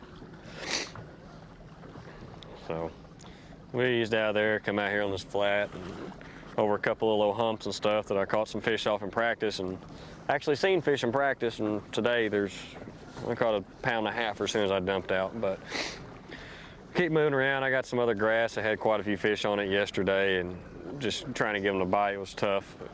So we'll go hit that, mess around there a little bit. And I don't know, I'm thinking about going and flipping some docks. I'd go crack one. Felt good hitting that one on that bait caster.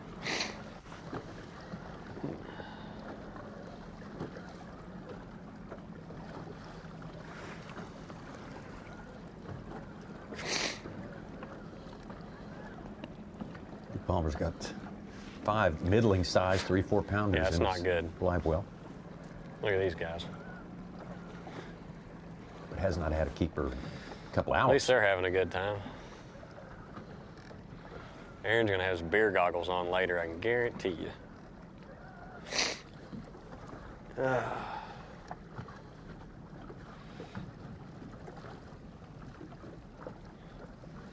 Boy, and I remember some of the weigh-ins of years past in Cypress Bend and Manning, Louisiana. I mean, some of the biggest times we have had when we used to go to tournaments, Tommy. Oh, my goodness, yeah. I mean, they turn loose. Yeah. They cut loose, turn loose. Yeah. It's a... Turned out. Everything's flowing. Yeah.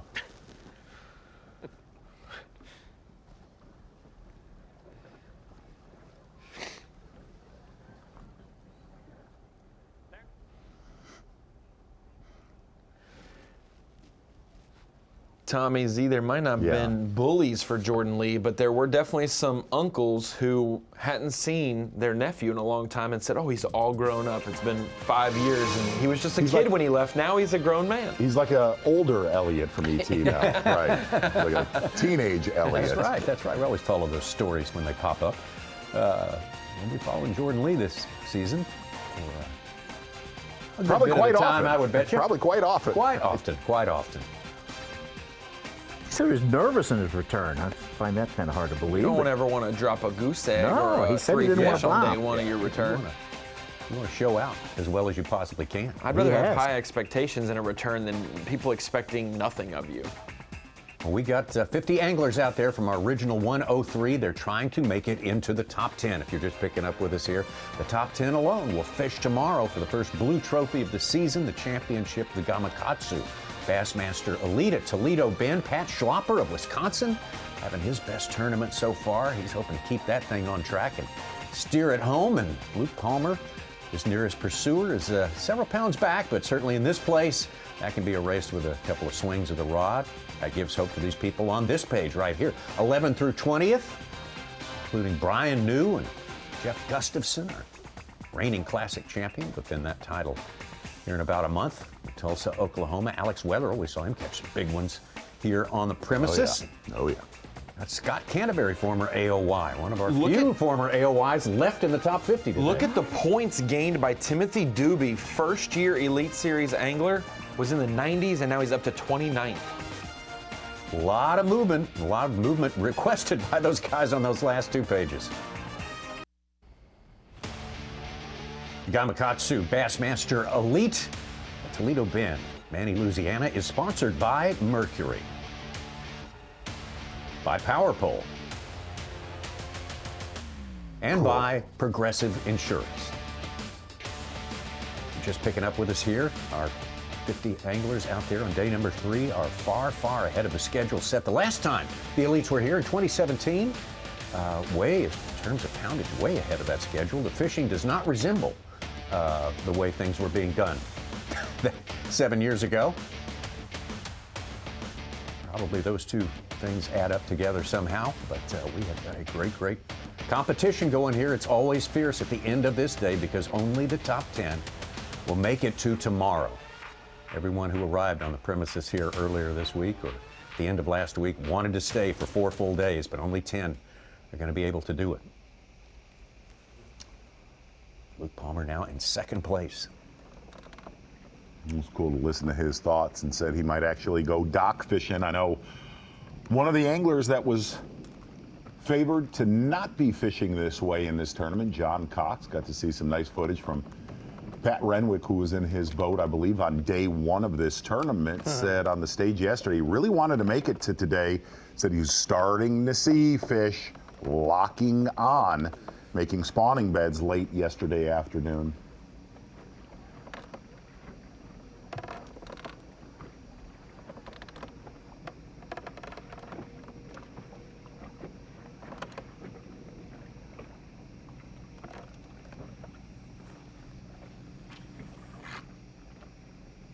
Ben Milliken is still on the Louisiana side, and he's still culling. He just got a couple ounces. His big bag of the day, 23.11, from 14th to 3rd. Yeah, Milliken spent a lot of time in the creek that has been the most popular, obviously, the first 2 days just because of the wind, but he said he had an area, a mid-range area in about 6 to 12 foot of water, isolated stumps on the Louisiana side that he was using forward-facing sonar, but said he thought they were starting to spawn on those stumps the last night of practice.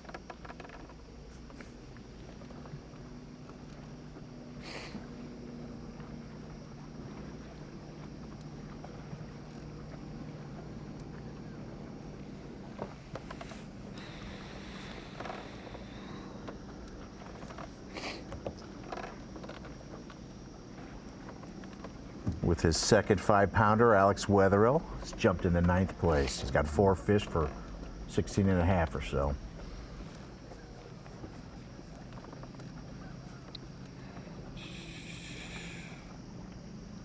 And Cooper Gallant just landed a 7-pounder. He's over 19. He's knocking on the door in 11th.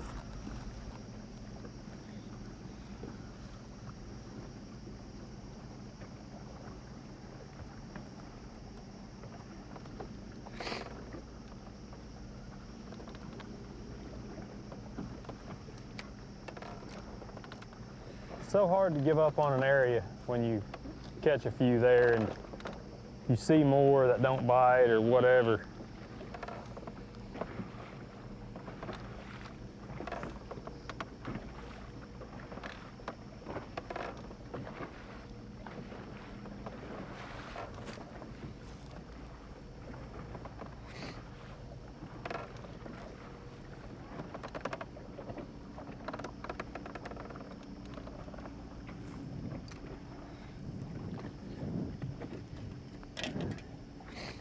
Now, Barry, go catch fish. You ready to go catch fish?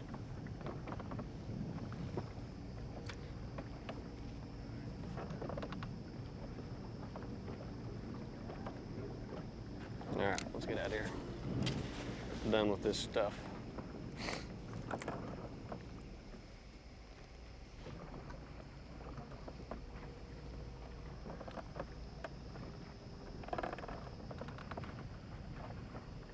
We started the day with 4 anglers. Patrick Walters in 4th with 50 even, on pace for Century Belt here. But right now, unless they start getting to catching them, there's only Schlapper. You're worried, above aren't 75. you? I am. You were not yesterday. No. No, you were very confident. Century Club has become one of those most coveted achievements for all of our Bassmaster Elite Series angler. Everyone wants to be a member of that club right there. Lake Fork has shown us plenty of that. Garrett Buckett. Century Club Brandon next week at Lake Fork, you think? Oh, I think so. Yeah? I think Yeah, so. yes, sir. Patrick Walters has done it there 3 Who's this times. week first? Incredible. That right there was a tournament to remember. Patrick Walters. Topwater beatdown in that event. Would like to see that happen again someday, but it was Lee Livesey.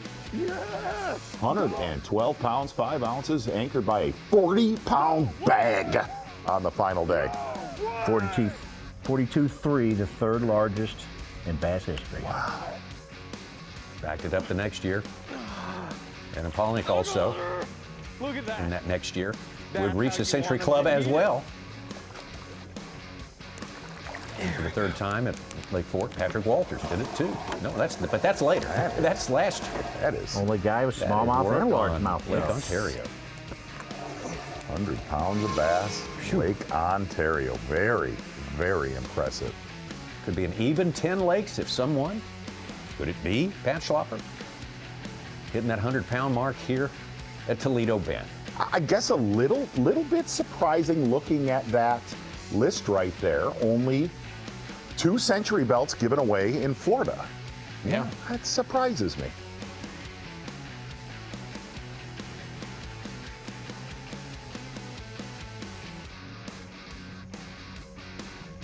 Well, as Such said, the only person after 4 or 5 hours of fishing here, the Gamakatsu Bassmaster Elite at Toledo Bend, is Pat Schlapper, who's at the 75-pound mark, which is right on the number to hit the Century Belt if you divide 4 days up equally. Yeah, and he is going to win the award, Tommy Sanders, here, at least so far, for semifinal Saturday. Marathon Peak Performance, 27.4, 28.5 yesterday. Fun day in the boat with Pat Schlapper. And hey, today you would not have thought this.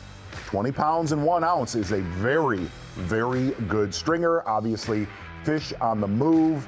A lot of pressure on that southwest side of Toledo Bend. Marathon Peak Performance, Pat Schlapper. See if we can't slink on down to the lower half. I'd feel more comfortable if Schlapper got rid of that 2 1/4 pounder. I know you would, Such. I know you would feel much more comfortable. What we can do. Psyched me out. Look here now. Up shallow, Justin Got Hamner. me all excited. He has fallen out of the top 10. We up here shallow. Trying to find something pulling up. I've seen some cruising, but I ain't found none that are just locked down yet. All it takes is that one big girl. Oh, it's just fun to watch. Full moon, everything's right. Nostalgia. Let the boy watch.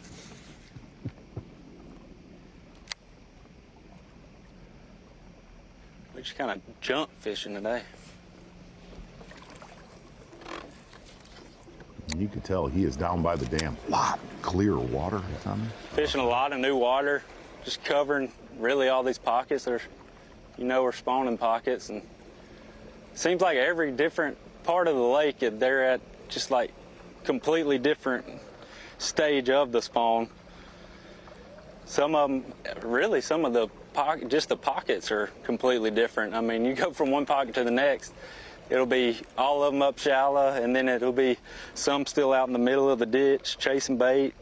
It's kind of all over the place.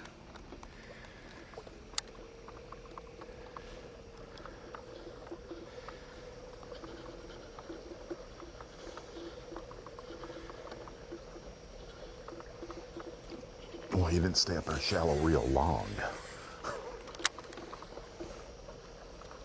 Kind of hard to keep your eyes off that screen there. I agree.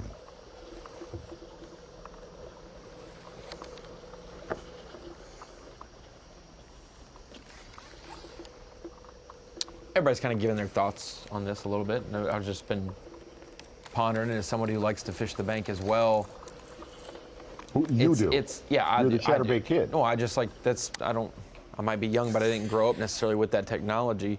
But it's interesting the dynamic of fans watching at home, that they would admire someone who's fishing up shallow, even if the fish aren't there or aren't biting. And they're okay. They're okay with them finishing 90th. It's an applause at the weigh-in that they finish 90th by being too stubborn rather than doing what it takes to just advance, which has always been what it is. Like, it upsets you, I could tell. Well, I think it's just contradictory to what we've been taught by our heroes, which is never take no for an answer, always figure out a way, don't give up, And this be fish can versatile. tell Saturday. But now they're like, you go do it your way and finish 75th, and we'll be proud of you, even though you got $0 this week. They like layups, not headache all these live scopes going around. Yeah, in a basketball terms, yeah. I think it's interesting to consider.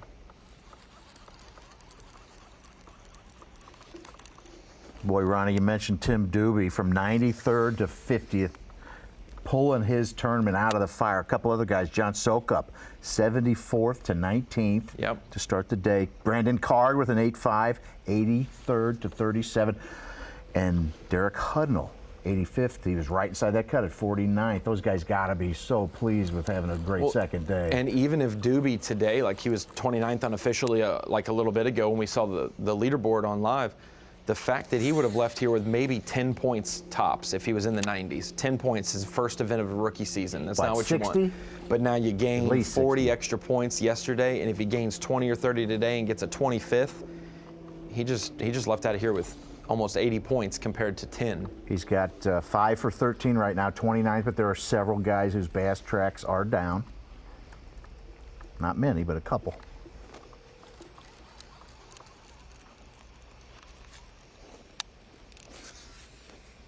The guy coming in his first elite tournament from the nation, he's got to be pretty stoked. He stopped by here after pre-practice in Toledo and Fork. He came through and stopped.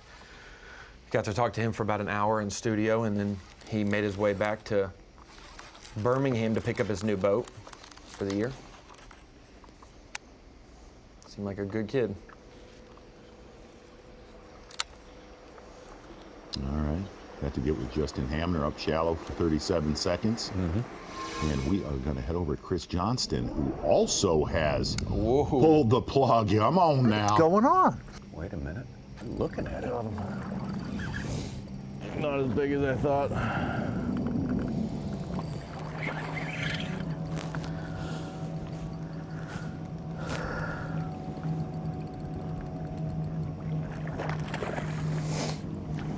Not what we needed.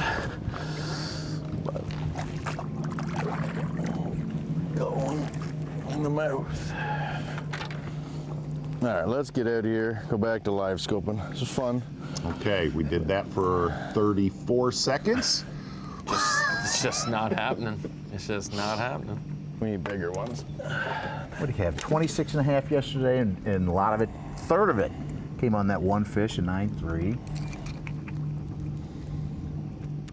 Yep, and those males are built a little bit differently. Nice fish, but did not have much girth.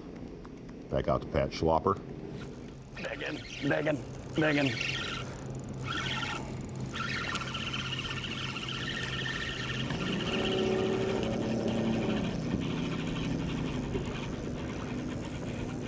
Well, he ain't that big, but he'll help, I think.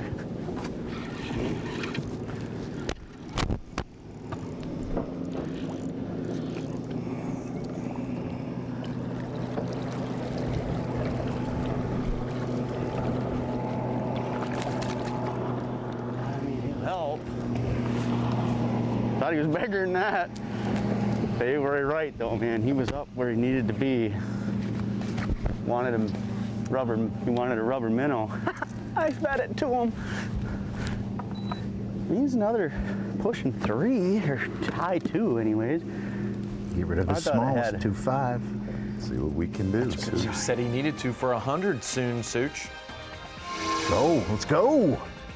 Pat's still catching them out there.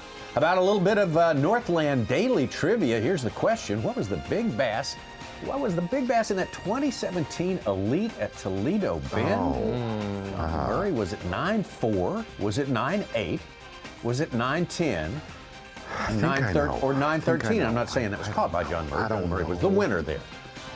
But give that some thought. Chew on that a little bit. Give it a think, and we will be right back with the answer.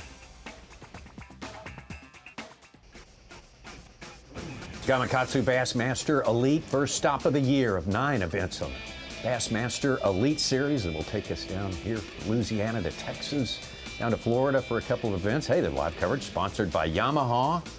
We'll go up to South Carolina, over to Alabama, and then wrap it up in the Empire State of New York. It's a long and winding road. It is.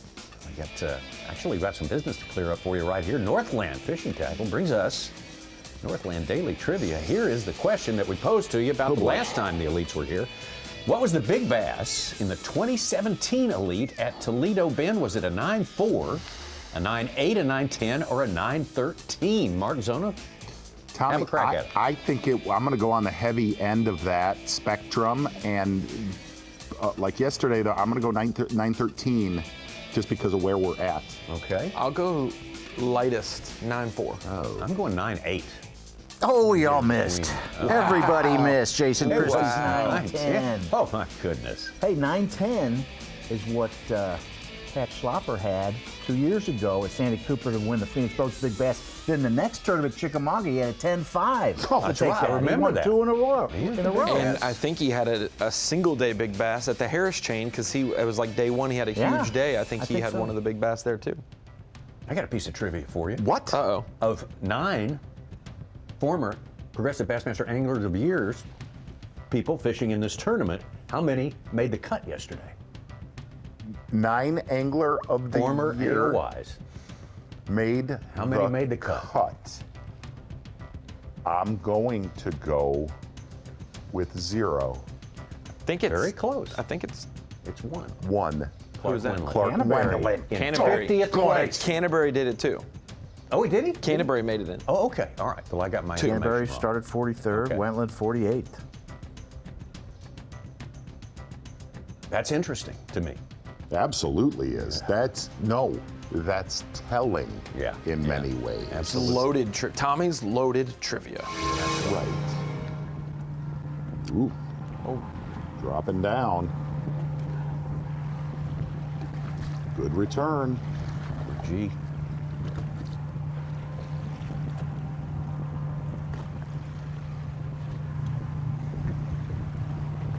Bringing it all the way up from 30 to 15. Dropped it. Pretty good one right there, too.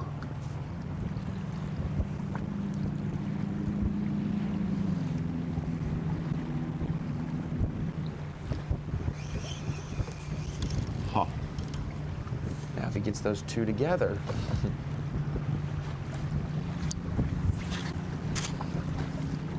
And that actually is a very good scenario. Yes, that's what I'm they saying. will Now get it's going to be competitive. competitive. Yeah, now there's two right there, and he's. We got it. There it is. How about that?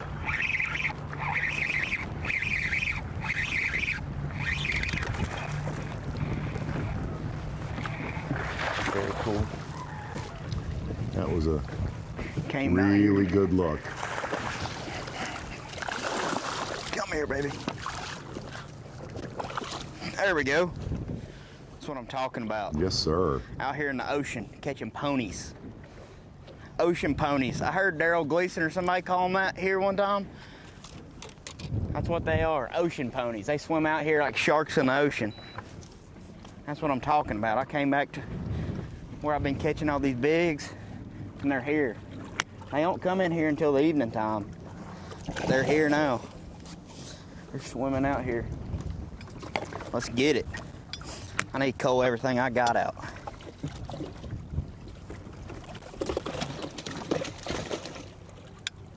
You're looking at one of our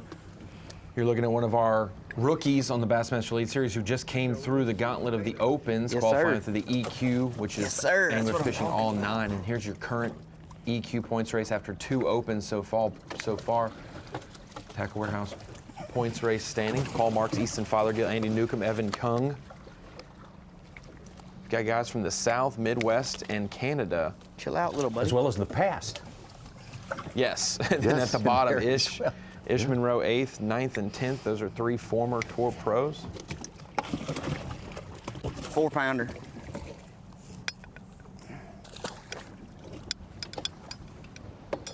Good call there. Robert G. Had 2 top 10s, 2 top 20s in that grueling 9-event EQ ordeal. Came out looking good and came out, well, at least here, the top rookie in the field. I've had a lot of people talk about that Robert G cuts his teeth weekly at Fort Loudon and Tellico, which we've known to be a challenging place. So if you can be consistent or figure it out there, you may be well versed to travel a lot of places. He just overtook 3rd place from Milliken, fellow rookie.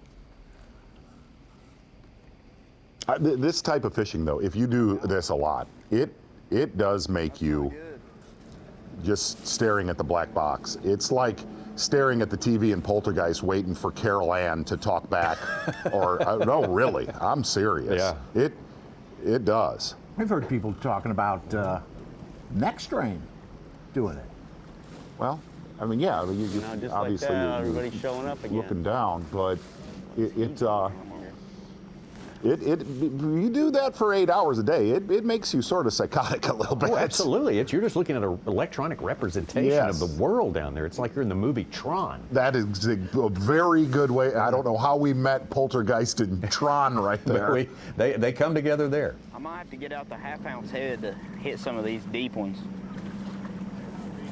They're in like 40 to 50.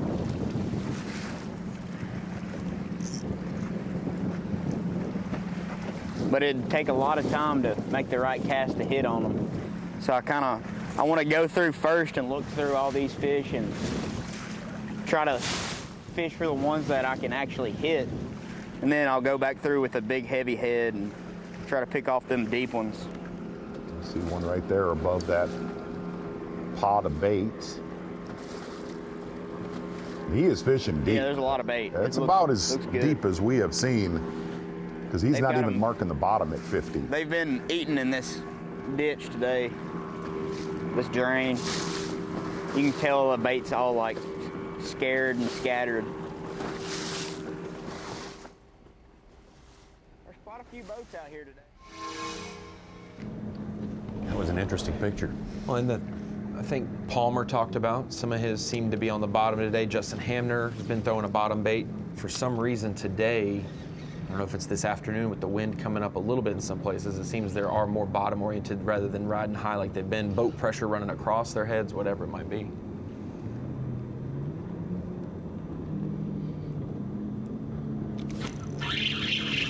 Schlopper. Good one.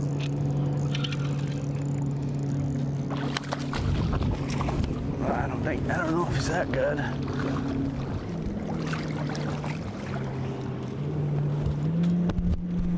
I don't think he's gonna look bigger when I first saw him.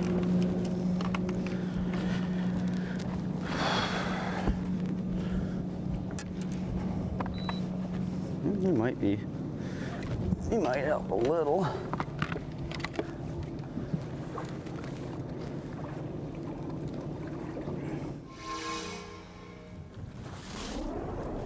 Back to Robert G.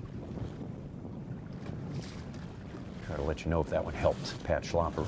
We just saw there, it'd be close on that.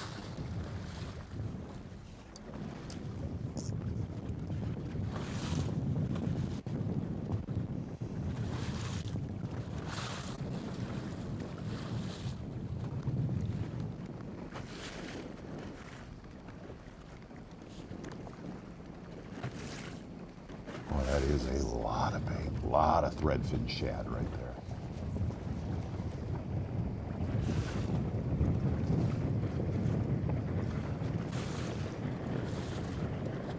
Trey McKinney started the day 13 ounces out of 10th place. He just caught his 4th fish. He's about 1.5 pounds from getting in our top 10. All right. Tomorrow's his 19th birthday, remember?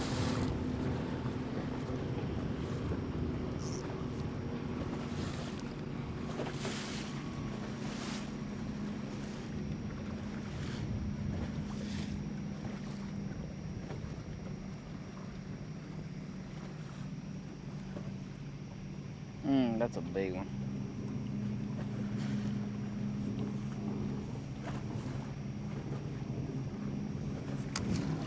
I gotta get the half-ounce out for that one.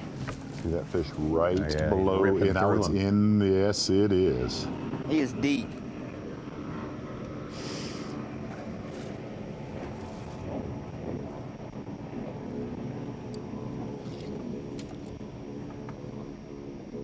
See his bait going down out at 40, reeling in.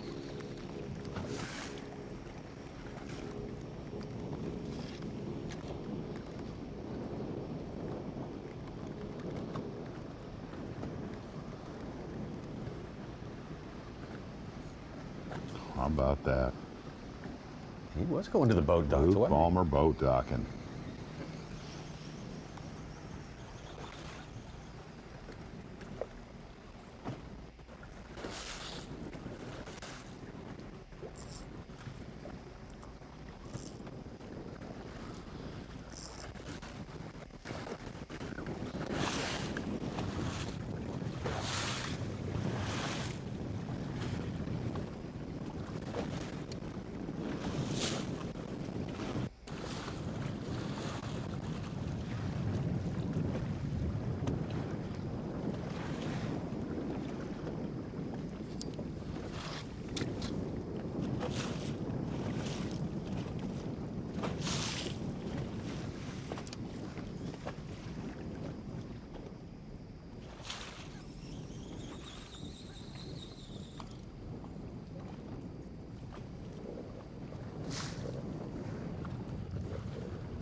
Come on, Garmin.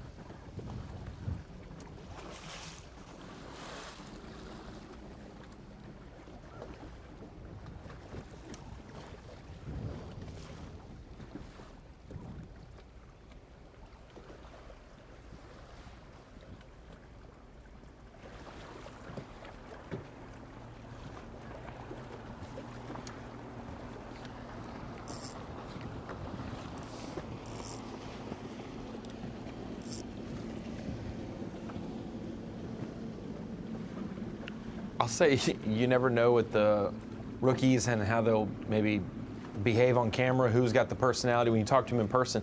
Robert G, relatively quiet in person, like wasn't, He brought it this week. I'm not saying I had low expectations for like what he'd bring on the show, but man, Robert has been a sharp kid and likes to have fun and catching them and explaining things as well, and we get to see, obviously, see it all in real time.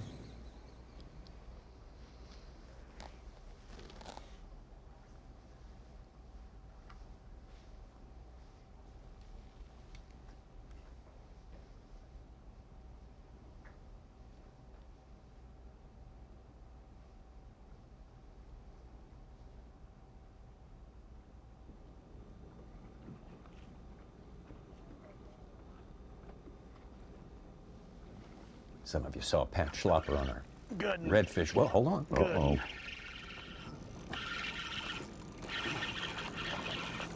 God dang, they're all like that 3-pounder again. God dang, fooling me. Skinny. He ain't gonna do nothing. He's just skinny. It's fun though. It's not gonna be 3 pounds. Oh dang, they are right though. They are right. I just need to get that. Well, maybe this one will help. Seems to be a little bit, tiny bit bigger than the other one. You know, Pat Schlopper, very popular angler out here. He's kind of like Robert G. He's very free with his conversation, lots of enthusiasm. How much enthusiasm does he have for what he's doing? Well, let's listen. Well, you know, yesterday I had that whole area to myself. And there was people up on top, but when I was there, nobody was fishing the way I was fishing. And then today that wasn't the case. So it's one of those deals where the big group is fishing. I did catch a couple fish out of there yesterday. You know, that's an area that I'm fishing, but I just, that stretch that I've been on, when they move out, they move up, they're big. And there has been a lot less pressure, so that's why I've been able to get them to bite. Now, like I said, today, where there was a lot more people that showed up, it was trickier. So hopefully tomorrow, there's not as many people around. I can stick with that strategy. I've got a lot of confidence in my main area for big fish.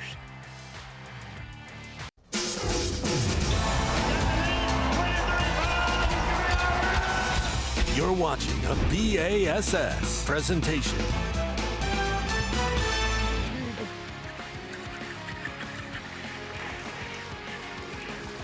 Get up in here, baby. Kyle Welcher, last year's Progressive Bassmaster Angler of the Year, incredibly.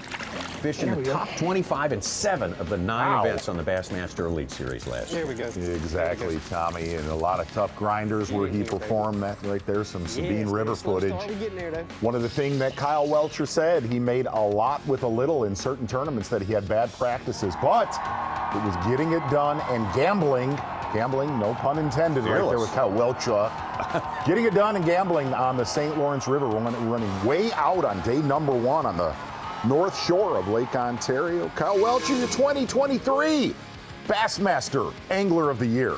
It's a good race. Brandon Cobb. Absolutely, it was a great race. Last half of the thing there, Dave Mercer. Let's take a look first at our Progressive Elite Series Angler of the Year points, which is the same as our standings right now, of course, since this is stop number 1. Pat Schlopper on top and Kiryu Fujita. Actually, well, it's not exactly the same as our standings right now, but our standings to start this day. Fujita, G, Walters, Lee, Johnston, Palmer, Blaylock, Parks, and Hamner. I'm trading from Patrick Walters to Koya Fujita. Now I'm going to Jordan Lee. Okay, all right. Angler of the Year, 2024. Just pitch till we win here. Exactly right. Just like at the fair. See if we can't slink on around the corner from our takeoff there at Cypress Bend. Boy, and I'll tell you, we're going to get out with Stetson Blaylock. I saw there's a thing on Facebook with Greg Hackney promoting the to-do Wayne Toops. Wayne Toops, that's performing. Right. Yeah, and I mean, Hackney is he jacked? Fired up. Okay. Wayne Toops is tonight, I guess?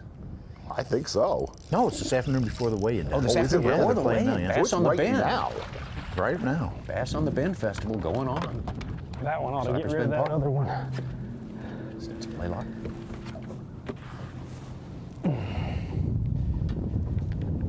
That other little one over here. I think. And checked in with Chris Johnston. He was actually doing a tiny bit of sight fishing. He went sight fishing for 13 seconds. That we know of.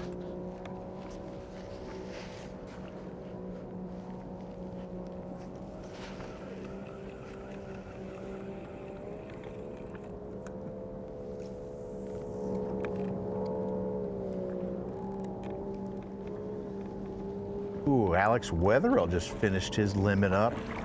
The 2-pounders, he got 18-11, 8th place. I think it's a little one again.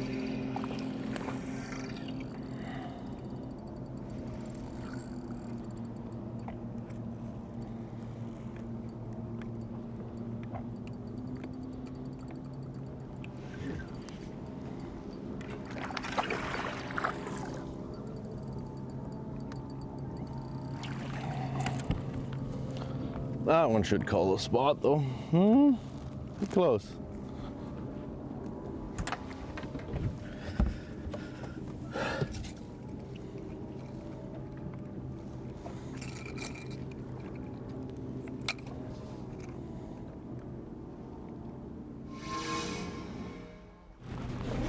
Thanks. Corey Fujita hooked up live critical bass for him. I wouldn't have thought you'd say that. Yeah, wrong with that.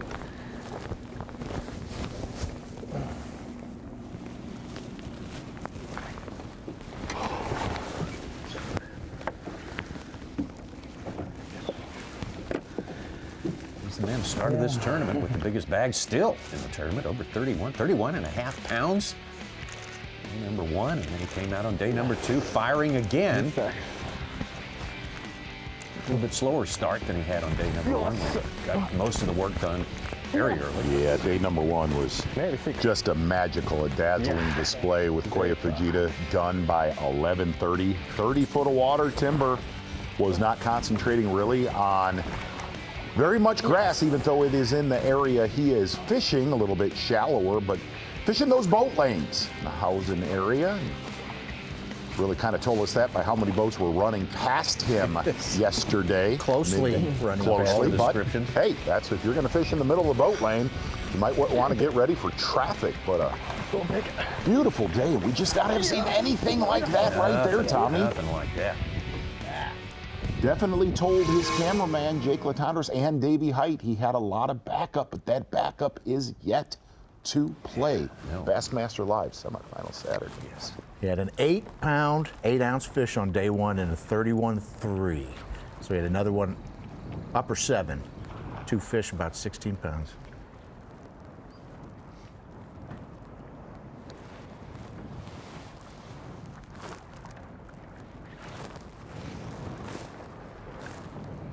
Boy, if you thought somebody in the top 10 was going to struggle today, you would not have thought it was going to be Koya Fujita. And granted, a lot of pressure in his area all 3 days. Yeah, not today, even though there was more pressure from his cameraman. Said today, he is, we said this on day 1 of this tournament, he is one of the best fishing around crowds. Last fish put him in 4th place. This one could climb him. Oh, bigger. Bigger. Yes, sir. Yes, sir. Wow. Yeah. Yes. Yes.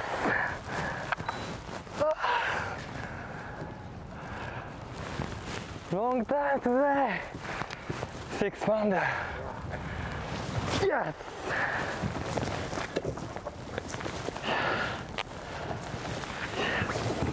Right to the bottom line. Wow, big one. Yep. Yo, you found them. Yeah. Good decision. Good decision. Yeah. Yeah. Right to 2nd place. Where he started today. Boy, if you run through that entire fish catch again in real time, Finally, 5 fish. he manhandled that fish, and that was, listen, he is usually almost artistic in landing bass, but we saw one yesterday that was a little bit shaky. This one right here was HM. This was a hot mess at the side of the boat. It was a slap fight at the side. We commented how quickly he got in smallmouth last year. 16-pound fluorocarbon leader, and he wasn't going to take much risk with this one at the side of the boat. Get in here, boy. Bulldog. Yeah, absolutely. Kind of gave it one kind of final slap, right? It's for good measure, for showing up late. Feel Kioya's lash. Yeah. Yo, you found these fish in practice? Yes. Yeah. Here.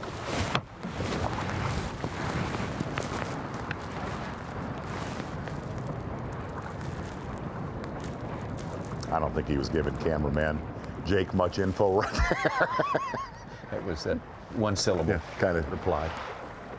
Kind of discarded that question. He strives for efficiency. Big fish catch right there. So needed, Such. Up to 71.25 ounces, shy of 16 pounds today. 5 minutes ago, he was trailing by about 16 pounds. Now he's 5 back.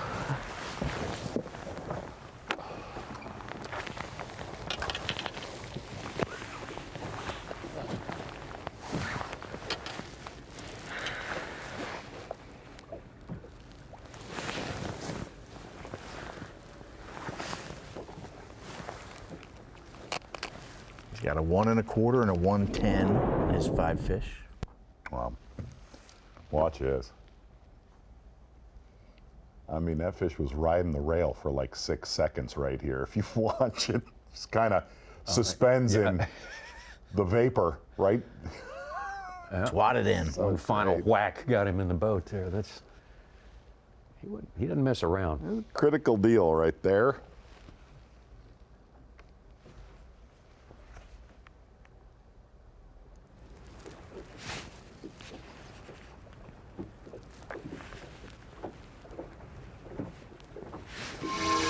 Still has 2 hours to fish. Get rid of those under 2-pounders. And characteristically, he's not jumping up and firing back out there. He takes his time, reties everything. Very methodical, very much sticking to the plan.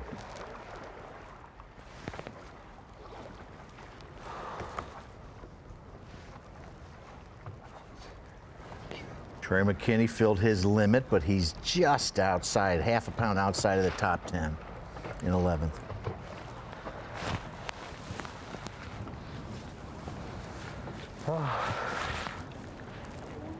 Cooper Gallant right behind him, about to cross the 20-pound threshold.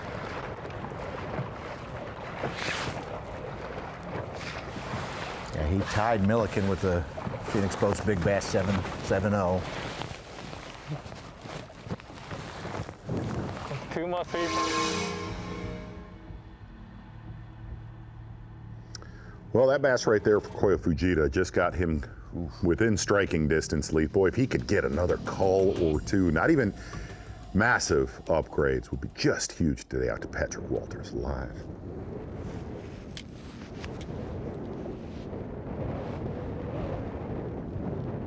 All right, here he goes. See if he eats it.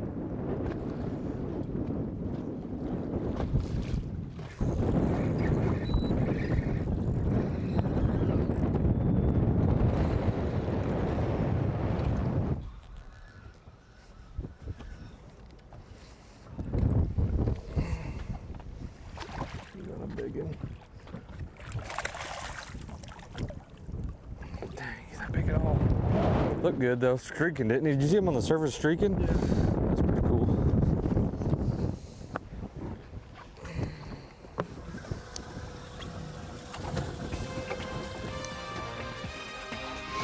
Kind of seems like that afternoon bite might start starting to pop a little bit. Yeah, certainly saw it yesterday. He's got the warmest point of the day. Right after noontime, closer to 1 o'clock, things got going. Pat Schlopper still on top, but Koya Fujita, who started in 2nd place, fell all the way down to 7th place, maybe 8th. And all of a sudden, with that flurry, gotten himself right back up there, tucked in 5 pounds behind Pat Schlopper. A definite later bite in the day here. There's plenty of fishing time left for our anglers, all trying to make it into the top 10. First stop of the year for the Bassmaster Elite Series. Toledo Bend, more on the way.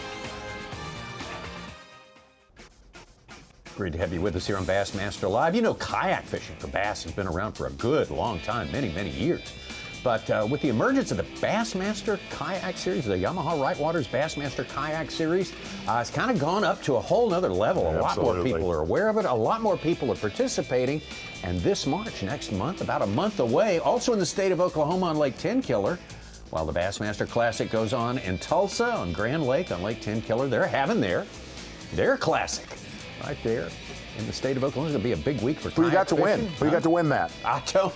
If you bet against Russ Snyder's, you are not a smart man. I'm going Christine Fisher. Okay. Absolutely. I'm all in. Got some Drew Gregory in there. Got some I'm Eric going Christine Siddiqui. Fisher. Back out of the water right now. Okay. Okay. Gee. Wow, look at that blanket. That is a lot of bait right there. But anyway, get on Bassmaster.com and check out Go the now. kayak series. You Get can find plenty. We actually have one going on at Murray today. Right Lake now? Murray right now. Trying to hit these Look at that. high floaters over the bait in the wind. It's kind of difficult right now, A but bunch underneath of it as well. just got to get them to see it.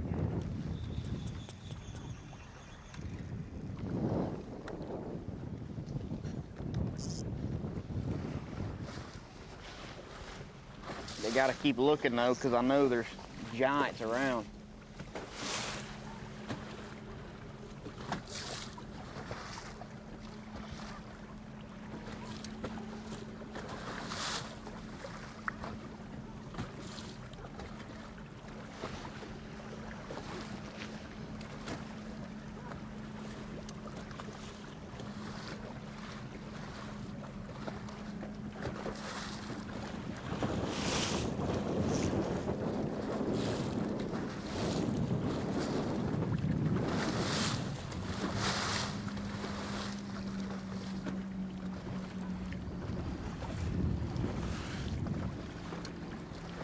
Maybe Jamie Hartman's figured things out. He was 44th. He just caught a 610. He's up to 18th place with about 17 on the day.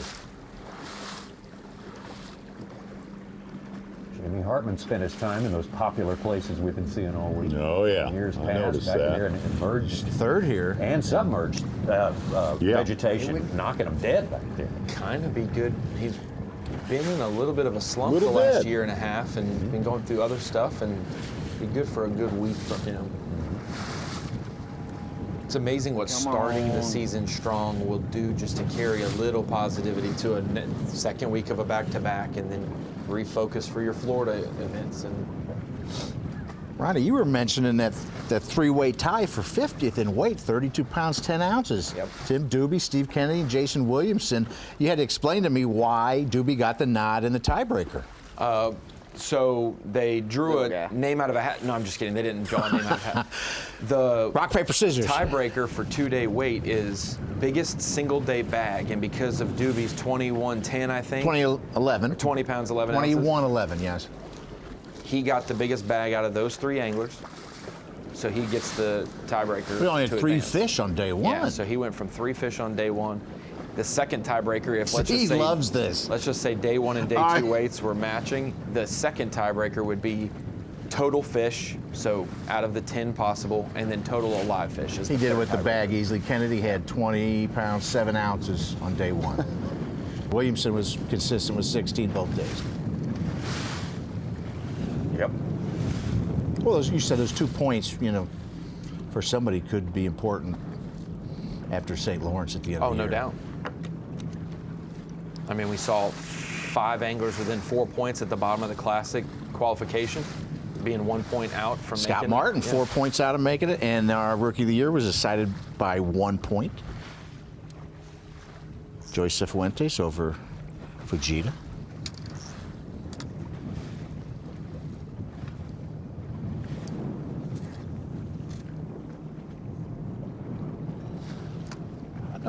I notice Robert G kind of waits to make his cast, especially with the wind up like it is in the area. But I've watched throughout this tournament, he likes those fish right at about the 30-foot mark before he fires them, 30 foot in front of the boat. That is a big one. Please, Lord, let me hit this fish. All right. Bait going down. Watch. No. Please, Lord.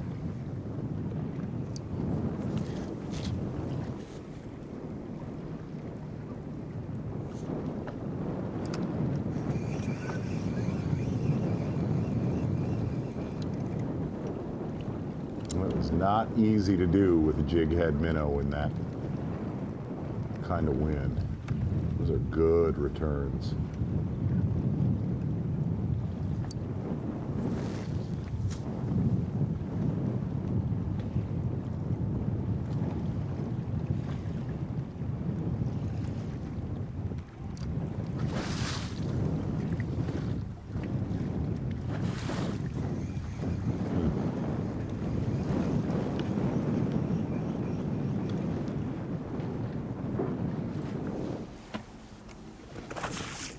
There's 2 good ones. There's one right at 10 foot in front of his boat. There's one right at about 45.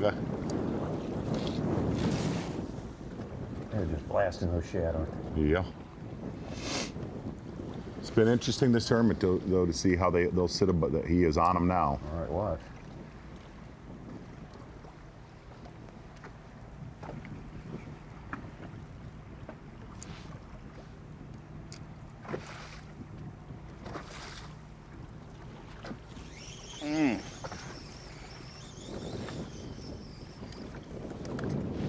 I gotta get this one to bite.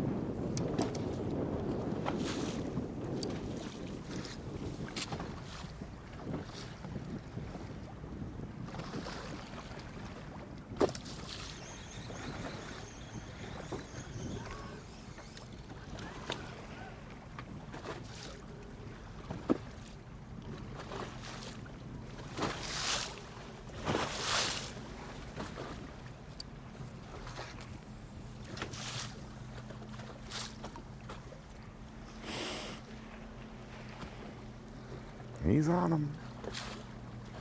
Coming up a little bit.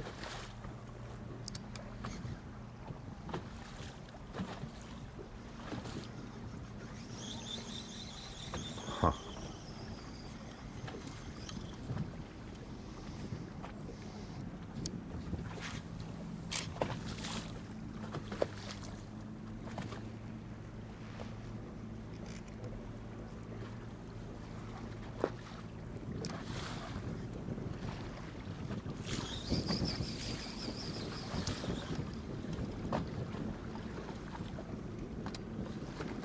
The one difficulty he's been saying is he could go up to a ½ ounce to get it down to the deeper fish, but he would be less accurate casting maybe, or the rate of fall to him be difficult to manage in the waves at times.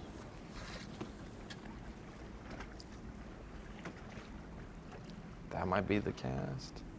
That might be the cast.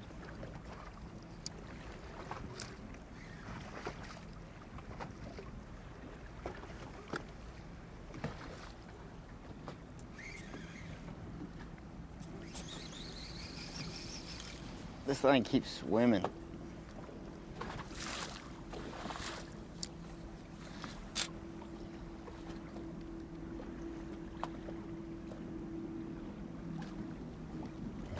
He's going for the full bomb on this one. Nope, didn't work.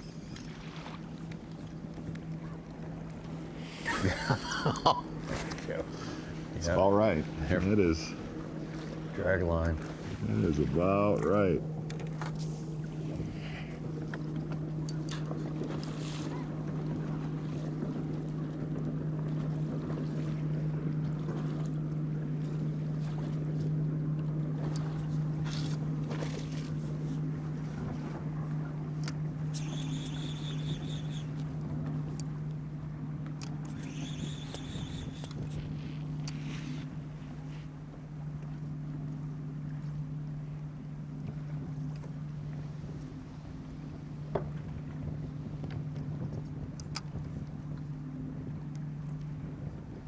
Hey man, look, watch. Oh, we've got some interest here.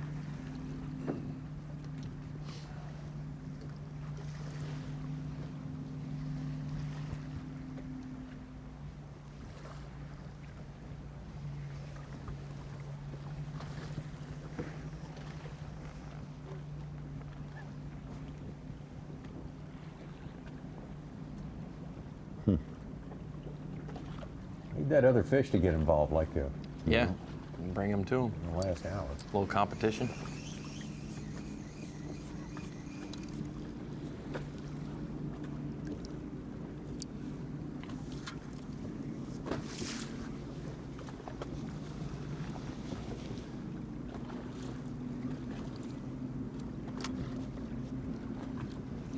Well, guys, I wanted to be able to talk to you guys at home about what Robert G's doing. He's been a great one to manage as we bring it into the Bassmaster studios. I'm at the Dakota Lithium Screen and Knowledge, and the one deal that Robert G's doing, he's been very successful with it. We just saw his latest cull, that big upgrade for him, and I wanted to go through and show maybe play-by-play a little bit of what we're dealing with here. So I'm going to try to pause it and keep showing it, but about 25 feet away from the boat, about 30 feet down is where this first fish is.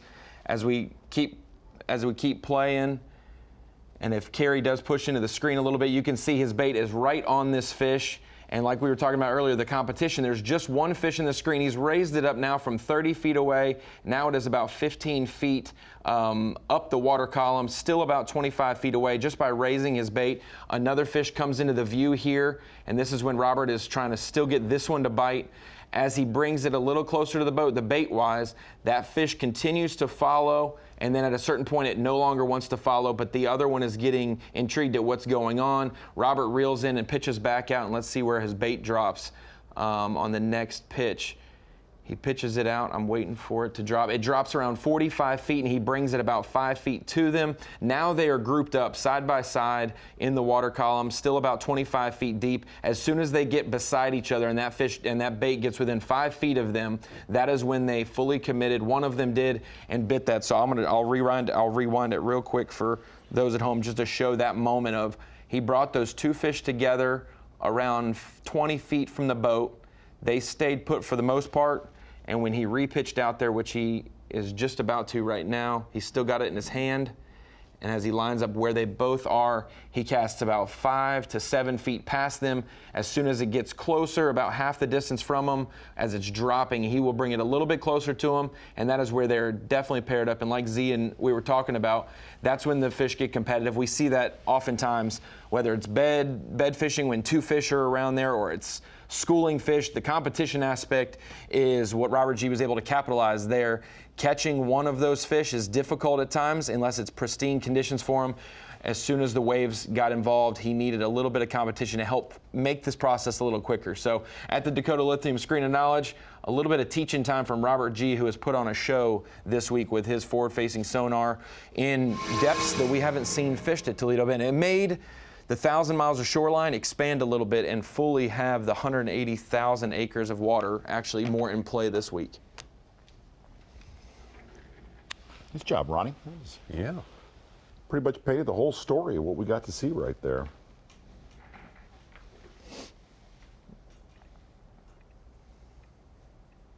I like the little contrail or the artifact after you pull them away from their spot. Pictures yesterday morning, they're insane, dude. Dalton, is that his name? Yeah, dude, they're insane. They make me look good.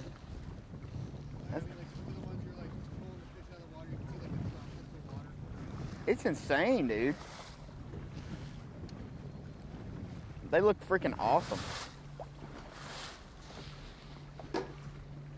Talking about the photo galleries from yesterday, I used that for the highlight video. Yeah, tumbling. Fantastic.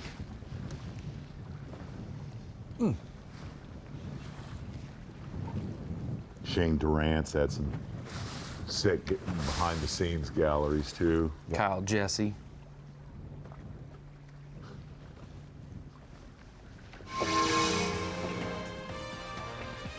We fish on into the afternoon on semifinal Saturday, trying to set things up for championship Sunday, looking for the top 10 when it's all said and done today. More fishing on the way, though. We got some time left.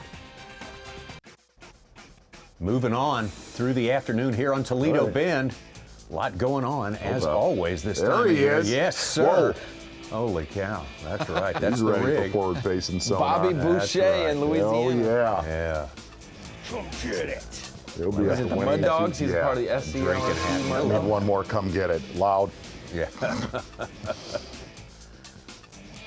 Yeah, to Robert G, we had a little playthrough preview of what we might be showing again right here. He was chasing one, wasn't he? Yeah, he kind of had some action going there in his bass boat. Robert G, our top performing rookie at the first stop of the year. Great debut on the Bassmaster Elite Series. The young man from Knoxville, Tennessee. We're going to get to him in just a minute. We just got to watch out for all the traffic here. We don't want to get caught looking the wrong way.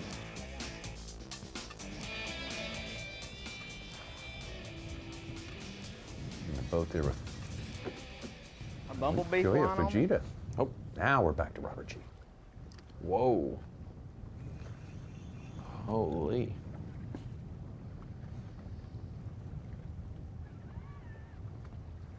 Take some. We think Some those are crappie crappie. mixing in, Yeah, I was gonna say.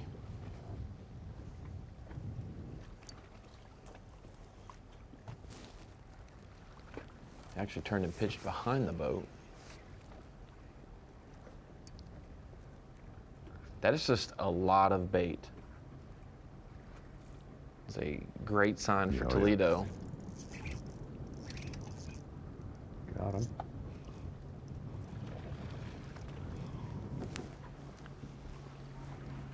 Came up and checked out the freaking motor.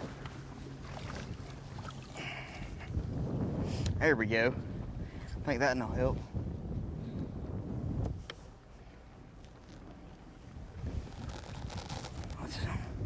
It's cold, son.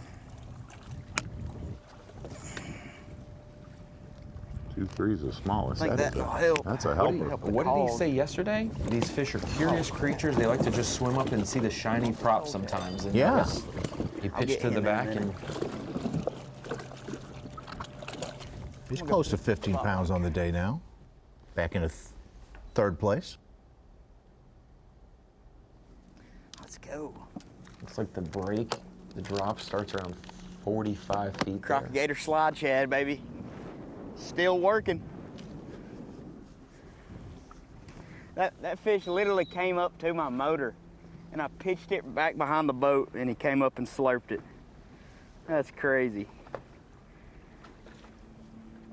He thought my motor was like a dang spoon spinning back there, or a big spinner bait.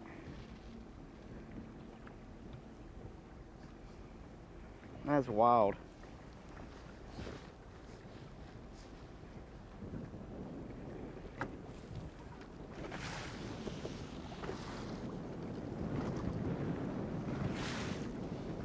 Rookie Wesley Gore, who started 23rd, is making a run at top 10. He just got a 4 1/4 pounder. He's now 14th. He's got about 18 pounds on the day. Like his profile, he says, for his hobbies, all I do is fish.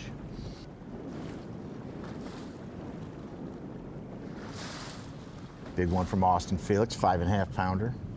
He's in 16th right now with 18 1/2 on the day. Yeah, it's weird to see some guys' inconsistencies. Wesley Gore comes out of the gate with a big day one. He was 10th place, I believe, and then struggled yesterday in the calm conditions we forecasted would be good for, the offshore. 8 pounds less, yeah. Yeah, and then today it's an uptick again when it's probably the most populated day on the water. Please, biggin. Unless he's made a complete switch up in his game plan. He sees them. Uh-oh. At the end of that school of bait. See it right in that tail end, right at 40.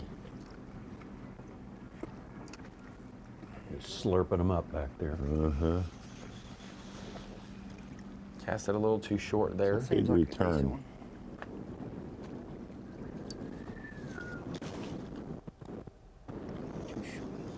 Come on.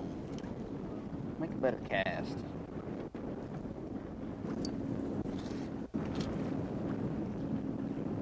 There he goes. It might get there. He didn't think it was coming back to him too quick.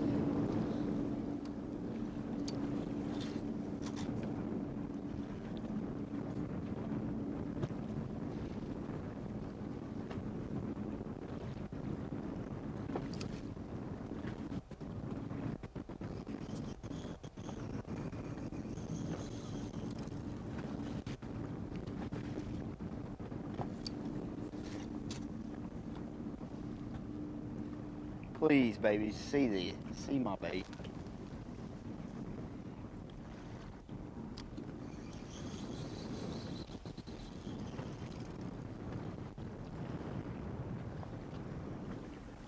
I gotta get half ounce.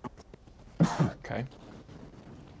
Just picked up another rod that has a 1/2 ounce head on it, a little bit heavier, get down there, less influenced by the wind and the waves if he can cast it to the right distance, which it's sitting at 40 feet right now, out in front of the boat. Don't swim away from me.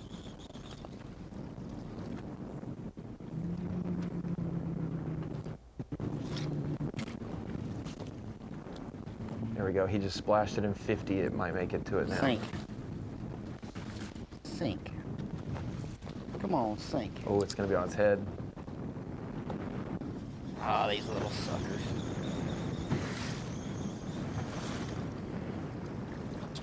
That is not easy to do in I'll that, hit him one of these with years. that wind.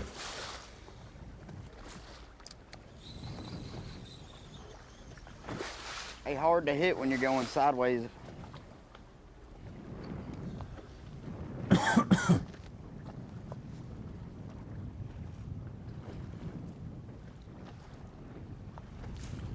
Timothy They're Doobie, about to demolish some bait. 4 1/4. He's 16 Oh, yeah, 3/4, going 25th through place. it right now. Big climb from 93rd on day one. Big time for him. 25th place right now. Zaldane caught a 4.10. He's in 19th. He started around 30th. A little surprising right there with Jordan Lee. Yesterday, this was the time of day where he did a lot of damage offshore, and boy, it has fizzled today. Yeah, it's hit a wall for really some has. reason. I'm not sure. He thought it started when he caught that 4.12 about noon. There's a lot of Nothing transitioning since. happening today.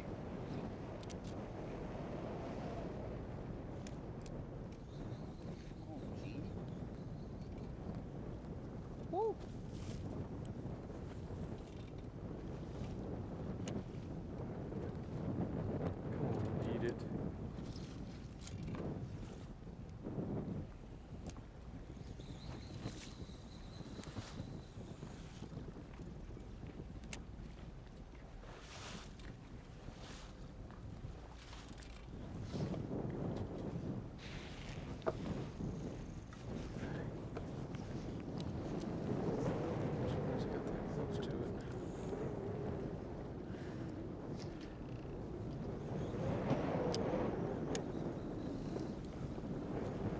Jordan Lee trying a little boat docking.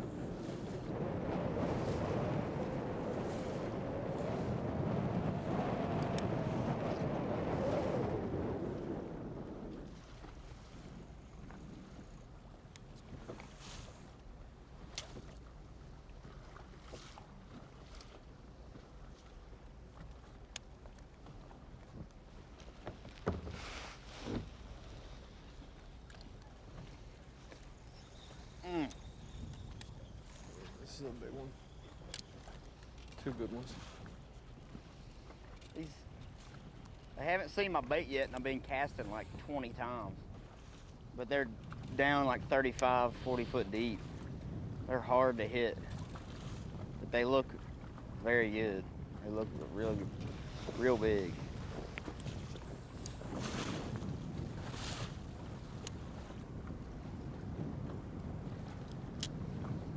Had to be a carp or something.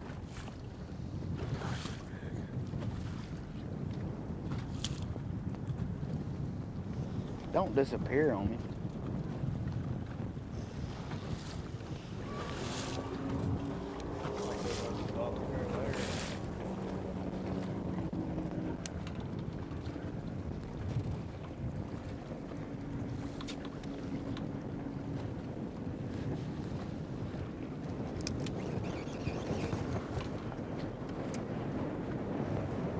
You know there's one. I just kind of wanted to cast at something too. Tired of throwing that spinning rod. Yeah.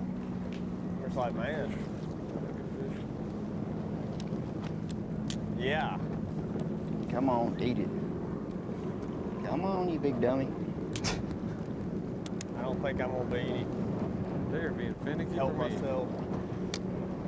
I don't go check Seeing those good shallows. numbers of fish for a second, but These got a little too much water. yeah, followed it. spooking or just uninterested, just kind of going about their business. How's it going?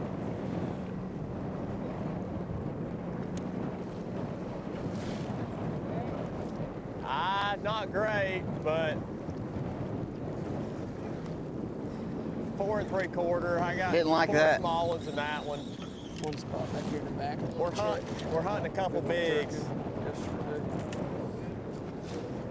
No, I decided to come up shallow. I've been fishing it.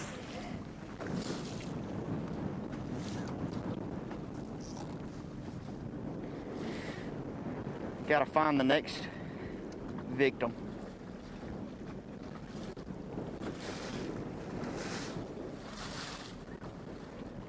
Where y'all at?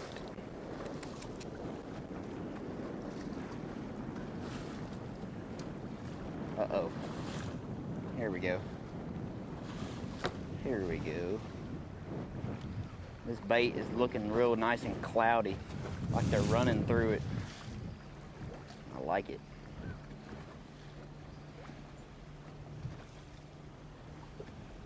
Ooh. Some high ones. Little guys.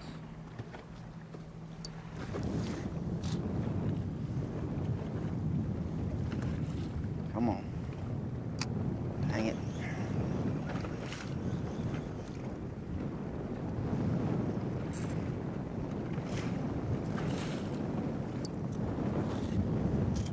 Several fish. One at 30, another one at 50.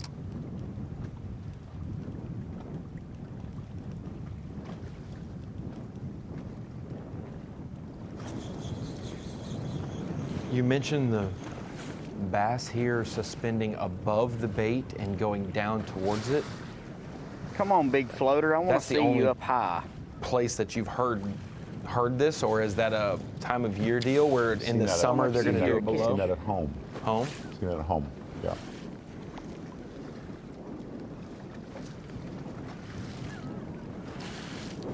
We on? Yeah, we on. But yeah, guys, basically I'm just out here over a creek basin looking for bait chasers out here. They're few and far between, but when you get one, it's a real nice one. That's why I'm out here just sticking with it, bouncing in the waves. There we go.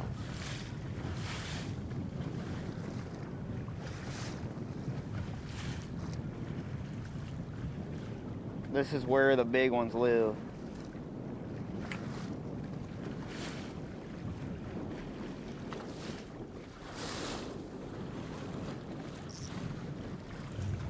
Usually also when you think about what Robert G's doing and you're wondering about him wandering aimlessly, a lot of the Elite Series pros, I checked out most of their boats Wednesday before the tournament started. A lot of them are running 3 graphs up front with the purpose of one of them has a live component to it, one of them has a 360 component, the other one would be used for mapping or maybe a 2D option. But you can switch that third unit up for something else, or if you have a different mode of live, perspective mode, a different angle.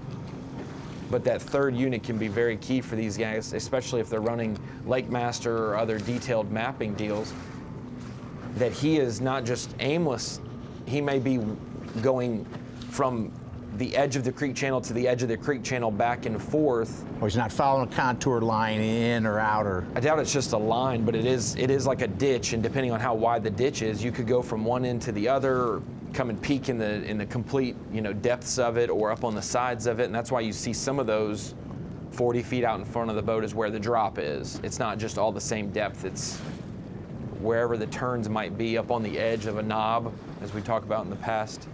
Elites, Tennessee River and stuff like that. You get the jut out of a flat. There's a couple different views that they're navigating or managing. Got to get the big dropper back out.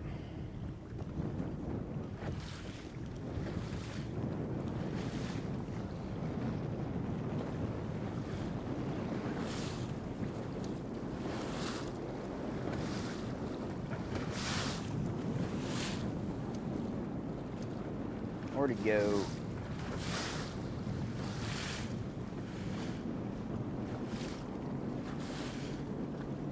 Slapper. Reeling that one in way too fast. Little bitty guy.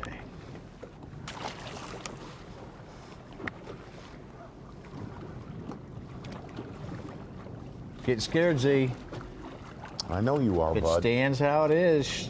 Schlapper's going to need 23.9. Okay. And Fuji's going to need 28.12. It's not like he hasn't done it, but that's a big ask on a final day to get century belt. I mean, not for Schlapper. He could. I'm sure he's got. It'll be a rough day few for you ounces. if somebody doesn't get you a century belt That's being right. this close. Yeah, I know. Rough talk him. You should text him. Let him know. No. I got ain't rough gonna talked a crush little him. bit on Wednesday, so you could rough talk plenty. I'll give you the list. You can rough talk. Oh. Don't worry. Awesome.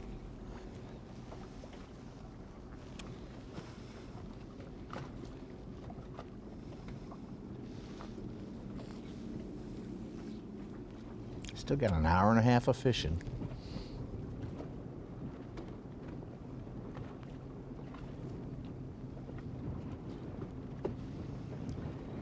Day 3 on the Elites is, as you see in the bottom left, Logan Park's 21st place.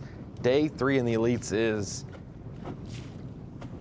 moving day, as Tommy's dubbed it a long time ago, but it's one of the most important days of every single tournament because you're going to see a guy like Tim Doobie started the day in 50th, may rise up to 25th, and you may see a guy like Logan Park start the day in 9th and fall down to 25th. Giving back 16 to 20 points or gaining 20 to 30 points is huge when you look back at the end of the season. You're like, that's great, I got a top 25, but it should have been a top 10. Or, man, I could have had a top 50 and I got a top 25 instead. So it's, if you move or fall today, definitely help or hurt your season. How many times have we had a guy on day 3 jump into the top 10 from outside and then go on and win? I mean, here we got some distance. Yep. Like Milliken has 23-11 on Bass Track. We don't know his game, if he's, half-pound light on each fish or if he weighs them. I could see him having like 25 right now, even, like another pound and a half maybe. Walters had 10 pounds more than his Bass Track yesterday. At a certain point, he just gives up on being inaccurate. He's like, I'm not going to input the rest of them today, guys. Just give me 5. Give me 5. That's what I knew he was a little low when everything was even number. 5, 5, 4, 8, 4, 0.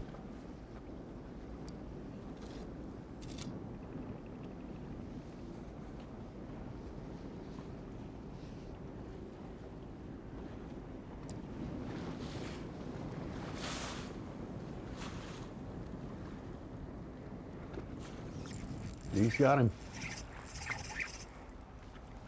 He had that one come up for it. This might be a catfish.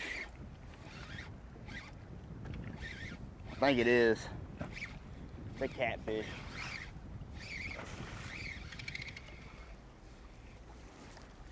Well, that's one of the things. You could burn some time on things that are not bass. That one looked great. Did you see it? That Absolutely one looked did. great. Man, it was. I mean, you have to throw it. You could have spent half an hour on that. Hey, I sight fished a crappie in 10 feet of water one time. Took forever. Saw it was a big old spot down there. Not a bass. So I guess it's the same concept. Well, free meal.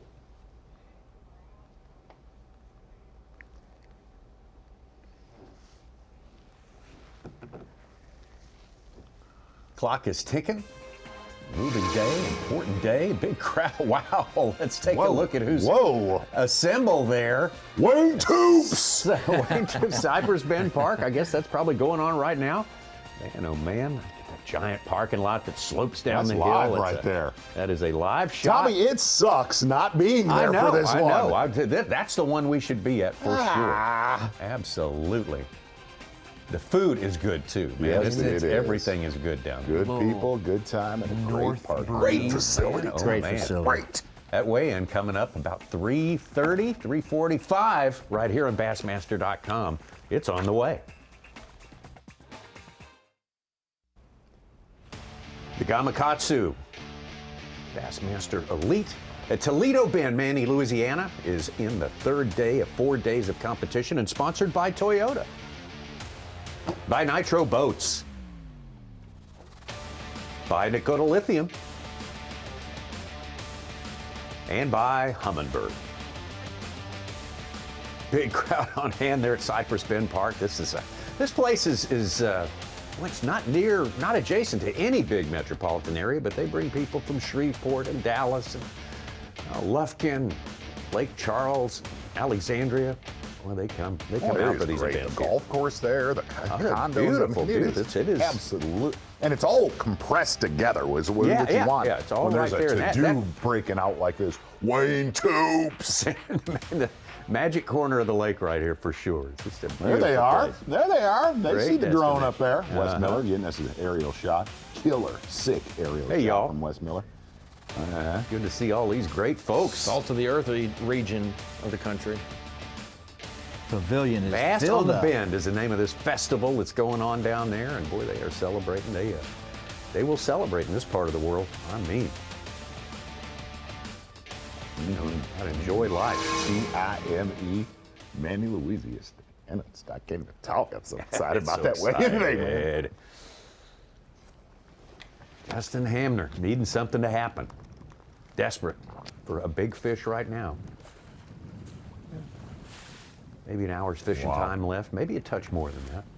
It has been interesting to see anglers like Chris Johnston. Got to see Cody Huff go shallow yesterday. Patrick Walters right now, Jordan Lee. That when the forward-facing sonar thing really dies off, they will pull the plug and get shallow. Tomorrow's weather, TH Marine Weather Watch, Tommy. It's going to be a high of 80. Oh, it's up. Pretty warm night tonight. Wind. Sunny all day. Wind 10 to 15 miles per hour. Just gorgeous, gorgeous championship Sunday. TH Marine Weather Report. Sight fishing, Tommy. Where is it? I figure they'd be crashing the bank by now. Patrick Walters. This is kinda fun to on watch. Point here. Here we Yeah, go. Yeah, I mean this is food for the soul right here.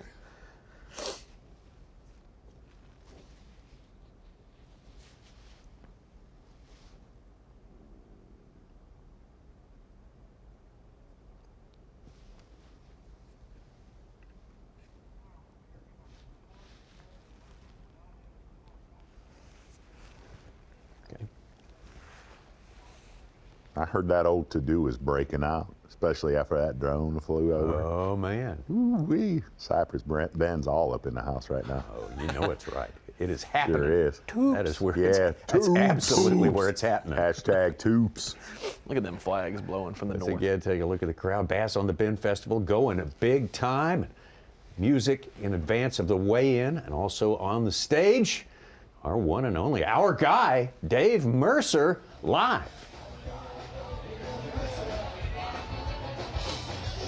Hey guys, you know, I know it's cushy in the studio and all, always the right temperature. I've been telling you how awesome this place has been, but Manny, Louisiana, I love you. I have missed you guys. I pulled in here just a few minutes ago, half mile from here. We are 2.5 hours away from weigh-in, and a half mile from here, they are lined up. Vehicle. It's a sea of humanity, and you watch what's going on. We got a concert by a local legend, Wayne Toops. He is putting on a show here, but today's, you know, you feel like you miss a place. But Zona, I remember walking through this park with you, and there was people tailgating everywhere. There are very few places in the world where you get an environment like this, a vibe like this, a feeling like we're having here, and this is going to be an incredible weigh-in. Can you tell I'm a little jacked up? I am ready to do this, guys. It is happy. I'm happy the Elite Series is back because that's a drug, and I like it. Dave, well, he's done. He just dropped the mic. He's got on the work to move. do. I'm not. There he is. Dave, real quick, I don't know if you can hear us at all, but what are so we want more people to come to Cypress Bend today. What is the festivities? We've got people throwing down dancing, Tommy Sanders. That's right. What's the post weigh-in game plan? Oh, it is always spectacular. A dozen or so little boils of some kind of creature, some crawfish, some. We're going to go to a lot of places. We had a spectacular dinner last night, and if you watched yesterday's weigh-in, this is a quiz. You're only going to get this if you watch yesterday's weigh-in and you watch Tyler Rivette weigh-in. Tonight, we may get a little cachet. Dave, which angler among our 50 is going to get the biggest applause there? Who's the local favorite left in it here on semifinal Saturday? All the Louisiana anglers get a huge pop every single time. I mean, Caleb Summerall's got a big pop, but I'm going to tell you, there's one angler that has got a huge response, has got a bigger lineup of people waiting for his autograph, and it's not an angler that we're used to seeing. But you better get used to it, because I'm going to tell you the next big thing. Ben Milliken is listen to the response from this crowd. It is incredible. And when you look what he's done here in his first Elite Series event, wow, it is as advertised. Ben Milliken, an incredible angler. And I'm going to say, the Elite Series gets these kind of crowds because of the amazing group of anglers that come together. Our group of anglers is stronger because Ben Milliken is part of it. It is incredible the amount of 402 jerseys you see rolling around here. So I'm going Milliken, which is nuts because it's his first Elite Series event. Dave, real quick, get the crowd going behind you. It's the first tournament of the year. I know it's before the weigh-in. Get them going for folks on Bassmaster Live. That dude right there. Make some noise! Get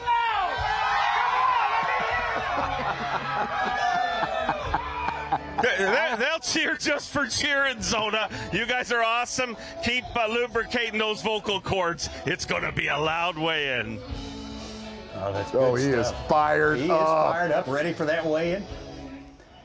Thank you, Dave Mercer, for showing us the excitement, taking us right into the middle of Bass on the Bend. Big day down there, and there's still people arriving, obviously, according to Dave.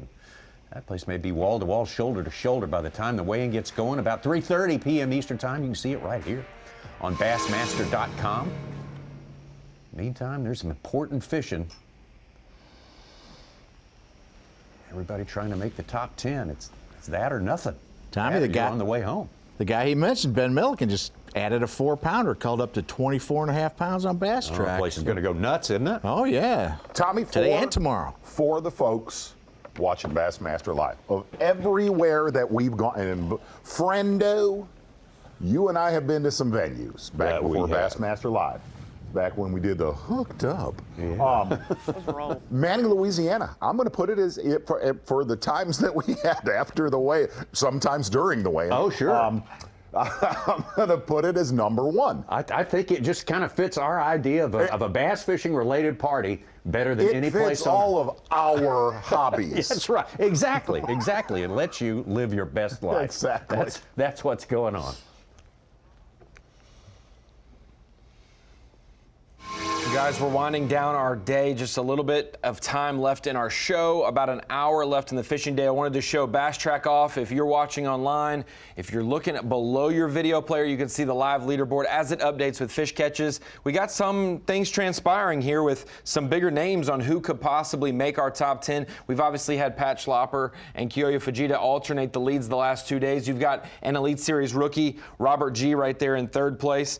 And then you've got former Elite Series champions below him, Luke Palmer, Patrick Walters, Chris Johnston, Stetson Blaylock. You've got a two-time Classic champ who could make it, Jordan Lee. We've got a second-year angler, Alex Wetherell. He just got back from France a few days before practice started. And then obviously we have not a local favorite, but a national favorite with a lot of eyes on him, Ben Milliken, 24 pounds, 8 ounces today, roughly. He's got a 7, a 5, 4.5, 2 4s. Like Mercer was saying, there's quite a few. If you don't know who he is one of those guys who has made his name on YouTube, a huge following, and he has backed it up in the tournament scene, qualifying through the Opens this past year. So we could have a couple second-year guys, a couple rookies, a couple veterans of the sport, and a two-time Classic champion as it stands. Just below that, like Such has been talking about, birthday boy Trey McKinney, birthday boy tomorrow, will turn 19 years old. This young man has been fishing on the national level since, what did you say, Zona? You met him at a show and he was in a jersey when he was 11? He's been fishing that is not forever. what I said. I said he was, I'm sorry, he was on Lake St. Clair with a guide, and he was actually about 10 years old wearing a tournament jersey back then. Yeah, so Trey McKinney's been through the it was not at a junior, show. all the high school leagues, and then obviously the local scene in Illinois, and he has now taken it to the Opens and the Elite Series, and he has one spot. Maybe a couple pounds. He's got plenty of room, too. He's got 3 2-pounders. If he gets around that 16 to 18-pound mark, he could be in our top 10 tomorrow. So it's going to be a great final day, however we shakes out. A lot of storylines to go, and everyone seems to be chasing this man who has, right now, a 5-pound lead for Pat Schlopper. Right, some action from day number 2 with Pat Schlopper. He's the man on top and has been all day long. And Ronnie, I apologize for the aggression right there. I just didn't want to be labeled as I met him at a show. That is absolutely not true. It was a Lake St. Clair picture. Maybe something if he makes the top 10. Maybe you were shooting a show. I don't know. We'll use that on the screen of knowledge because he is literally like 7 or 8 years old. Pat Schlopper, day 2 yesterday. What was interesting about Pat Schlopper yesterday, a lot more bites throughout the day. Twice as many. Yes, and really kind of looking at the day. This old melon head. Here he comes. Oh, there we go. Oh my God, Father. 8.8. 8.5 pounder right there for Schlopper. Good. Looks like unless Koya Fujita does something here in the last few minutes, he will be in the driver's seat. And if you are to beat, this is earlier today, unlike yesterday, most of his damage today was really done in the first 2.5 hours that we got to watch. Pretty much everyone he's gotten a live well was on FS1. And we're going to be with you tomorrow for sure, starting Championship Sunday in this first Bassmaster Elite Series event. But if you do, if you beat Koya Fujita doing this style in the same area that Koya Fujita is fishing in, bud, you have done something. You have proven your mettle, that is for sure. Fujita has moved all over. He's in Louisiana now. He went down near the dam, and now he's up in Louisiana way. There we go. Pat Schlopper, everything we know right now is going to be the man to beat. He will have a target on his back tomorrow. Who knows what the situation is going to be on Toledo Bend Lake. Man, oh man, that parking lot is full. As according to Dave Mercer, they are still lined up out on the highway, going back up to the crossroads up there. Pride myself on not being a jealous human being, but there's a little slice of it right now that we are not doing this on location, doing with them tailgates McInnes was talking about. Absolute perfect day. Yeah, we should be there doing that live, doing live. It was supposed to be cold. It was supposed to be frigid. Hang on, that would end well. Oh, sure. Yeah, it would be entertaining. I'll put it that way.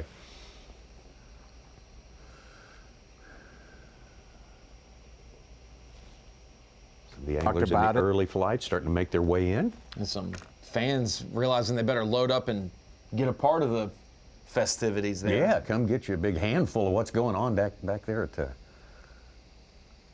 Cypress Bend Park. Trey McKinney just called. He's in 10th place now, about a pound ahead of Stetson Blaylock.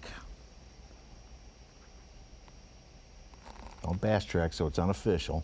Stetson needs to pull his weight then because his family jumped in the car today to head 4 hours south from their house in Arkansas to be there if he made the final day, and I'm just saying it's on him now. It's been Stetson's slowest day so far. Absolutely. By far. Look how beautiful this lake looks when it's at full pull, but if you've ever been to Toledo, it is rarely at this water level. And they're running in that straight line for a reason because of how much timber is just a 4 feet below of where they're at. Yeah, that's one of the best shows in fishing, is watching everybody coming back with that wind blowing about 20 out of the north. Yeah, you and I've done that. Oh boy. Yeah. It's no thanks. No, it's something much better watched from that pergola right there. Gorgeous venue. They do it right down here. You can tell Wes Miller's feeling it today. Putting a little speed on the drone. Oh, yeah. Getting out there on the ragged edge. Oh, yeah. Say. The anglers running around, reeling them in.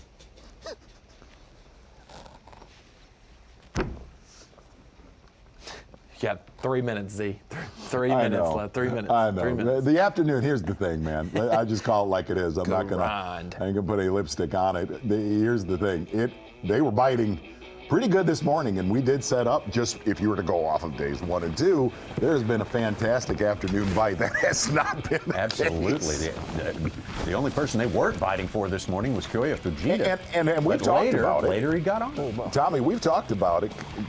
Commentating forward-facing sonars, it's challenging. Oh. Well, I'll tell you what we learned today. It's really challenging when they're not catching them. Yeah, like you said, you can show up for your forward-facing afternoon and there's an out-of-order sign. So. Yes, sir.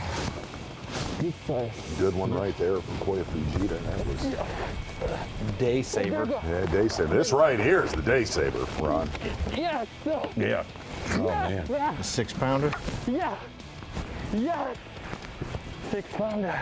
Good one right there from Koya Fujita. It's going to keep him within striking distance, yeah. Yeah, he's within 5 right now. That's that's a win. Easily. That's a win today. With the way he's had a day, if he comes in with only 4 pounds less than Schlapper, that is a huge win. Pirates go. A lot of history there in years past. Yep, been one over there. Yeah.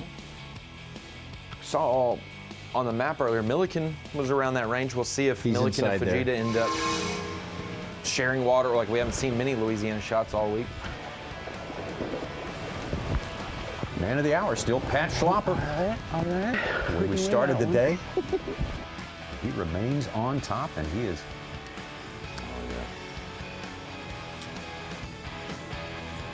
What a mouth! What a mouth! Well, Durr Bass. That's right, old Durr Bass right there, Patrick Walters. Nice jig fish here from Justin Hamner. It's been a wonderful first semifinal Saturday of the season, anchored by that big old slouch on a jig, mop jig, 5/8 ounce. Power pole replay of the day. That was a nice moment. I like that. I like that. Koya Fujita, though. Really reason to be a little bit baffled this morning, but getting some key fish, a couple of them coming in midday. Seeing what they can do. This thing. There they are. They're still showing up. This place will be full and rocking at 4 p.m. Eastern Time. They've moved the weigh-in start back on Bassmaster.com. Need to be there for that, though. It's going to be a lot of fun. We need Mercer to go live there at about 10 p.m. We'll see you tomorrow, 7 a.m. FS1, Top 10. 8 Eastern. Championship Sunday. Yes, sir.